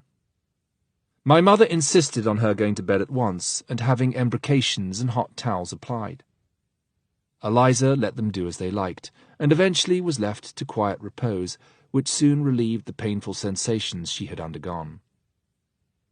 Next day she complained of great stiffness, and walked lame, but thought the hot applications had prevented the swelling, so thus happily passed off all observations of suspicion of the real circumstances of the case. It was not until the third day after that I attempted to make an entrance. Of course, I excited her first to the utmost by a long continued gamma-hooching. She then let me, but with fear and trembling, introduce my bursting member into the delicate folds of her cunt. As I was very gentle in my movements, the pain was scarcely felt, and when once well sheathed, and the first thrusts given slowly and luxuriously, the whole lubricity of her nature was soon awakened, and by the time I was ready to spend she was as ready to second me, and we died away in a mutual flood of delighted ecstasy. She held me close, and would not let me withdraw. "No, Charlie, it took some trouble to get it in. Let it stop where it is so deliciously engulfed." And at once anticipating her natural desires, she began the most exquisite pressures upon me, which very shortly brought us both to the point of demanding more active measures. However, I rather restrained her, and told her we must retard our movements to increase our pleasures, because mere quick repetitions would only exhaust her without yielding the true ecstasies of enjoyment. I therefore taught her the pleasures of the slow movements, and I worked her up to spending point without giving way myself. The dear little creature clung to me with the most close and endearing embraces, as if she should force a complete amalgamation of our two bodies, and died away in the sweetest bliss of contented desire, with such a heavenly expression of ecstasy on her face as made me devour it with kisses. I had great difficulty in restraining myself from precipitately following her example. Her delicious movements at the moment of spending and the close pressures on my prick were so exciting that resisting them was quite a triumph of control. I succeeded, and lay quite quiet, embalmed in the delicious suction of those exquisite folds of her charming little cunt, which exercised the most delightful pressures as well as suction on my enraptured prick. I left it entirely to her to lie as we were as long as she pleased, or to again begin the dear, delightful friction that should once more make us dash on passion's furious course, to end as usual in the ever-delicious ecstasies of the final crisis. This last bout had been a double one for my sister. She all but swooned away with the rapture my spending in unison with her produced. She declared it was a death of the most delicious ecstasy, which it was perfectly impossible to describe. She clung to me, kissing me in the most endearing manner, and telling me how happy I had at last made her by completing the insertion of my prick in her cunt. It was worth the suffering of 20 times as much agony to arrive at so exquisite a result as every fuck I now gave her conferred upon her. We adjourned to the flower garden, that we might be seen playing together and not excite suspicion by our constant disappearance, now that we were only two together. Of course, Mary knew what we were at, and probably guessed that I had completed the initiation of Eliza. She smiled and gave me a significant pressure of the hand when we met again in the schoolroom to resume our lessons. For 2 days more I enjoyed Eliza all to myself. At each new fuck she became more and more perfect in conferring as well as receiving pleasure. On the 3rd day, Miss Eliza whispered, "Tonight," as she gave me a stolen pressure of the hand. She came, and we indulged in every whim of our fancy. I had further the delicious pleasure of gazing on all her naked beauties, as it was daylight before we parted. I had gamma-hooched her twice and fucked her 5 times. She gave me credit for a long fast, and allowed me so much indulgence on that account, but told me I must in future be more moderate, for her sake, if not for my own. She allowed 3 nights to pass before again coming to me. I cannot say I regretted it, because now that Eliza is initiated, as well as Mary, we indulged in the most delightful orgies of fucking and gamma-hooching at the same time. At first we used to fuck with one laid on her back to be fucked, while the other backed on her knees over the face of the one being fucked and was gamma-hooched by her, while I introduced my finger into the rosy orifice of the bottom before me. But we found the most voluptuous way was for one to lie down on her back, and the other on hands and knees over her. She thus brought her mouth over the cunt of the one lying down, and presented her bottom to me, who knelt behind her. The one below guided my prick into the cunt above her face. She had thus all the satisfaction of seeing our action, while with one hand she tickled my cods, and the other felt my bottom hole and inserted a finger. Meanwhile she was gamma-hooched and bottom-frigged at the same time by the one I was fucking, and we used all 3 to die away in agonies of enraptured delight, to recommence with a change of places between the 2 girls. Sometimes I tried to introduce my prick into the rosy little orifice of Mary's backside, but, although the finger-frigging gave her much additional pleasure while her cunt was operated upon by my virile member, she as yet could not support the insertion of my large prick. I had not even attempted little Lizzie. But one day, when Miss Evelyn and Mary were again under menstruation, and I had dear Lizzie all to myself, she was seized with such an irresistible desire to ease herself that she had only time to get behind a bush and squat down. I remained waiting for her when she called to me to ask if I had any paper. I advanced to give her some. She was in a half-standing position, with her clothes held up to her waist. While giving her the paper, my eyes accidentally fell upon what she had voided. I was struck with its extraordinary thickness. I made no observation at the time, but it raised an idea that preoccupied me much. I had often thought over the pleasure that fucking Mrs. Benson's bumhole had given me, Hence I had tried to initiate both Miss Evelyn and Mary in that delightful route of pleasure, but, as before stated, had been unable to succeed with them from the great development of my weapon. Thinking that if they could not bear the insertion, there could be no possibility of success with my younger and less developed sister, I had never attempted with Lizzie more than the insertion of one finger. It is true, with her it seemed to produce more excitement than either upon Miss Evelyn or Mary. The sight of the extraordinary dimensions of the matter she had voided now suggested the idea that if her apparently very small and rosy-lipped bottom-hole could allow so large a mass to come out, with gentle efforts my scarcely larger machine might be inserted. I determined to try the initiation into that route of delight the very next day.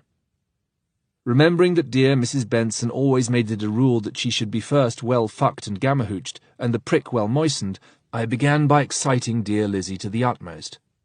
I first fucked her and made her spend twice to my once, then gamma-hooched her until she implored me to shove my prick into her. I had managed to introduce my 2 forefingers at once into her bottom, and had frigged her while sucking her cunt, without apparently giving any pain. On the contrary, from her movements I fancied she felt greater excitement. I took care to enlarge as much as possible, or rather to stretch her bottom hole as open as I could with 2 fingers. It was at the moment of her greatest excitement, when she was pressing me to fuck her at once, that I said, "My dearest sister, there is still another mystery of sensual voluptuousness that you have as yet not experienced or been initiated into, and I am about to instruct you in it." Oh, what is it, dear Charlie? But do anything you like, and as quick as possible. Well then, dear, it is this sweet little orifice in your bottom that I'm going to introduce my prick into. It may give you some little pain the first time, but by gentleness of movement, and halting from time to time when it hurts too much, we shall get him completely inserted, and then it will be an immense pleasure to both of us. Dear, dear Charlie, do as you like. Your darling prick can only give me the greatest delight. I am dying to have him into me. I don't care where, as long as I get the dear creature into me. I suppose I must be on my hands and knees. Upon which she turned with great agility, and presented the 2 hard and already promised globes of her charming backside. I lost no time in first thrusting my prick up to the hilt in her cunt, to moisten it. It made her shudder again with excess of lust, and she exercised such a pressure upon it that I had some difficulty in withdrawing it. It was so snug and nice therein, that was a great temptation to run a course in her cunt at once, but having the other object in view, and knowing that I wanted all its stiffness to succeed, I did summon up courage enough to withdraw. Then, applying the very plenteous saliva in my mouth that gamma-hooching her had stimulated, I added it to the already moistened prick, and applying some to her bumhole and introducing a well-wetted finger, I put the knob of my formidable prick to the small and smiling orifice that lay before me. The disproportion struck me as so great that I dreaded success would be much too painful for her, but remembering the dimensions of what had come out of it, I boldly proceeded with the operation. I got in over the knob without making her flinch, but as I proceeded to push gently forward and had got in about 2 inches, she cried, Stop a little, Charlie. It feels so queer. I can't bear it in further. I stopped where I was, but slipping a hand under her, I applied my finger to her clitoris, holding her bottom tight against me with the other hand round her waist so as not to lose ground. My agile finger soon worked her passions up, and I felt her bottom give convulsive twitches on my prick. I allowed her to become still more excited, and then, gently pushing forward, found I was slowly and almost imperceptibly gaining ground. My prick was then inserted almost 2/3 of its length, when, thrusting rather too sharply, she again cried out, and but for the arm that held her fast round the waist would have unseated me. Oh, Charlie dear, do stop. It seems to choke me, and makes me feel so queer that I thought I was going to faint. I shall lie quite still now, dear Lizzie. It is quite in. This was a little bit of a deception to calm her fears, and when the pain of insertion passes, which will be the case in a minute, we shall have nothing but pleasure. So I kept my prick just where he was, but redoubled my frigging her clitoris, and very soon brought her up to spending point, resolved that I would not attempt complete insertion until I felt she was in the raptures of sensual discharge. This quickly came upon her, and it was the delicious movement of her own buttocks that sheathed my prick to the hilt without an effort on my part, and so far from giving her pain, made her positively scream with the intense voluptuousness of her sensation in spending. She could not speak for many minutes, but continued the exquisite pressures of the sphincter muscle on my enraptured prick. But for my determination not to give way, and rather to wait for another bout that would completely initiate dear Lizzie in all the luxury and abandon of this delicious mode, I must have at once vigorously finished my own course. My restraint was well rewarded. The first words my beloved sister uttered were those of most delirious joy at the extraordinary delight I had given her. Never, never had any fuck so enraptured her. She turned up her lovely face to me, and tears of sensuality and voluptuousness filled her eyes. I had hardly begun my titillations on her still excited clitoris, which, by the way, had lately considerably developed itself, when she was as eager for another bout as I was. I held sufficient restraint on myself to practice every salacious movement, that I might give Lizzie such exquisite pleasure as should induce her on future occasions to grant me the use of her charming bottom-hole whenever I should desire. I worked her up to the utmost pitch of the most salacious excitement, and at the moment when she spent in an agony of shrieking ecstasy, I poured a perfect flood of spunk right up into her entrails, and we both sank forward, but without unseating me, quite overpowered by the intensity of our delight. When we came to our senses, I rose from off her. On withdrawing my prick, I found a few traces of blood, but of no moment. I wiped my prick on a handkerchief, and also wiped between the cheeks of dear Lizzie's bottom, for fear any telltale marks should be made on her linen. I then helped her up, and she threw her arms round my neck, and sweetly kissing me, thanked me for a new lesson in love, which had overwhelmed her with delight. Thus ended the first lesson that Lizzie ever received by that route of pleasure, and I may incidentally state that she was peculiarly constituted for giving and receiving the most exquisite pleasure in that way. She afterwards developed into a magnificent woman, with one of the naturally largest and finest backsides I almost ever met with, and she came to love backward fucking to the utmost extent. In after days, when married, she told me that her husband was a muff, who had no idea of enjoying a woman but in one way. She had often deceived him, and slipped it into her bottom-hole without his ever having any suspicion of the sort of pleasure he had given her. 3 months passed with the rapidity of a dream. While we indulged in these scenes of delicious lubricity and voluptuousness, without ever attracting any observation within the house, and, more curious, without Miss Evelyn either discovering or suspecting anything between my sisters and myself, thanks to my natural powers and the unfailing resources of youth.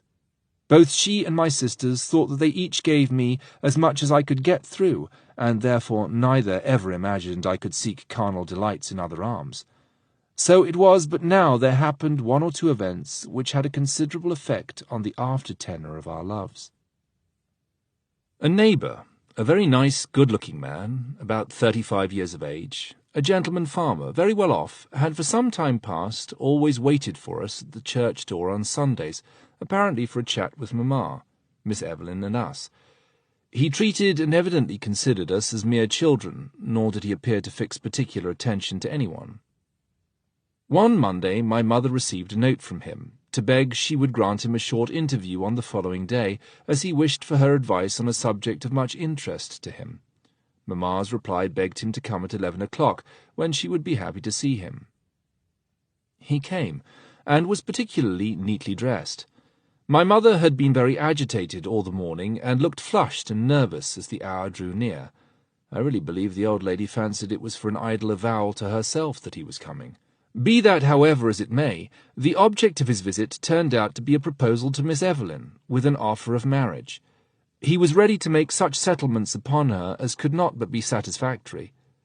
He told my mother that before speaking to Miss Evelyn, whom he had loved from her first appearance in the parish, and whose quiet, modest character had daily made a deeper impression, he thought it only his duty to first break the subject to her, and to ask her permission for an interview with Miss Evelyn, and next, if he was acceptable to her, for leave to visit our house while courting his wished-for wife. He further stated that he had never ventured to hint the state of his feelings to Miss Evelyn, and prayed my mother to be the kind intermediary in opening the subject to her, and to beg as a favour that she would grant him an interview to state his case in person on the following day, so that he might learn his fate from her own lips.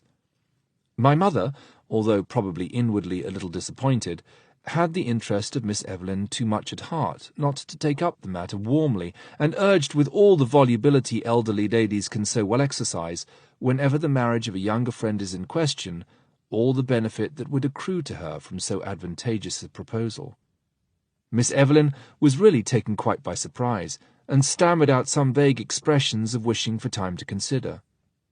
"Stuff and nonsense, my dear. Remember your dependent position and the advantages this match holds out to you. You must not think or talk of delay. He will be here tomorrow, and I hope his lover eloquence will soon decide the question in his favour." Poor Miss Evelyn burst into tears, and said it was so sudden, and she was so ill-prepared to take any decision. She would, however, think over it very seriously, and in the morning be better able to give an answer. My mother, seeing that she was much agitated by what she had told her, very kindly said, "Give the children a holiday this afternoon, and I advise you to keep your own room, and write to your widowed mother, to tell her of the offer, and to ask her advice how you should act." We thus had many hours to ourselves. I had heard all that had passed, and felt a sad pressure at my heart, when I began to realize the fact that the proposal of Mr. Vincent would, if accepted, lead to our separation, and deprive me of my loved Miss Evelyn. The idea made me very sad, and I showed no alacrity in taking advantage of our extra hours of recreation with my sisters, until Mary began to rally me about my melancholy, and asked what I meant by it. I had once said, "Don't you see? If Miss Evelyn marries Mr. Vincent, we shall get another governess, and can we ever expect to get one who is so kind and excellent a teacher, and who troubles us so little at our games?" "Ah, that is very true, and we should be horribly annoyed if we were watched and interrupted. However, more reason that we should make the most of the present moment, so come along, Charlie, and let us have some real good fucking. We have plenty of time. Mamma is not very well. No one will come near us, and there is nothing to hinder our having a jolly time of it, all three stark naked together, so come along." Her words had already changed the current of my ideas.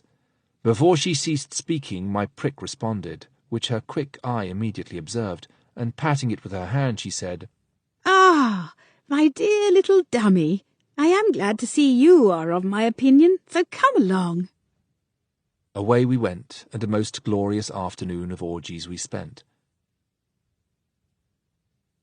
Miss Evelyn came to me at night, and threw herself into my arms in an agony of sobs and tears, and pressing me to her throbbing bosom, she sobbed, "Oh, my dear Charlie, I love you so dearly. You have become as necessary to me as life itself. I cannot bear the thought of parting from you, my loved one, you whom I have initiated into all the delights of mutual love. Oh, the thought of parting is bitter and breaks my heart. Oh, love me, my own darling boy, and press me to your heart." I did more, for, as I have before stated, a woman's tears have a never-failing effect on the erective nerves of my machine. It was but the commencement of a night of most luxurious enjoyment. Miss Evelyn put no restraint either on herself or me, but indulged in every act of lubricity and voluptuousness were drawing to a close. In fact, when eventually she left me in the morning, and I thought over all she had said, it became evident to me that she had already made up her mind to accept the very advantageous offer made to her. The instinctive intelligence of woman had at once shown to her that such an opportunity was not to be lost for the sake of a mere boy, whom circumstances must naturally soon remove far away from her. At the same time, doubtless, the idea that I was all her own making, for she had never any suspicion of my previous initiation, held a charm over her, to say nothing of the powerful weapon she had so unexpectedly found by her side, and which had so great an influence over her passions. We spent a most luxurious night, and hardly closed our eyes, notwithstanding my afternoon's debauch. Such is the power and resources of nature, in a well-constituted youth of 15 and upwards, that Miss Evelyn had rather to force our embraces than to stimulate by any artificial excitement my ever-ready prick. I won from her a promise to come next night, and let me know what fate was in store for us. Next day Mr. Vincent was true to his appointment. Mamma received him with Miss Evelyn by her side, and after the usual compliments rose and apologized for leaving them, as she had household duties to attend to. Miss Evelyn informed me afterwards that Mr. Vincent, on my mother leaving the room, rose from his seat and, approaching her, said in the most frank, gentlemanly manner, "You are aware, my dear Miss Evelyn, of the object of my visit, and I augur from your kind condescension in giving me this interview that my suit is not disagreeable to you." Then, taking her passive hand and pressing it to his heart, he continued, "I've loved you, Miss Evelyn. From the first moment of my seeing you, I feel that my future happiness hangs on your lips, for without your love my life would now be a blank. I am here today to offer you my hand and fortune. If I have not yet your heart, I seek to be allowed to cultivate your society, that I may try to win it." Then, seeing that she was greatly agitated, he begged her to be seated, for she had risen when he approached and took her hand. He led her to a sofa and seated himself by her side. He pressed for an answer. She said, "You must be fully aware, Mr. Vincent, that your generous offer has taken me greatly by surprise. I feel most grateful to you for it, but must implore you to allow me to pause until at least I have heard from my mother, to whom I will communicate the noble offer you have made to me, a poor governess, who cannot but feel grateful to you for condescending to think of her in such a way."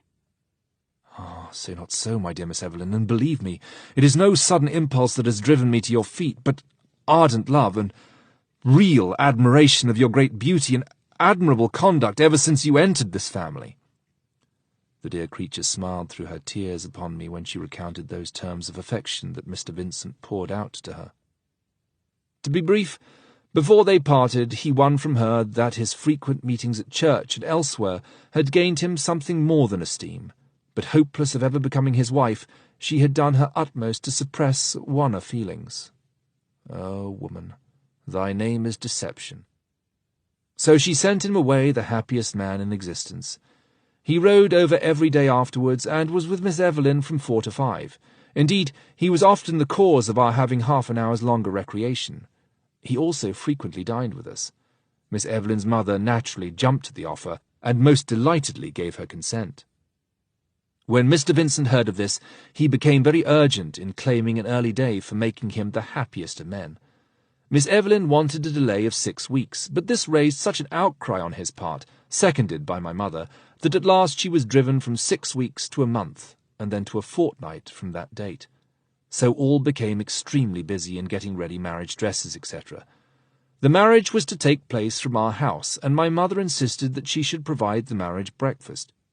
Mrs. Evelyn was invited to our house for a week at the time of the marriage to keep my mother company. My 2 sisters and a young sister of Mr. Vincent's were to be the bridesmaids, and a young man courting Miss Vincent to be bridegroom's man. So all was thus arranged, and eventually came off most happily. When Mrs. Evelyn arrived, she occupied the spare room, where charming Mrs. Benson had so deliciously initiated me in all the pleasures of sensuality and passion. To return to the day when Mr. Vincent had his first interview and declared his love and admiration, and ended with the offer of marriage. Before going away, he rang for Mamma, thanked her for all her kindness to him, informed her how happy Miss Evelyn had made him in granting permission to prosecute his suit for her hand, etc. Then, begging the favour of a chaste kiss, he left all radiant with hope. The interview had naturally been very trying for Miss Evelyn, and she was so evidently nervously agitated that my mother begged her to go to her room and lie down to repose herself, as after so much agitation she must be quite unfit for any schoolwork, and that she herself would hear our lessons that morning and give us an afternoon's holiday in honour of the happy event that had occurred. We thus, my sisters and I, were thrown again into another prolonged opportunity of fully enjoying ourselves, but Notwithstanding the wonderfully regenerative power that nature had gifted me with, I felt that if I wanted to enjoy again my dear Miss Evelyn, who had promised to be with me that night, I must not only restrain myself from such excess as we had indulged in the previous day, but also manage to get some sleep, of which I had scarcely tasted the night before. So I contented myself with first gamma-hooching and then fucking each sister, afterwards again gamma-hooching them and making them each spend 5 times so as to satisfy them without exhausting myself, and then finishing off with a delicious fuck in Lizzie's bottom hole, while each gamma-hooched the other. This quite satisfied them, and they allowed me to steal up to my room to sleep, Mary promising to call me in time for tea. I slept the sleep of the just for some 3 hours, and came to tea perfectly ready for anything that could happen that night. It was well it was so, for now that there could not be any long lapse of time before we must part, Miss Evelyn became a very glutton for pleasure, and every art and position was made use of to stimulate and lengthen out our joys. She came every night, even up to the very night before the marriage, although in the last 3 nights before the event came off, her mother, Mrs. Evelyn, slept in the spare bedroom with which my room communicated. Nevertheless, we met and carried on our amorous sports with bated breath and suppressed sighs. We had of late often tried in our moments of greatest excitement to introduce my prick into her delicious tight little bottom hole. Once, by a sudden manoeuvre, I managed to get in at the moment she was spending and actually made an entrance as far as about 2 inches beyond the nut, and I think I should have fully succeeded at that time if my own excitement had not made me spend too soon. This oiled the way, and my prick, having already fucked several times, becoming too limp, the squeeze of her bottom actually forced him out, as if she were voiding herself naturally. I fancied that, at the moment, but for my too excited passion, she would have rather I had completely initiated her. However, the night preceding her marriage, I at last succeeded. We had fucked in every varied way. She was on her knees with her head on the pillow, and I on my knees behind her. This was a favourite way of hers, as she declared I got further in, nay, seemed to touch her heart and fill her whole body. Besides, the frigging her clitoris and the action of my finger in her bottom hole added greatly to the raptures this position gave her. She had been already well fucked, and we had mutually gamma-hooched each other, so her whole system was in a most excited and well-moistened state. Taking care to put 2 fingers at once into her bottom hole, I worked them so as to stretch it as much as possible, while exciting her with my prick in her cunt, and a finger on her clitoris. Just as she was going into the raptures of spending, I dropped from my mouth a quantity of saliva onto her bottom hole, and as she was pushing her buttocks back to me, I suddenly withdrew my prick, and with one vigorous thrust housed him half his length in her delicious bum-hole. She almost cried out aloud at the suddenness of the attack, and would have flinched away but for the grasp of both my hands upon her hips. A more vigorous shove sent me up to the hilt against her beautiful buttocks. She whispered, "For heaven's sake, dear Charles, do stop a moment. I cannot bear it, and must cry out if you do not be quiet for a time at least."